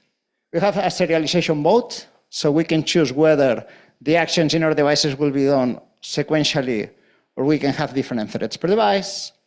The polling mode, in which we can choose the number of threads doing the polling, the size of the buffers in which we store the values, the pushing of events within these threads, whether to read all attributes together or split the reading. And of course, we have the Tango database and the admin device managing all of that and allowing this to be codeless actions. These are many methods that are sometimes overseen when we write with a high-level API. We have the init device and the read attribute on the command that is obviously created because we want to have a command to read an attribute. But we have many other things. We can have custom methods for state and status. We can have dynamic attributes, so attributes that are created automatically when we init a device. So an attribute is not something static, it's something that can be added and removed. Read attribute hardware, something that will allow us to group the reading of attributes, which is very useful in many cases, to control whether the reading an attribute is allowed, to push many different types of events, not only change an archive, and also a method that is commonly overseen is the delete device. If we properly write the init device and the delete device, we can safely restart devices without having to kill or restart processes. This is something that is sometimes overlooked, but if having devices that are really able to clean up the environment and restart without having to kill the process, it really solves many of the reconnection problems that we typically deal in Tango. Continuing with the presentation, there are some other things I wanted to show, because for updating the device state, I have mentioned that we can have the methods related to commands. This is a very good way. In Tango, there is a common discussion regarding how to deal with long commands. When I send a command that is taking so long to execute that it will time out all my clients if I'm waiting for the result. There are many solutions to this problem. SKI has developed a very good algorithm to solve this problem, and every institute has their own way to solve this problem. But many times, it's allowing the command to trigger a change in state. So you don't need to synchronously wait the execution of the command. You can just wait for the state to change to know if it has worked or not. Also, well, we can have the state changes with the attribute alarms, as I mentioned. But I wanted to remark that a very good thing that, well, a thing that we really should do is use set state and set status to always provide verbose information on any error occurring in the devices. Okay, typically we could rely just on the automatic states. So having init, having alarm, having on, and nothing else. But it's very important that we use the status to show whenever a device is having an error. Okay, and there are many places where we can update the states, but always execute hook will be a common place. Now I wanted to review, as I'm halfway the presentation, several patterns that we use to develop device servers. Just to remark the way that not everyone writes device servers in the same way, and we can have many different ways to access the hardware. The classical pattern, what just works for most of the devices that are network-based. We can have every command or read attribute accessing the hardware and returning a value. This is what we typically do when we write the high-level with the high-level API. So we just rely on methods serialized by the Tango monitor, so there are no logs and there are no concurrency problems. If we configure the polling and we use events, we will just get asynchronous communication with clients for free without having to write any code, and everything will be configured in the Tango database. And clients will return fast because they simply get the last poll value, and the hardware refresh is quite simple. But then there is a typical problem that will happen whenever we increase the number of attributes, or we want very fast refresh, or we have a long access time. There is a limit because of the serialization. Obviously, we want to refresh 10 attributes at 3 seconds, and every attribute is taking 100 milliseconds to refresh. This approach is immediately broken. So then we have to go for new models. The group attribute readings. In this model, which is not so commonly used, but it's available in Tango since a decade, all hardware communications can be grouped in the read attribute hardware method. This is a method that is called by the polling algorithm for all the attributes that have the same period. So when it is called a read attributes, in which we can get this method, read attribute hardware, called with a list of attribute IDs. So we can put all the reading of attributes together and optimize the communication. This is very useful, for example, when we are reading everything from a list of addresses in a Modbus device. It can be very useful also for devices that are reading the streaming from a device that is just sending the data through the network, and we are just reading whatever is in the buffer. And we can use different polling periods to group the attribute readings in bunches. So it provides already a good optimization of the previous algorithm. But yet, we may have a slow hardware, and a slow hardware on which even reading all attributes at once, we will not have time enough. Then we go to another pattern, internal threads and callbacks. Okay, in this way, we are just getting to the conclusion that for fast hardware, or when using drivers that are based on callbacks, which is typical in data acquisition cards, for example, we will develop our acquisition completely outside of the serialization model. When we acquire typically from an FPGA, for example, or from a data acquisition card, we will have this callback that is executed at a certain time, and what we will do is read everything on a thread, put everything on a cache, and then all our read attribute methods will just read from a cache. That would be the approach to follow whenever we have this kind of processes on which either the hardware is too fast or either the hardware is too slow, and we cannot rely on the polling thread for updating. It's better to implement our own thread. In these cases, what is important is because we are outside of the serialization model, we are not protected anymore against concurrency. So we have to use this Python decorator or this C++ object to ensure that we don't have issues with synchronization. There is a very good documentation online on how to develop in asynchronous and non-serialization modes. And Anton, during the next session, will show us first how to write a serialized device server, and then how to write a fully asynchronous device server. If the hardware is asynchronous, okay, we can add also a low-level device to convert it to synchronous. As one of the approaches that we can follow. And this is the next step. Because also, one thing that we may want to do if we don't want to deal with threads is just delegate the work to another device server. That it's another thread that we can control by Tango, that we can set up all the polling periods codeless, and we can use the events and all the functionality provided by Tango. In these cases, Tango devices can just create proxies to another device, what we call as sub-devices, and will be stored in the Tango database. A great feature of Tango is that whenever we build this pyramid in several layers that I have shown in the beginning, Tango keeps track of all of that. So we can really follow the relationship between devices. Here we have different models. We can have a controller device, what I have shown before. So it's a pure Python device that delegates all the hard work into another device server that is running all the long operations, and the controller device is just getting the results. It can be asynchronous, and it can just read the result from dynamic attributes and data-ready events. So it can just delegate all the long work. We can have facade device, something that is very common in all institutes. We have our own implementation here at ALBA, but also Max4 has its own implementation that it's used by many institutes. In this case, the devices collect data events from other devices and calculate new attribute values. We also can have the composer, which is a typical also pattern in which we generate something like a Tango group. A Tango group is a proxy within the Tango system that summarizes data from many devices.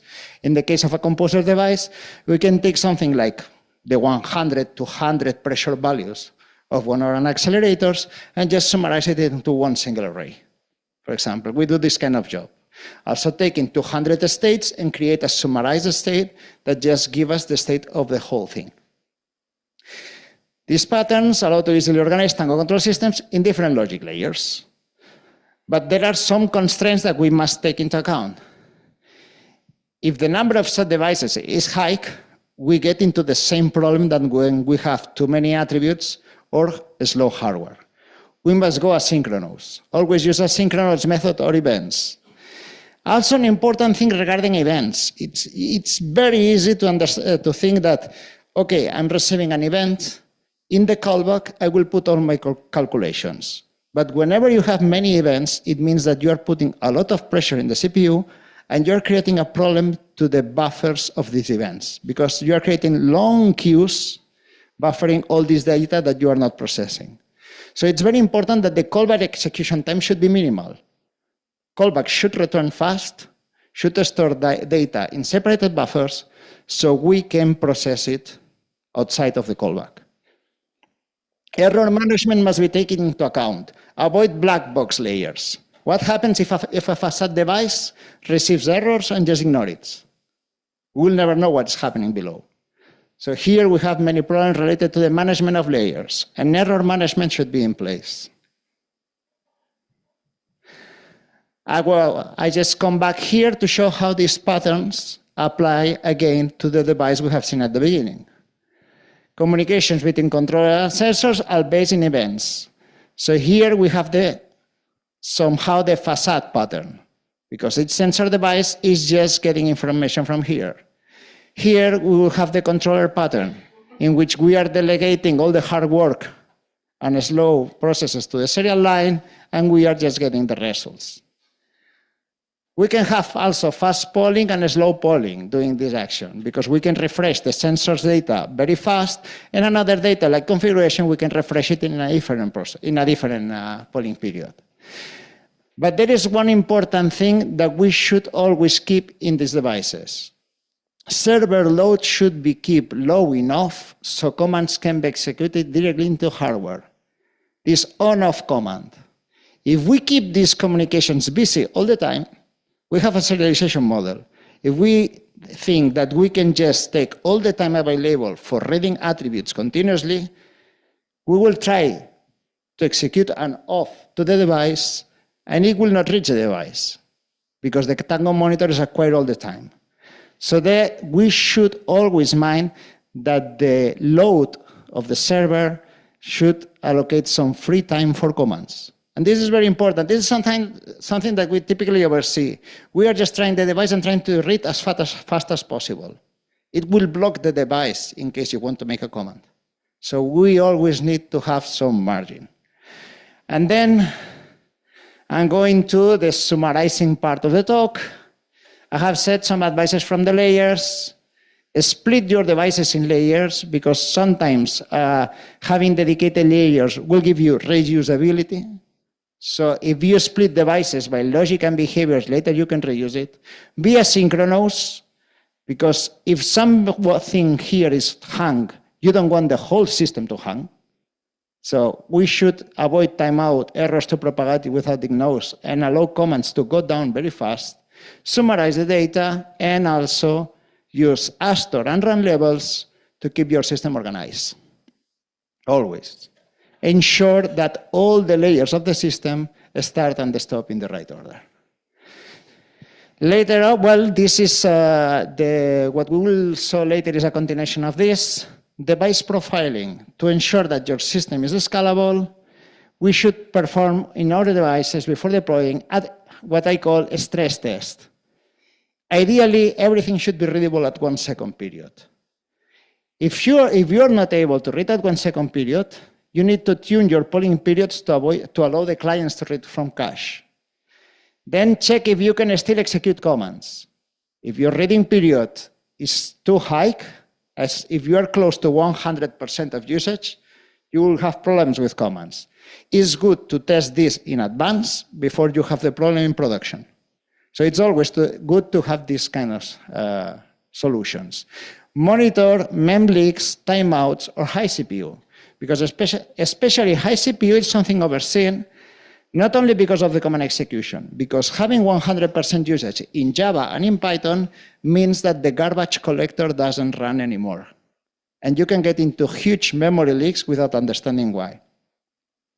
And also, again, things may and will fail. All devices will fail eventually, but should not hang.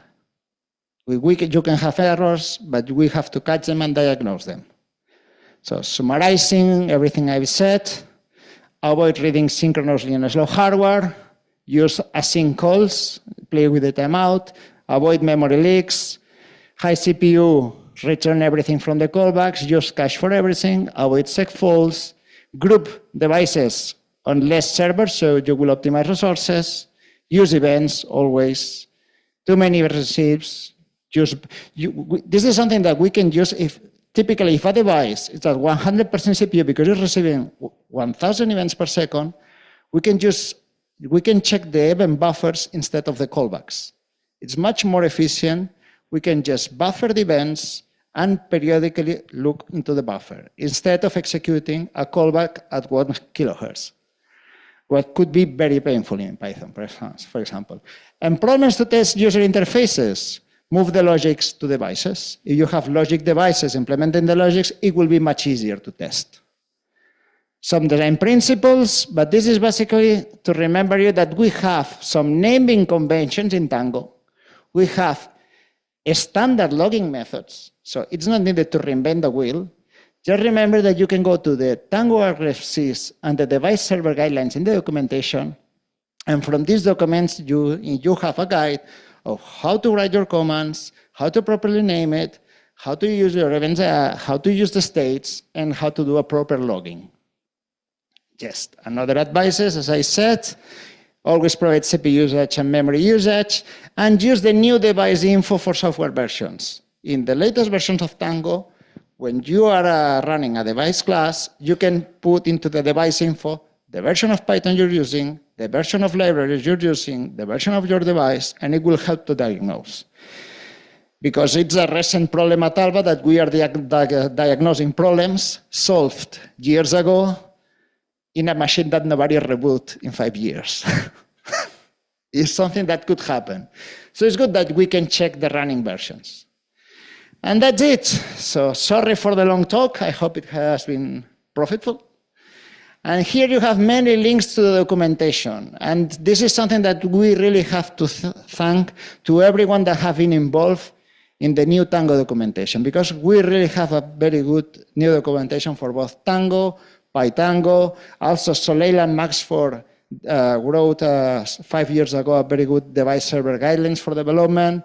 And I think it's worth to thank to all the people that have been involved in that. And that's it.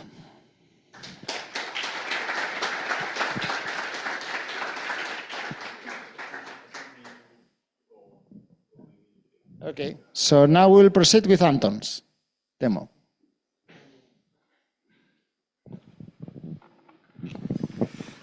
Okay.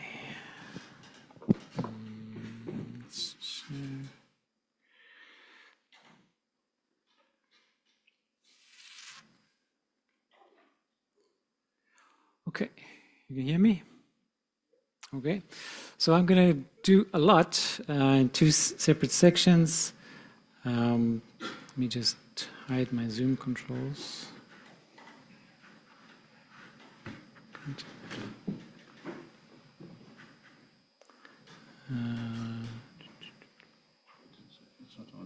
Yeah, but I can't see my screen. This one. This one. Okay. Mm-hmm. So the first part is going to be looking at a synchronous Tango device server, and then after the break, we'll look at some async I/O changes to that same device server. So if we use Pixie to start our device server, and we use Taurus device to see what's up there. What we're going to build today is a Tango device that reports on the CPU, memory, disk usage of your own computer. I can't make Taurus any bigger. So this has got some history of your CPU, your memory. We can make it go faster. So a simple Tango device, but it shows some interesting problems that we have to solve when we're implementing Tango device servers. In the README, there's a little diagram. I think that's big enough. Okay. So that Taurus GUI was our Tango client, and it's connecting to our Tango server here, which we're calling the resource reporter. Later on, we'll make an async version of that. And then there's this data access layer. So one of the important things or patterns to use when you're making a Tango device is to separate the logic that talks to the hardware or talks to your data source into a separate class or separate library so that you can test that in isolation. Ideally, you shouldn't have any Tango dependencies in that code. And maybe you want to reuse it for something else later. So it's a good design. In this case, we're using the PSUtil library to actually talk to the OS and the computer hardware, see what the CPU usage is, battery, memory, disk, all those kinds of things. So this is the device server that we're going to run, and this is the device class we're going to write. So in that Git repo, I've got a lot of commits, and I'm going to sort of move through those, starting with the oldest ones, and show you the development as it progressed. So, is it big enough? The text okay? Bigger? Okay. Let's do view. Sorry. No, this one is different. Sorry.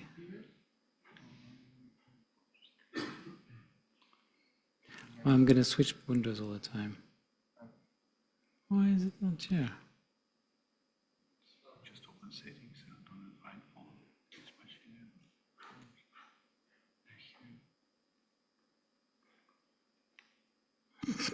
It's big.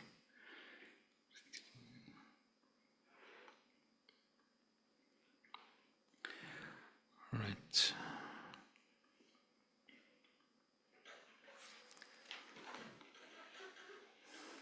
So we go back to the data access layer. So this one's pretty simple. The details are not too important, but we've got a class that holds all of the readings that we'll get for each sample.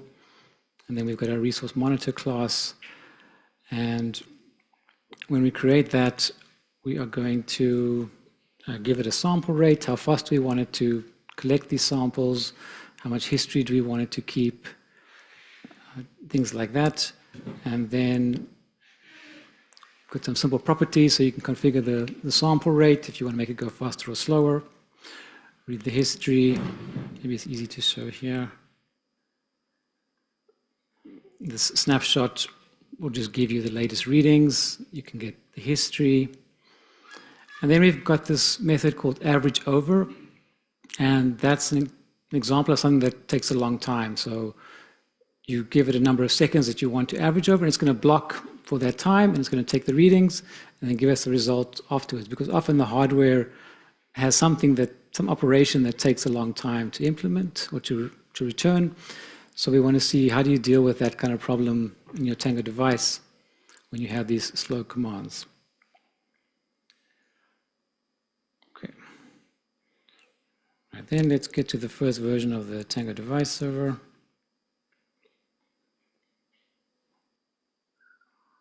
Is this back?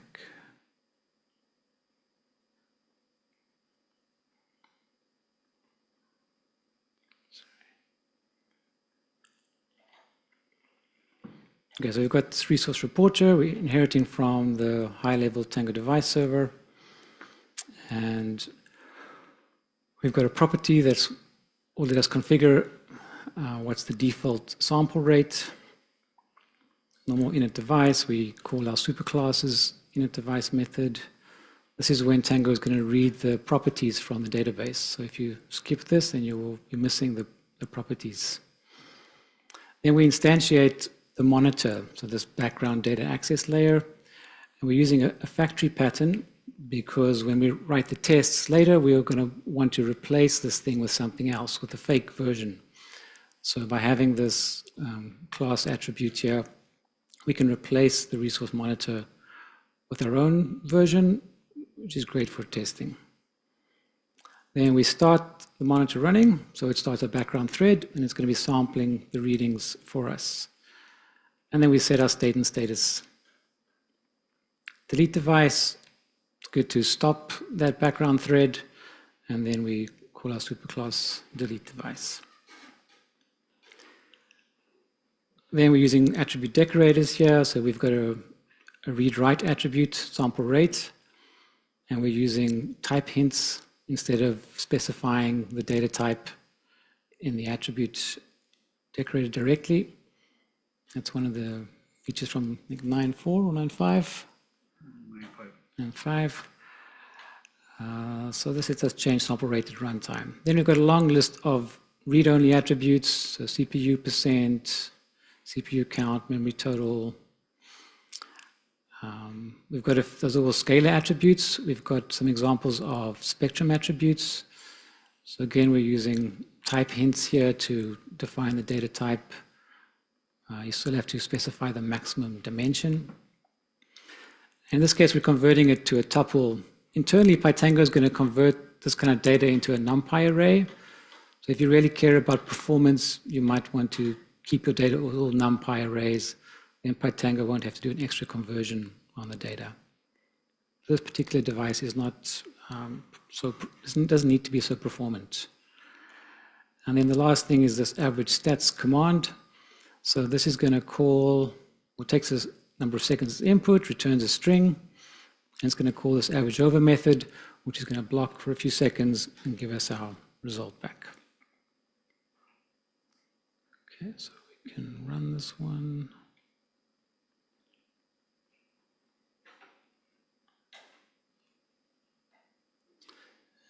And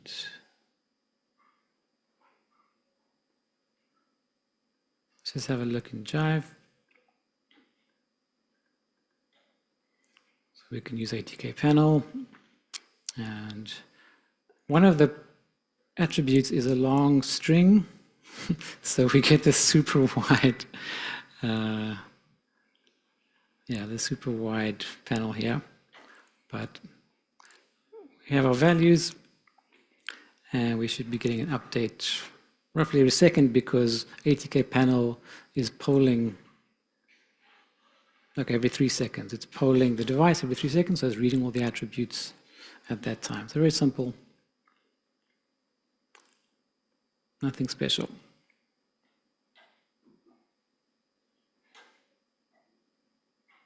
Okay, just check what next. All right, so the next part is going to be the tests. So let's have a look at that.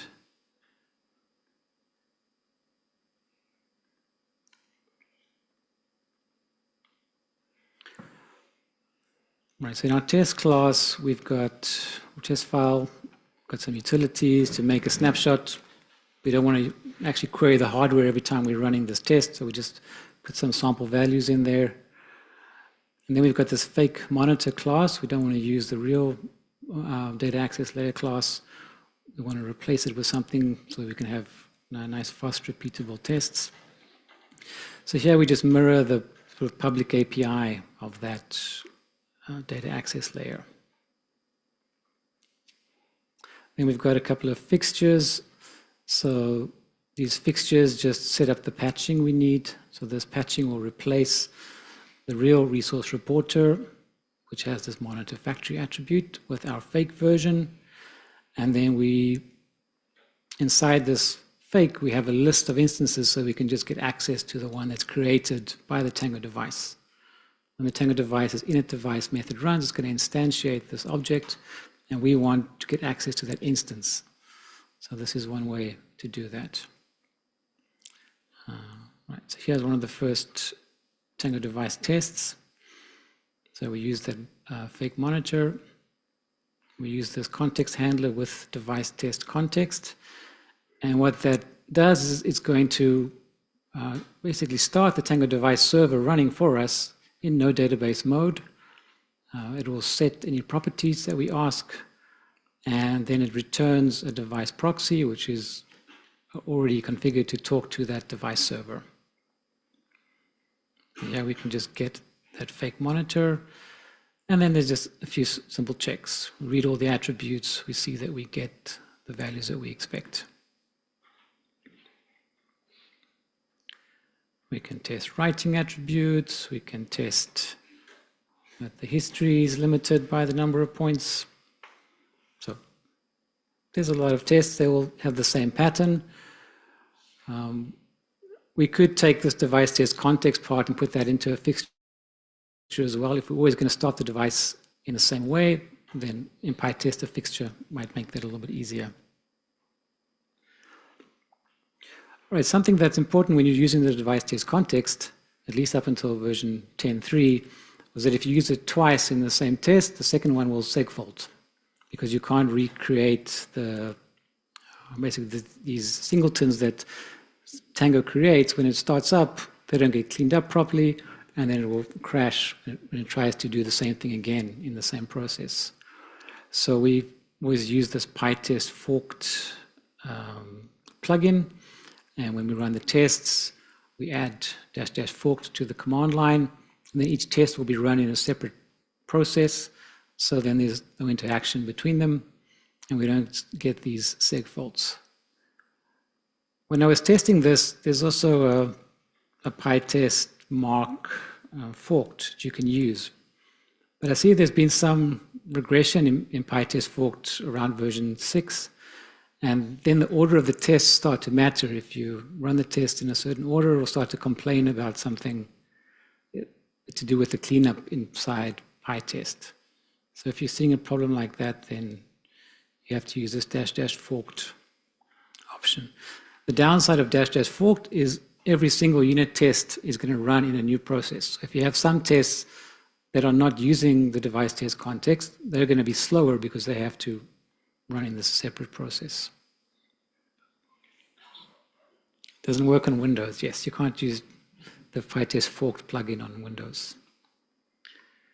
Okay.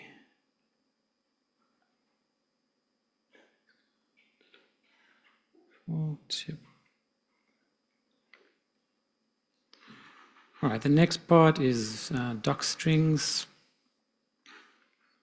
and logging. So maybe I'll just show you the diff here. Most of you are probably familiar with this, so you can put doc in your device properties. This you will see if you're registering a device in Jive with the wizard.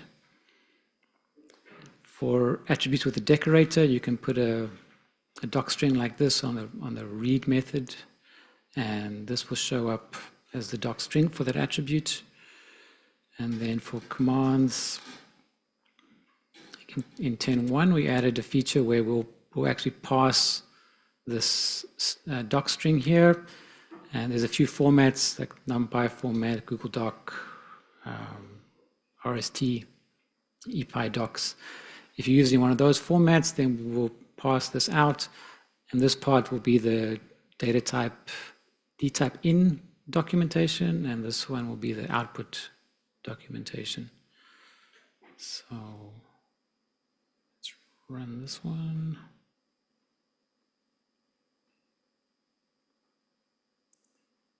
So if we look in Jive,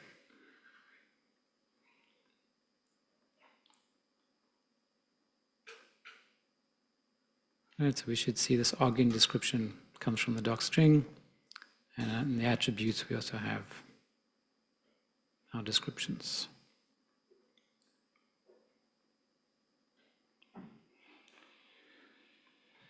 Okay, logging. So you probably know these decorators. There's debug it, there's info, it's warning an error. If we put that on a method, then Pytango will log the entry and exit from those methods. We should probably make it log exceptions as well.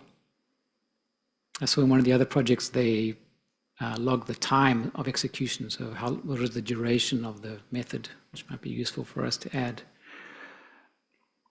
Then there's something like error stream and info stream, warning stream, all those kinds of things. So if you want to add your own log message, this is going to the Tango logging system, then you can do something like this.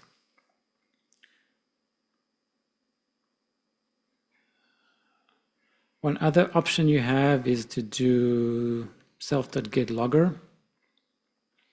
So this gives you a logger object, which is almost like a Python logger, but not quite.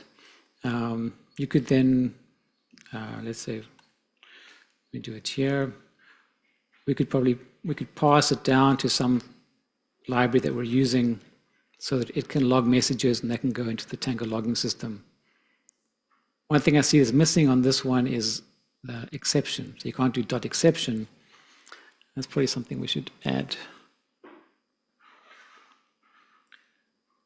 So that's a few different ways of logging. If we run our device server now, we should see some lines like this. So this arrow to the right is entry to the device, in a device method. The arrow to the left is exit. if we read one of our attributes, right, you'll see the entry and exit. Something I didn't show you. There's some arguments you can add to this debugget, which lets you show the return value and show the args. So if you want the log message to record what was the input argument to the function, show args. If you wanted to record the return value, you can add show ret.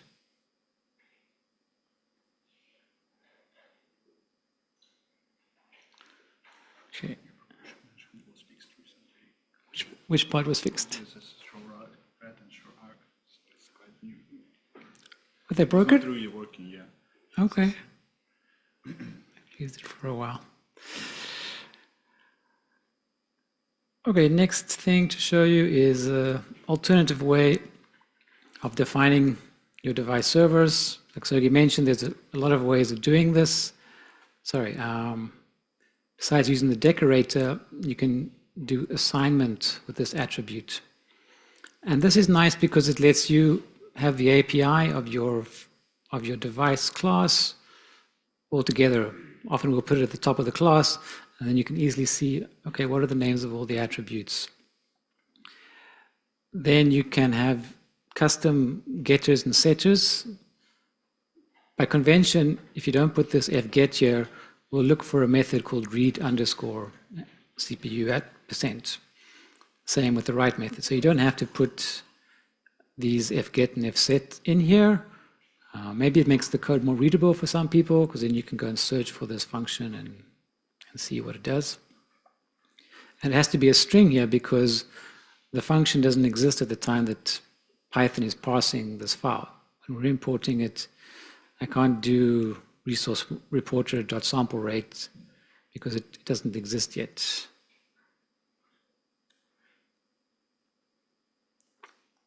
Let's see, for is allowed. So here we can do f is allowed. Same thing with the naming there, but in the case of battery %, we've also got an is allowed method, and this one is we're using the same method for two different attributes. So this is handy if you're using this equal attribute definition. Okay. Something I wanted to show you about the is allowed methods is it's normally you would return true or false. So the input tells you what kind of request it is, and then you can have some logic that decides, are you going to allow this request or not? And if you return false, it's not allowed. If you return true, it is allowed. If you just return false here,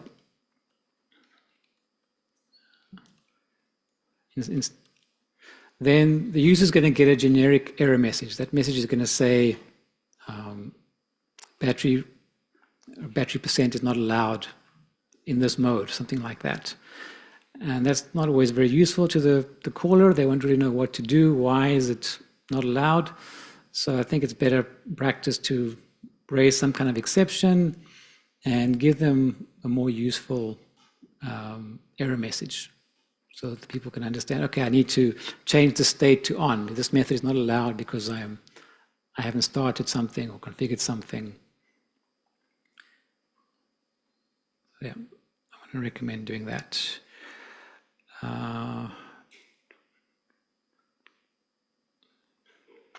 Okay, next part is a version info.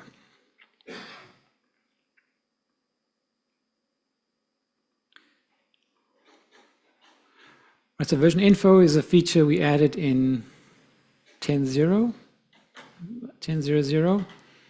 and you have this method that's on your device class called add version info, and that takes a key and a value, 2 strings. So you can put whatever information you want here. So I'm using this is the class name, and I'm giving it my own name there. For the description, I've put the class docstring. This is maybe something we could automate in Pytango. Just take whatever docstring you have here and make it available as this description. You can get the current file, version, Here I've got a little method which will get the repo and the version info from the package data. So it uses import lib metadata. It looks at the installed package, and then it can extract the current version. And if you've got a URL field specified in your PyProject TOML, like this one, then it can add that to your version info. So if we run this one, and let's run Python here.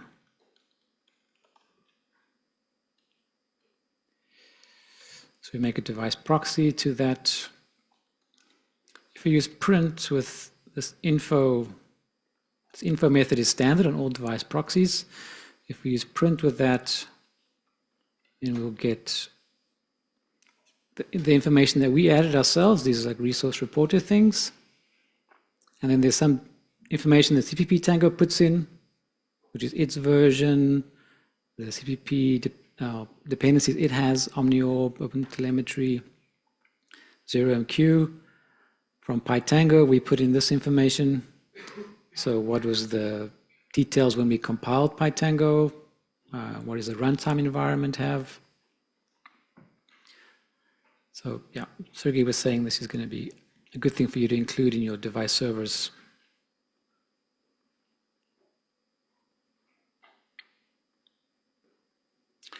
Okay, next up is custom state and status. So often you'll want to have some custom logic for state and status. In this case, I've got a few new device properties. Maybe we want to look at the CPU usage, memory usage, and if that's above a certain level, we want to change our state to our status reporting. It's not the best way to do it for that. I'll show you another way after this. But you might have some other logic where it makes sense to base it on some properties. So the first change here in a device, instead of calling set state and status separately, we've got a little method that's going to handle both of those. It's always good to update state and status at the same time, because when someone is looking at your device and sees it in state fault, then they're going to look at the status message to see why is it in state fault. So if you update them independently, then the user might be confused as to why it's in a certain state. Right, then we have this dev state method and dev status. So these are two methods where there's a default implementation. You can override it. And dev state gets called whenever a client is requesting the state of your device. And dev status is also called when there's a client requesting status. In this case, I'm not calling the super dev state method. And if you don't call the super dev state method, that means you are not using CPP Tango's built-in state logic. You want to do things yourself. So in this case, again, we have this method that's going to do the calculations. And finally, we return self.getState. For status, it's the same thing. We just return getStatus. So we look at what does set state and status do. So it gets the latest snapshot, the latest readings, and then it's going to just check, is the CPU above our threshold, is the memory above the threshold, etc. It builds up a list of messages, and we want to report the sampling rate that we're running at. If we see something is using too many resources, we're going to manually set the state to alarm. We build up our message and we set status. Right. So if we've called set state and set status, when these other methods call get state and get status, they're going to get that value. CPP Tango is keeping that in an internal variable. And then when we change the sample rate, we're also going to call this method, which will update it for us. Okay, so that's one way to do a custom state and status. Another way is to use Tango's built-in features. You don't need to have properties that define thresholds linked to attributes yourself, because CPP Tango, or Tango in general, can have a whole lot of attribute thresholds set up as part of the attribute properties. So we take those away. Now we're going to set state again to state on. We want to use CPP Tango's automatic switching of states. It can switch between on and alarm automatically. And what's also important here is not to set status. So we're not going to put our own message with set status, because if we do that, then CPP Tango won't give us its automatic message. So it builds up an automatic message saying these attributes are in alarm or warning. But if we've set status manually, it won't give us that. Right, so I don't need these dev state and dev state things anymore. And let me go to the code now.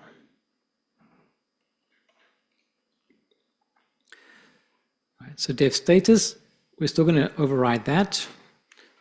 And I'm actually going to call dev state when someone reads dev status. And the reason I want to do this is because if a client is just reading dev status, and we want the status to depend on the state, we actually need to recompute the state. So we're going to force a read of dev state so that the recomputing happens.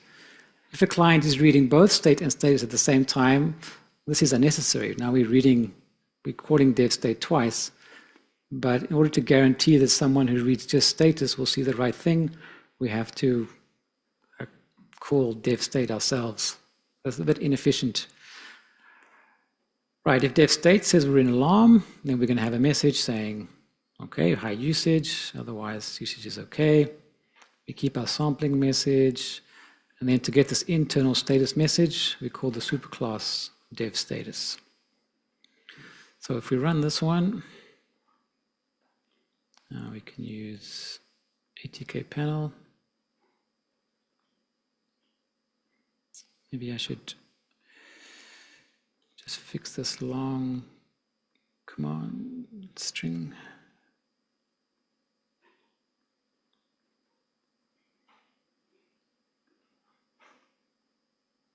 Okay, so I made that long string very short, and now it's a bit easier to read. So what we want to do is we want to go to the attribute configuration and just say CPU percent, let's say 25.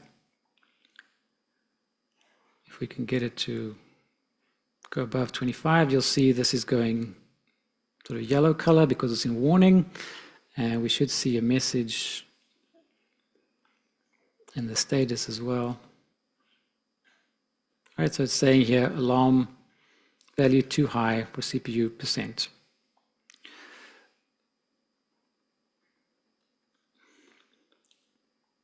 So if we want this automatic message to come from CPP Tango, then we mustn't set the status. And this part of the string is coming from that super dev status call.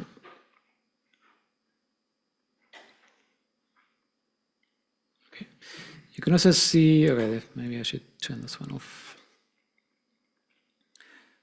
So let's go to test device. So if you look at the log now, there's nothing happening there. If I read state, you'll see that there's a couple of calls. The CPU percent is read and disk percent is read. So those are the two attributes where we've set an alarm parameter. And that means when CPU Tango is recomputing state, is going to read all the attributes whose thresholds are set, because it needs to check, are they within the limits or outside the limits? So maybe there's something that you might not know is happening in the background when you call dev state. If you've set up alarm or warning thresholds, CPP Tango is going to actually read all those attributes as well.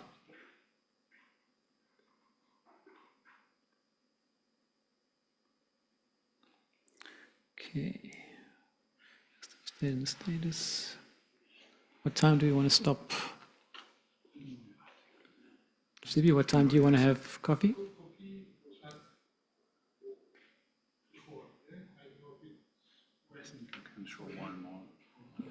Next one is long. Next point is long. Yeah. Then let's stop. and some questions. No, it's about 15. Or maybe people want to make questions now? Yeah. It's people interested in making questions? Of course. Oh, okay. Yeah, I had corrections as well. So some of the things I'm showing you might know I'm doing wrong. Tell me. The other one and we go around.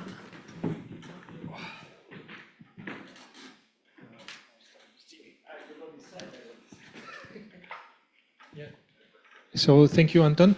I have one about the documentation. So you were showing docstring of commands with arguments and return types.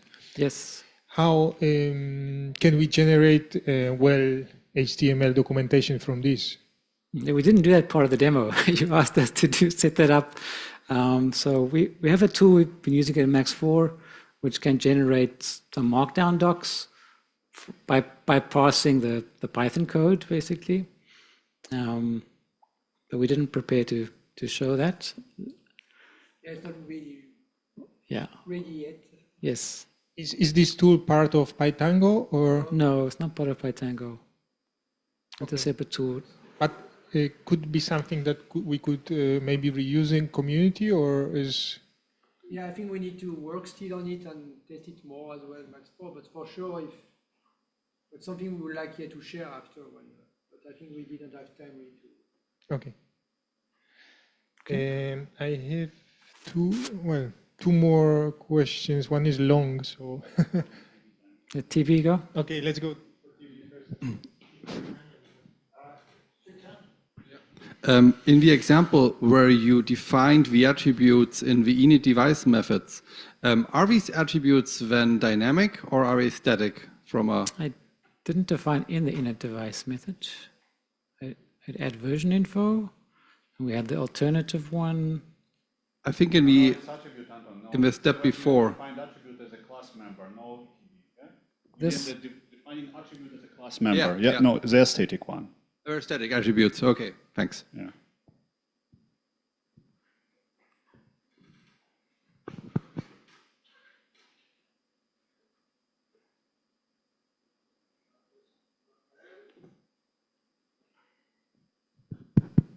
Yeah. So, hello. I have a general question that could be asked to both Pytango and Tango community. At SOLEIL, we discovered that when you want to use Pogo and generate Python device code with Pogo, the generated code does not respect the PEP8 standard. It doesn't, yes, in terms of naming conventions and so on. So my question about that is, what's the next step? Do you plan in the Tango and Pytango community to update Pogo to respect PEP8, or should Pogo be cancelled in terms of device development? I just question, what for do you use, like, an opposite question, what for do you use Pogo to generate Python classes? I mean, Pogo is absolutely necessary for CPP because there are a lot of around code which you also need to maintain. What for do you need Pogo when you generate Python? It makes code extremely complicated to read, at least. Probably Damian with new version. I know, where is Damian? Yeah, Damian. What is a new version? Is it approaching or not approaching? But this old one with the anchors and the protected regions makes the code unreadable. Like. No, but I mean, still, because I'm the maintainer of Pogo, so I think it's an issue. I think it's a bug, and I think that Pogo should respect this PEP8, whatever. So just put an issue, and I will try to fix it. Yeah, but please don't use Pogo. The Tango guidelines, the naming convention, the Tango guidelines don't fit with PEP8. And Tango is written for many different languages, so it's hard to have a naming convention that works for all languages. So in your team, you can decide that you only want to have lowercase names with underscores in between, that's fine. But yeah, maybe Pogo doesn't allow you to do that easily. Well, at least from my point of view, the good thing of Pogo is that it still shows all these hidden methods that I mentioned before, that when you write high-level API, you don't know about them. But well, it's true that Pogo needs a refresh. A question here. This question was in response to your talk, Sergi. So within SKA even, we have multiple implementations of a lot of the patterns you talked about, aggregating attributes from various subdevices, into arrays, or with some like Boolean operator over some set of values. So my question is there any appetite for formalizing those kinds of patterns within Tango, or is that a kind of conscious choice to limit the scope of Tango and leave that up to developers? There is the Tango group, which is Need a mic, Sergi. Need a mic. Within Tango, there is not, let's say, an official way in the API to do so. There are several implementations. Here at ALBA, we have the attribute processor. SOLEIL had the Java state composer, I think. Max4 has the facade. Within Tango, there is the Tango group, which is something like a group proxy for a set of devices. That would be the obvious way to go for a client, but I'm not sure if it implements all the functionality we want for this kind of devices. But I think it could be the way to go. So allow the Tango group to do, let's say, to provide a standard implementation for this kind of facade composer device. Back to Zbigniew. Okay. Yeah, I have one. Well, no. Okay, so this decorator for the debug in debug it. Sorry, this one is respecting the logging feature of Tango. So when you use the command line arguments for logging, is okay. Yes. So the short one. Yeah, thanks, Anton. Really nice. But my question goes to Sergi as well for your talk. I think on the slide about the clients, you said if your sub-devices exceed a certain number, then you should, what did you even say? Something about, you were mentioning some thresholds, but you didn't give any specific number.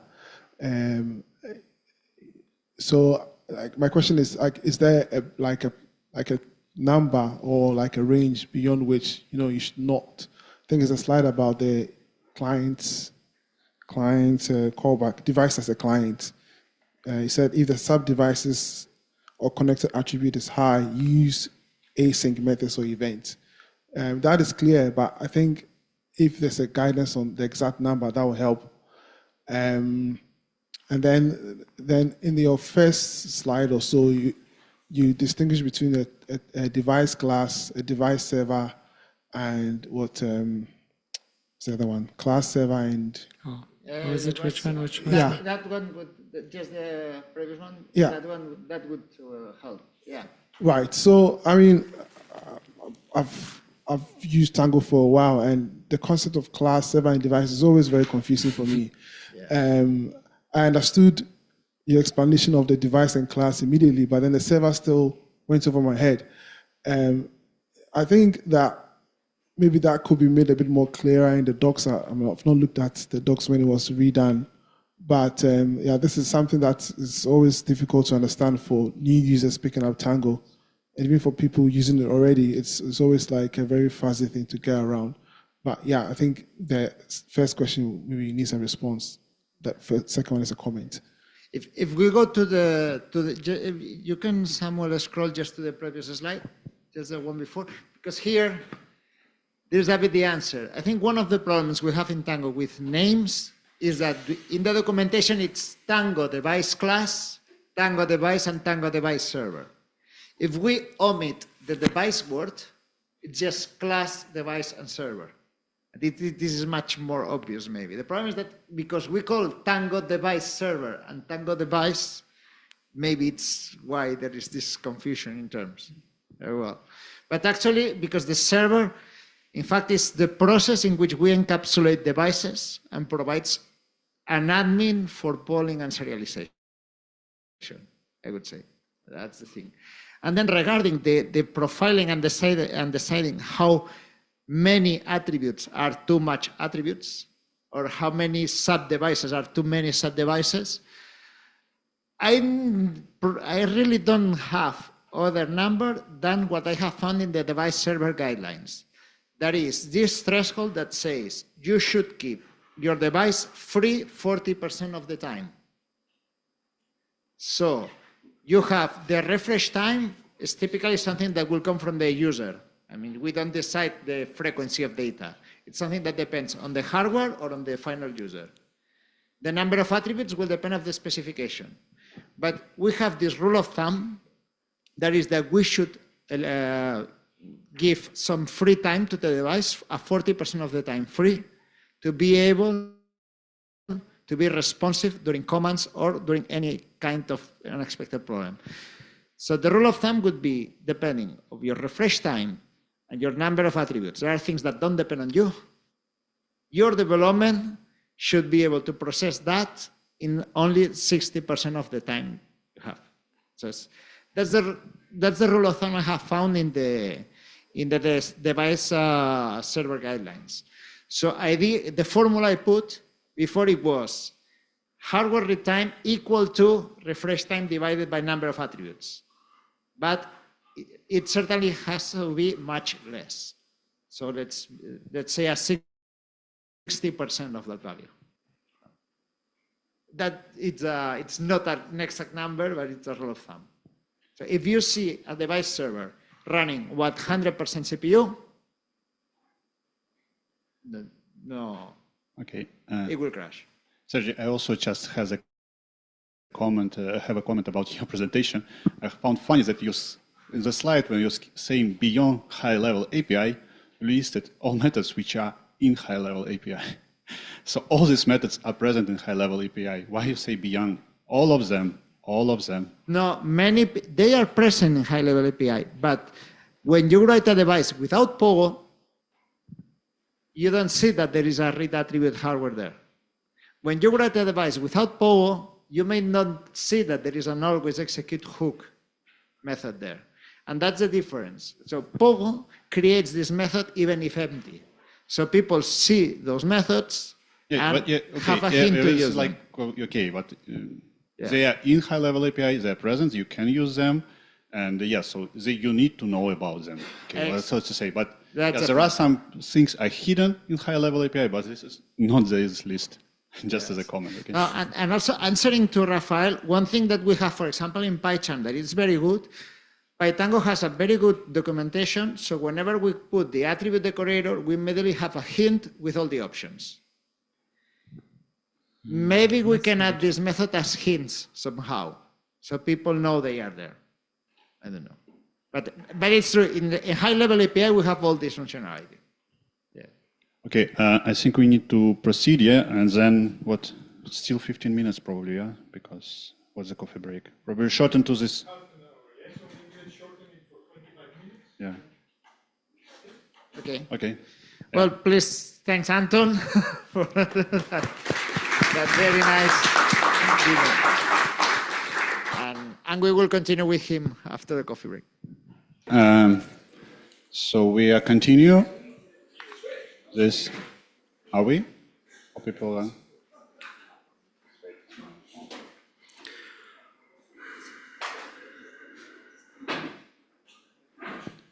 Okay, anyway, I think we should go because it's time limiting.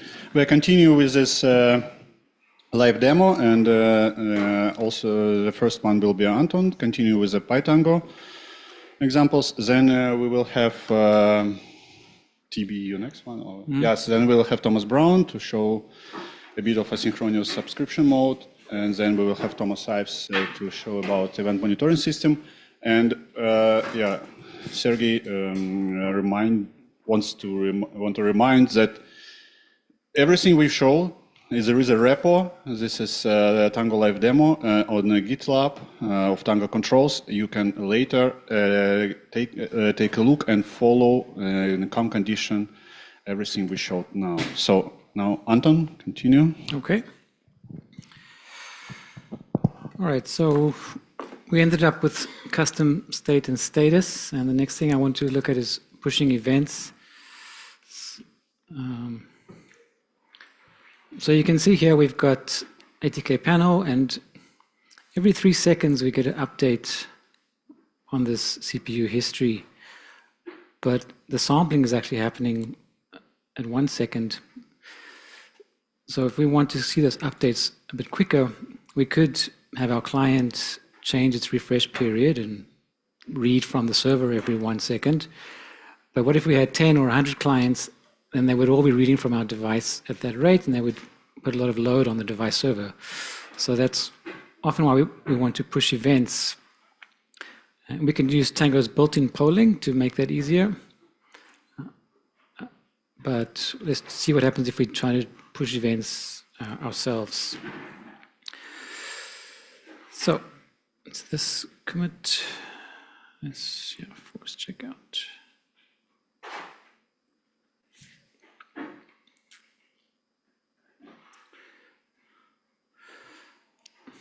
All right, so let's go back to our README. In the README, there's a diagram, event publishing flow. So we've got our PS-util library, we've got our resource monitor, which is our data access layer, and it has this background thread. So every 1 second at the moment, it's taking a sample and it's putting that in a history. What we're going to add now is a callback. So we want this resource monitor to make a callback into our Tango device on snapshot, and in that callback, it's going to give the latest readings. And we could immediately do push change events to push that out, but if we do that, push change event can block for up to 3 seconds if it doesn't get the monitor lock. So then we could be slowing down this thread, and we don't want to do that. Also, we would need this thread here to be an omni thread. So we'd need that with the ensure omni thread context handler. We'd have to put that into this code. And if we want to keep the data access layer independent of Tango, then we can't do that. So the design I've gone for here is to add event queue. So this is a bounded FIFO. Because we don't really care about the history of these samples that much, it's okay to drop the old ones. That queue is then going to be serviced by a publisher thread. This publisher thread will have the ensure omni thread context handler. It's going to drain the queue, and it's going to call push change event and push archive event.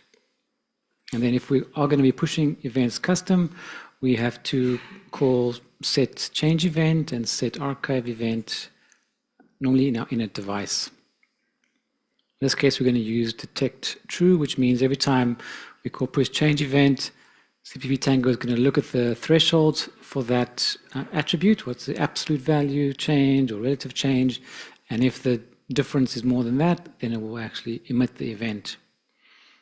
So that's the change that we're going to make. If we look at the code, we'll just look at the resource monitor. So we added a logger here, we've added a class to handle that data. In the init method of the resource monitor, we've got on snapshot. So whoever's instantiating us can give us that callback. Here inside the sample once method, we are going to create this new data structure, which we want to then pass to whoever instantiated us. So if there is a snapshot handler, we call it with this new data. Then if we look at what changed in the device, there's quite a lot of things changed. If you look at all the green on the side here. So we need queue, we need threading things, we need this ensure omni thread from Tango. Let's see what else. We've got a new device property. So we want to be able to configure this queue length. So this bounded queue that's in the middle, maybe you want to configure that. So we make a device property. Then in a device, we create this queue. We have a threading event, so we can stop the publisher. We have the actual thread. We configure event publishing. So this is where we do set change event and set archive event. We pass this callback to our monitor, and then we start our event publisher thread. When we shut down the device in delete device, we need to stop the event publisher as well. Okay. In the attribute decorators, I've added abs change and archive abs change. You don't have to do this in code, but you can. Often you will configure these kinds of things within your database directly, because you might want to have different settings for different instances. But for now, we were doing it this way. So there's a lot of that for all of the attributes. Then at the end, we get into the new stuff for publishing. So I'll show you the full device. So configure event publishing. We loop through all the attributes that we care about here. We call set change event, and we're calling set archive event. You can decide if you want to do both of these, but if you have HTTP doing archiving, you probably want to have as your device pushing archive events as well. Right, this is the callback handler from the monitor, so it's just enqueuing this data, it's putting it in the queue. Very quick, if the queue is full, we're just going to drop the oldest sample. We want it to be a bounded queue, and then we will put it in. Here we start our thread. It's good to give it a name so you can see that when you're debugging. Stopping the event publisher, straightforward. We set an event, we join on it. Hopefully it stops within time. If not, we log an error. Then this is the main function for that thread. So at the beginning, we use this with ensure omni-thread context handler because we want that to be active. This basically gives the thread an ID as far as OmniOrb is concerned. And we want that ID to stay the same for the lifetime of the thread because OmniOrb uses that, or CPP Tango uses that when it is handling locks. So it wants to know that this lock is associated with a particular thread. If we keep changing the thread ID, then it won't know that this lock belongs to that thread. So just do this once when the thread starts. Then we have this loop, and we get something from the queue, and we publish it. So this is all pretty straightforward. So we have this big data structure with all of our measurements for all the attributes. We loop through all of them. We're calling push paired event. So this is where we actually call the Tango method's push change event. So attribute name, the value, and we get timestamp from the data.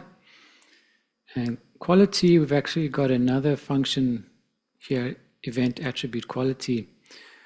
And what that's doing is it's looking at whether temperature is supported. So temperature and battery are two special cases because your hardware might not have a temperature sensor we can access or might not have a battery. So if you don't support temperature readings, then we set the quality to invalid, and the same for battery. For the rest of the things, we're going to return at your quality valid. Okay, so that's the main things we need to see in the code. If we run this, let's see if we go back to ATK panel now. We still have this long string.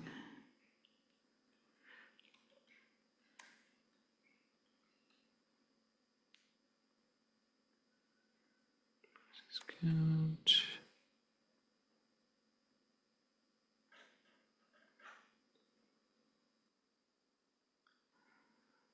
So let's see if we increase the sample rate now. Let's try 10. Will it work? No.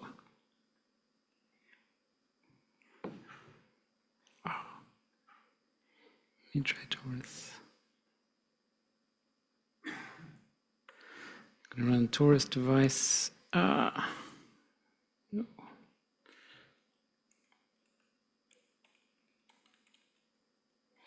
So now my Pixie environment is a bit older because I've gone back to an older commit and it doesn't have Taurus available.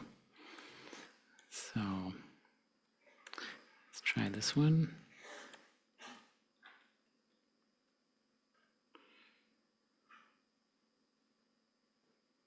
Okay. It also doesn't like this process string of mine, the JSON.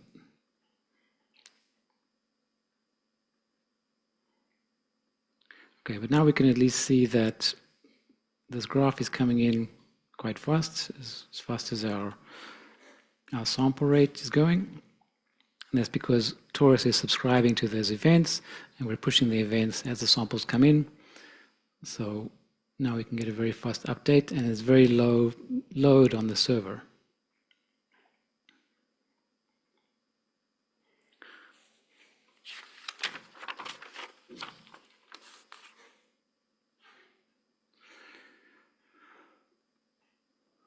Okay, the next part is to do with long-running commands. Remember when I made this data access layer, there was a method that would block for a number of seconds, and we have this command, average stats.